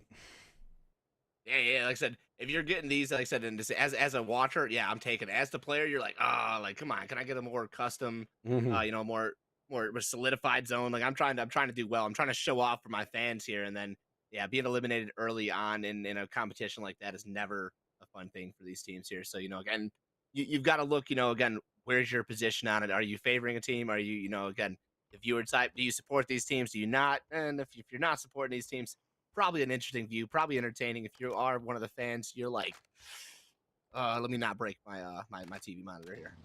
I'll take it. You on the rotation path where we saw that last zone close up and close down. And we're heading down to these compounds on the T-junction. One of my favourite compounds, especially for the starter zone as well. For these zones pushing in, any team really coming on this western side has to sort of cross this path. They either take the road and go quick and fast, or they maybe take the high or low ground, and it's a bit bumpy, so you've got to be cautious with that car. Slava, they've had a really good game like today, and actually yesterday, last week, should I say, because the team that gave us some stick, they just didn't perform early in this event. But they're coming back. I'll give them it. They're coming back. Yeah, it's like they finally, you know, found where they need to be, where they need to play, and where other teams are playing, because they're collecting kills. Like I said, they didn't even make it to the placement points, but they found 6 kills early on. So they're, again, just kind of doing this. But that seems to be the case right there. Also, is like Clan, they lose some players early on, or they go out really early on in alternative matches. So that just makes a lot of catch up, a lot more, you know, places in order to get. Ooh, big play, Glam big caught play the for Glam. nade. Saw the cook as well. I was like, I just get out this one headbutt, dunk, I'm moving. Purdy, they also had to run back from that nade there as well. There's nade one side pushing, but most of the players are crashing their way in. As little peekaboo, sees some shots coming out the other side. The comms coming through. Glamour needs to play in. Oh, just saw the body repositions and looking for the shots, but the rest of Slava are coming in. Hopefully, it's not the commentator's curse just yet, but Clan doing just as well. Coming in from the side, the approach right now. Finally, the support Spectro's back on his feet, as well as Glam starting to push back. Treek from the side actually catches him in the back a little bit there. So 10 HP in the form of team damage right there. You hate to see it, but does help the knock come through as Glam is knocked. Repeat from Trick on the other side now to maybe catch SU by surprise. Has not found the flush yet, so he's just hoping to keep, you know, one of these teammates, maybe find the knock and then go for the res here, but it's going to be very, very difficult for Danamon to do, as again, he's got that angle. Glam's taken down. GLS, I believe, is nowhere involved in the fight, so it's up to the 2 players who are here from Clan. Yeah, GLS is actually really far. You can see laying down, letting cars rotate past, just clearly wanting to get hit as quick as they can. Behind the new wives, look, see them on the mini-map. They've arrived before the 4th player, or now the 3rd player, shall I say.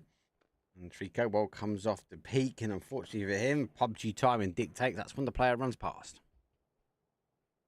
Here it is, Don Quixote. We've seen him multiple times come up big for his squad. It's a little bit soloed out, so he's got to be careful he does not get knocked, but could easily find both teams in the back right there. As looks like Nade comes in, does avoid that knock right there. Spectre to find Danamon on the outside. Trick, Bob and weaving, look at his head every direction inside to make sure that there's not another team member waiting here in line. GLS still not involved in the fight, but potentially getting pulled up by another squad right there. So you hate to see it coming out for the solo right there, but Clan on 2 fronts trying to hold off the compounds here as SU enters the fight. Don Quixote Del Fe finally has some backup coming in from the enemy wives.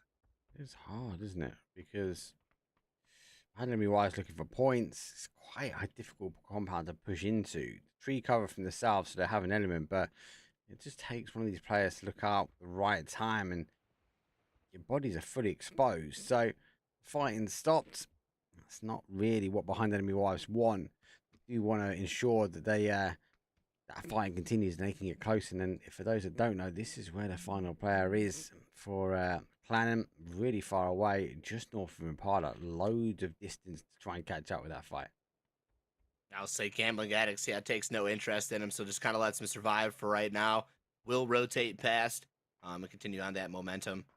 Looks like STFU heading straight for Los Leones, at least on the outskirts, as AAU enters the center of that zone. Don Quixote Del Fe and the rest of the squad will forfeit the fight and just reposition themselves here for a later game, as off to the western side, Foot and Wace into the conversation to try to find themselves an entryway in.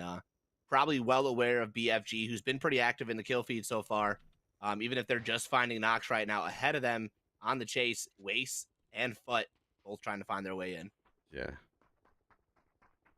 Well, teams, it's Game 6 antics. I'm a bit worried that it's a bit quiet at the moment. I say quiet. Quieter than normal. It just means for a bit more of an explosive end point. There's a lot of these teams trying to defend their compound, right? They're trying to defend their rotation. Otto down for a one. Whoa, big shots. Otto's got to stop and get a med because he's sitting on the bike. Man, those are the shots, like I said, to trail a bike like that and be able to hit those shots.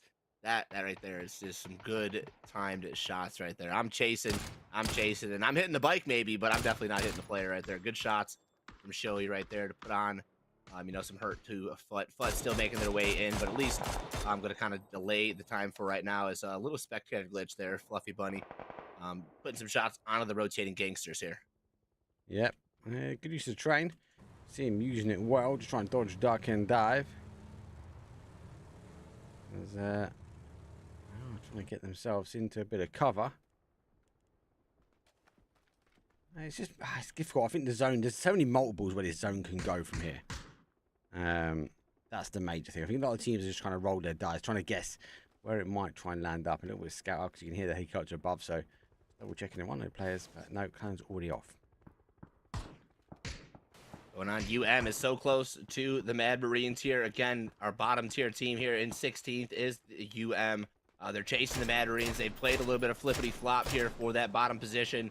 And then to look at Rofus Esports, who again is in that conversation, these 3 teams trying to fight to make sure that none of them are eliminated there in those bottom 2 teams, 15 and 16.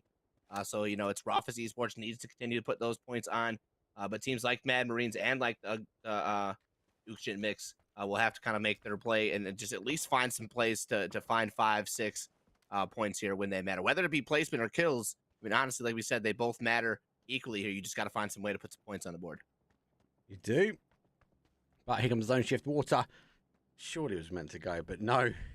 Come on down, baby. It's party time at the beach for Miramar. The Zone Shift south.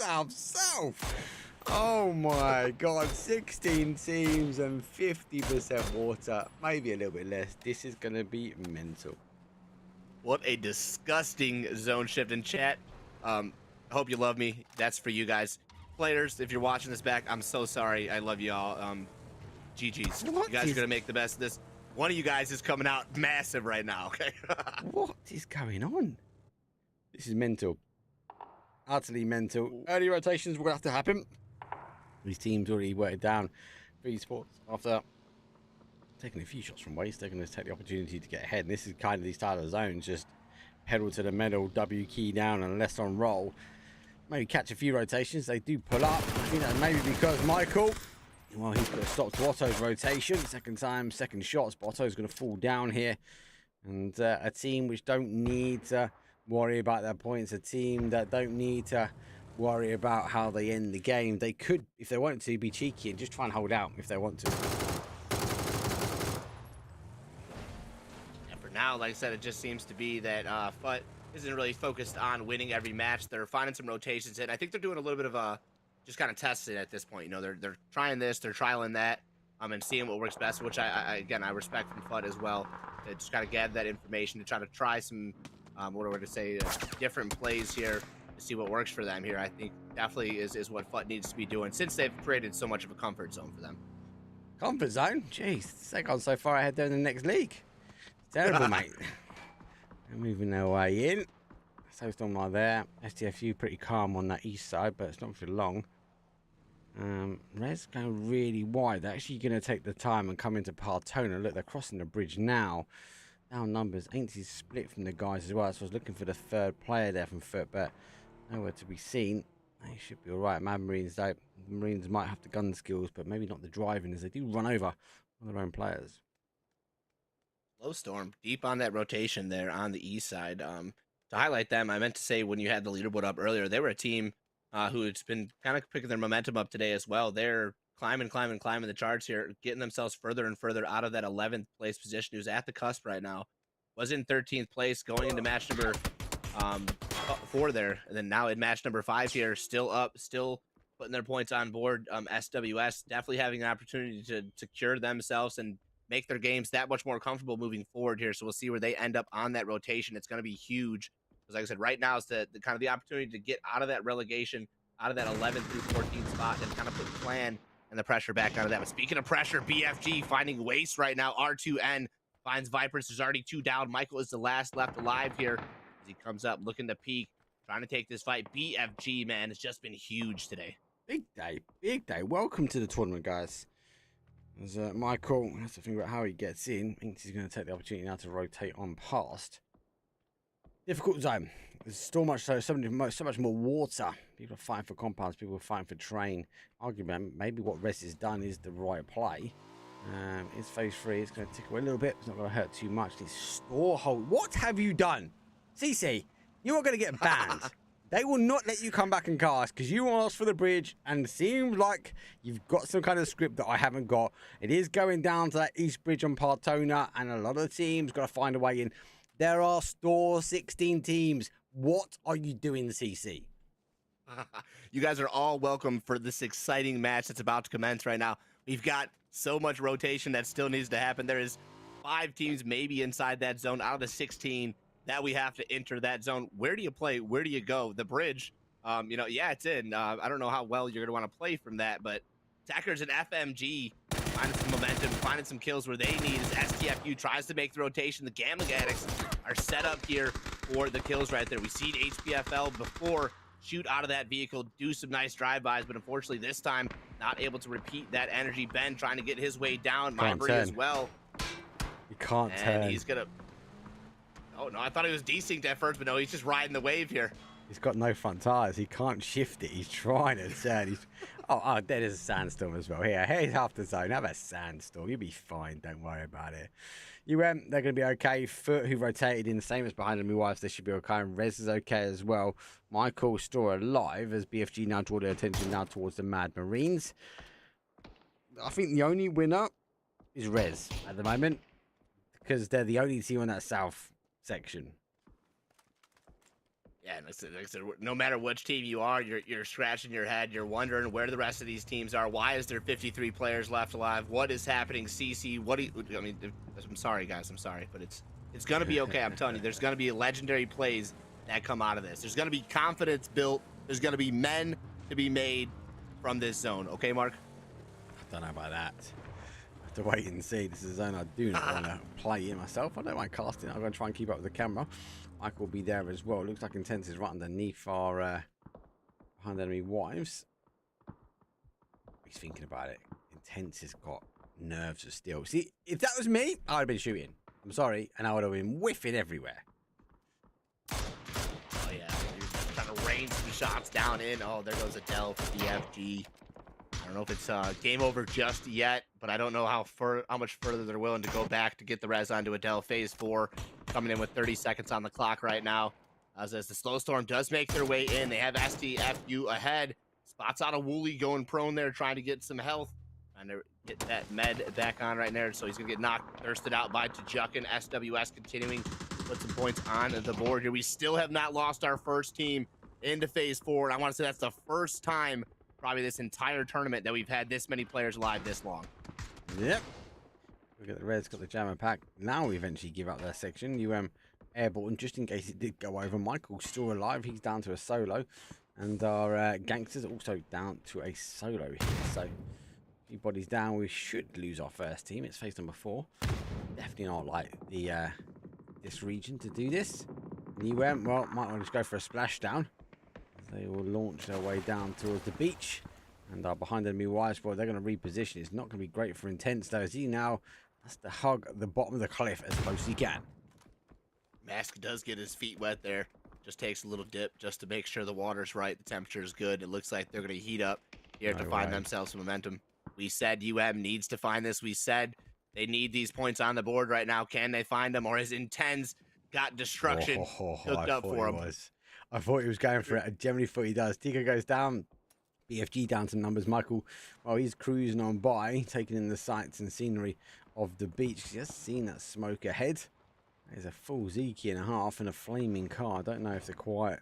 It's definitely going to be a visual they would have seen, Michael. But he's checking his way back. Oh, he hasn't looked back on the other side of the water. And there is a team unexpected lurking, causing issues for all the teams. Unfortunate for RES, they take the gamble and they move across the bridge here. Now they're having to move themselves right back across here. Spur of the first across right now. Michael is across the way. There is shots raining in from the third party. This could be the entry that RES is going to need there. So out the vehicle, looking to provide some shots. They're going to get a free rotate through the vehicle, but not so free. MM gets eliminated. The vehicle with some flames will explode, and now BFG hangs tight. They lose 2 in the fight, but are able to finally secure their position there on that west side. Speaking of securing position, GA, a little bit of unwanted help, comes in to take down STFU as we lose finally our first 2 teams here moving into phase 5. Yeah, they're going to start falling pretty quick. Real gangsters, well, we got the blue zone nades. Hopefully he can dodge that. Has to go in slow. Then have some numbers as well. The higher he goes, the more it's going to be causing problems though for unwanted. There's a nice deployable shield in the blue zone just to give you a little hurry up over the top. It's not too bad actually. Let's go a little bit too far. The blue zone itself, not the fakey one. It's going to be causing this team, both these teams, issues, but the jammer pack might just be enough at the moment. He's going to, here comes Peekaboo. I see you gangsters down and out. Ooh, Olsen, no chance for another big play right there. Eliminated quick from Snike right there. Snike able to capitalize there. Now into our next team elimination possibility. We're watching Michael try to make his move in behind BFG, who again has been on some kill, just I don't want to say chases, but just some kill grabs today. They've been fighting everything. They've been getting kills they need, and now it's up to FUT. Intense finds one. 80 with some help from the top there, as it looks like Steak and P from Unwanted wants to get in fight as well. Third party shots coming in. Somehow 80 is just bobbing and weaving and avoiding the shots in the backfield right there. Yeah. That's what I'm saying. Like they're shooting on the RES instead of shooting on the 80 right there. And there it is. There it is, the knock onto Intense. 80 is still doing his thing for the top with help for T. But as that flush comes through, this is an opportunity for FUT. Pull back, get this res. Michael, still alive. Still up. Still fighting. This guy's resilient, mate. And he's moving on forward. Got no lid. It's got no fans. First Yeah, it's got aids. loads of fans. Michael's got loads of fans. He's on the move forward. He's got no meds though. Yeah, it's in there. He's there. Ain't I don't think seen him. But Michael has. He knows the knock. Here comes a nade. He's gonna. Oh no! UM! What? That could have been pitch perfect for Michael, but oh, UM. Oh no! They let 30 Sports get intense back up. The lasers are back. A storybook finish Look all how the way split to they a are as storybook well. ending. There's one up here. What is going on? Oh, cheeky devils. All right, down to the gambling addicts making the approach on to BEW here. Slow Storms lose one in the backfield right there, but still up and alive. Going into the top 8 if they can just out-survive BEW or the gambling addicts here. So don't even need to. They get eliminated in 9th right there. Betty boops the bot one more time. Take down to Jucket, and the rest of Slow Storm now controls their eastern part of the zone. Will have to move forward in, but much more controlled game after that team elimination comes through. It's very controlled at the moment. I hear you. Right, they've got to control their way into zone, and 30 Sports, well, they're backup bodies now, so you might want to just cause a few problems. Formation Gaming, well, they're going full send, and one of the UM generally have been causing issues for a lot of players. How much damage they got? 28 damage, 42 damage. Surely not. Surely not. That's the only damage That's it, you've got. huh? You've been causing issues for everyone. Somehow with little damage to be done here, just perfectly timing every shot that's been taken here. It seems to be the case here for Ibra, trying to wait for the push to come through, using the coverage on both cars to survive for now. Skarit takes care of one of AAU. That's Cali down and out. The rotation coming in from Brule as he tries to backfill around SU right there. Separating AAU, they're starting to just kind of disperse in numbers here. The Solo is trying to find his way in the smoke, bouncing a little bit too far, but looking to confirm one. Ibra knocked by Skarit as he's on fire for UM right now. Looking on 2 kills, 4 all day for the squad right there as they've lost just Symphonize. Looking to take the fight now with Foot. Yeah, I don't think he wants to take the fight, but he's here. Formation Gaming also looking to try and get involved as well. Car's gone, explode, no cover in the middle once that one goes. Can't imagine Foot playing up. Zone has gone their way. I think it's more Formation Gaming when they see him. He's going to be heard first. No, he's going to be able to get the shot straight. There's a quick kill confirmed. Formation Gaming find themselves on 4, pushing their way towards Foot. And back to the fight down the southeast. Well, that's behind enemy wives, and that's the unwanted. Going to go for the confirm. Should have popped peekaboo and pop up, but not this time. It's going to be confirmed out as Betty Boops goes down for game number 6. There it is, down and out. Everybody's favorite Betty will be eliminated here, down to the Fluffy Bummy and the Tommy Bob. Double names for double the success here, baby. But as I say that, Tommy Bob will be taken down. All left the Solo Bunny here. If he can take down Don Quixote Dauphin, Navi Mill will be able to secure his team one more placement point as well as a few more kills on the board right now. The nade a little bit too far to connect right there as he's going to peek back up. The lid will take one more shot. Oh, but the grenade, perfect, won't even allow any shots to come through. IV will take it home for BEW. He's been taken home. Formation Gaming, well, they're making the push here. They're down 2 as well. It's kind of a 1 versus 1. 30 Sports versus Formation Gaming. We are seeing Purdy Curly want to get involved. There goes the Molly. There's some free kills to be had in this location. See if he can pick any up. But some bodies are now starting to fall for these teams. Gamblers were gambled early. They gambled right. Compound is theirs at the moment. Hard cover it is. There comes a peek. There comes a re-peek. Doesn't quite get the connection. Down for a 2. Flash will go over. Then the push will come. It's technically a 1 versus 1 here. So you don't know that. But, oh, anchored down position will turn Purdy Curly back the other way. Down and out right now. Superiority looking to hold off. The rest of SU is not going to be able to get that flush with pressure coming in from Spectro.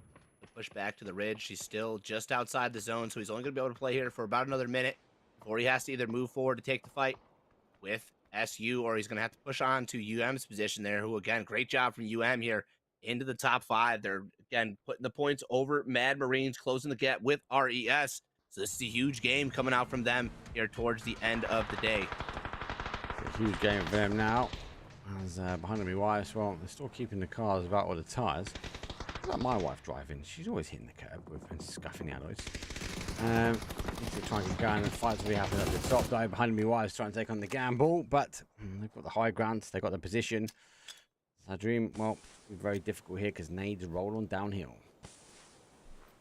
Rolling down, that one a little bit tossed too far. Will avoid the knock right there. Sandra trying to survive on borrowed time right now is another nade bouncing a little bit too far. Undercooked this one. Looks like the Molotov. What A bit too far as well. Over tossing all of the util right now. So just kind of wasting on Sandraheem. Avi is already in just below the gambling addict. So if they continue to focus here, are going to miss that knock. Are going to miss that player right there who's just waiting for the perfect opportunity to catch one of these guys slipping right now. So for now, it's an opening knock needed for behind enemy wives here to get themselves into the next zone. Phase 7, 40 seconds. The spray from Sandra trying to find that knock. A little bit of freedom of movement now. We are top 5, 12 players, so it has gone pretty quickly for our game number 30 at the moment, or game number 16. We're going to work our way in. GG from beneath, taking some shots, doesn't quite get it, and they do have the high ground. Don't know if they know exactly where the player is. This is going to be a bit of a rainbow. Needs to be pinpoint accurate. Would have been a bit further down, but does get a bit of splash damage, so take every little victory. With no information there, I think that was a nicely placed grenade right there. This is the opportunity they've been waiting for, but no, Notum, who was huge last match here, looking to come up one more time, spots Masky up on the approach right here. Now has made his way to the ridge. He's got the P90 in hand, level 3 gear all across the board right there. Looking like this could be his opportunity. Elf and myself spots out superiority. Looks to find Techers as well. And again, we got 2 fights on 2 different sides of the map happening here, both for control of this final zone. 5 teams ready to be down to 3, ready to give us the final fight here in the next few moments here as we watch SU try to reset, try to recap. They've got Spectro down. Maybe bait the res. No, goes for the flush, goes for the knock on superiority. Will bait have to go now either for the first aid or for the res. Has to go for the res before his player bleeds out. Too late. Purdy Curdy's down. Spectral confirmed. Superiority now trying to come through to finish off the final member of myself. Tackers over the top with Og. He's got him. SU down and out right there. And FMG back on Miramar, Mark. This is their terrain. This is their territory. And they're showcasing that. Now 9 kills further. Looking to find their first chicken dinner and the first, I think, real point game that FMG has had all day. Yeah, it was going to be a good game for them. Let's not take anything away, though. Big play from Elf. Losing the smoke, losing the player. That's huge, right? If you can lose the player, you might be able to get the side angle. Don't think you have the grip, though. The Orc spray with the 2 times never the best anyway, even at distance. That's not going to help out. But here comes the aggressive push from GA. The Gamblers have been in the compound. They picked up 4 kills. I need to question whether they've got the util. We could see it hasn't got the ammo. So they might want to try and end this one quickly. They're limited when it comes down to intel. Yeah, especially on these ridges for Miramar. You know, you peek up, step over the wrong ridge right there, and you got a player already waiting to take that spray right there. So you're very, very cautious on how you take the next move. You're also trying to make sure that there's somebody there to support you as well. But as we get closer and closer to the end game, the distance between players starts to spread out more because, again, power in position and power for the control of the zone there. Sometimes that much more powerful than that player over your shoulder here, depending on the situation you're in right now. But GA is kind of grouped up, is kind of taking this position over on the northeast part of the zone right there. But it's Techers and superiority spreading the north, spreading the south, and keeping their information on both fronts. Masky sponging up some points there towards the bottom, but could easily catch FMG by surprise. Well, they could. Catch us by surprise. And the P90 of 190 bullets, 139 bullets, right? Grenades? Yep, and yeah, good try. Frags? Right, that could be an explosive ending here for GG. Or GA, so I say. Formation Gaming, they are going to try and lose the player themselves, but they have got the train. GA does get the first initial knock, but it's down to Techers now. 10 kills, he's got 5. That's 5 apiece. Let's see if he can pick up the final 4 players. He has to wait for them to fall on the sword. They've got to come one at a time, and here comes the util and the grenades from UM. And unfortunately, that is going straight towards Formation Gaming. That's going to be in the favor for GA. 10 kills on the board, looking to make a few more here. Gonna have to watch out for Masky, the solo 1v1, but the P90 just too quick for the spray. Takes down Techers in third. Yuckjit Mix is able to come through with second, but the P90 only going to fire so fast against the final 3 players here. Can Masky conclude with no vest, no helm? He's got it. Or is it going to all go to the victory? He's got this. He's got this, mate. He's got P90. He just needs him to push forward. And actually, He doesn't need to push them. You can go towards centre zone. I kind of like that he's trying to lose him though. Like he's doing what we saw earlier from SU, from Slava. Just dodge, duck, dive, get away from the intel. We'll look at him facing this way. I think they've heard the cue as he goes to have a little sneaky look for some meds. Maybe he needs a few more nades because 5's never enough. What I'd suggest you need is a lid or a vest, but not been provided just yet. For me, go down and round. The dots down that way. You're going to be good. You're going to get the placement. Just keep the GA on the high ground. That P90 is not going to rumble. Well, yeah, and he's got bullets to spare as well, so he should definitely be able to make something happen out of nothing right now. But it's just going to come down to some placement shots. GA is grouped up. All 3 spots the first out, gives his position away. Yes.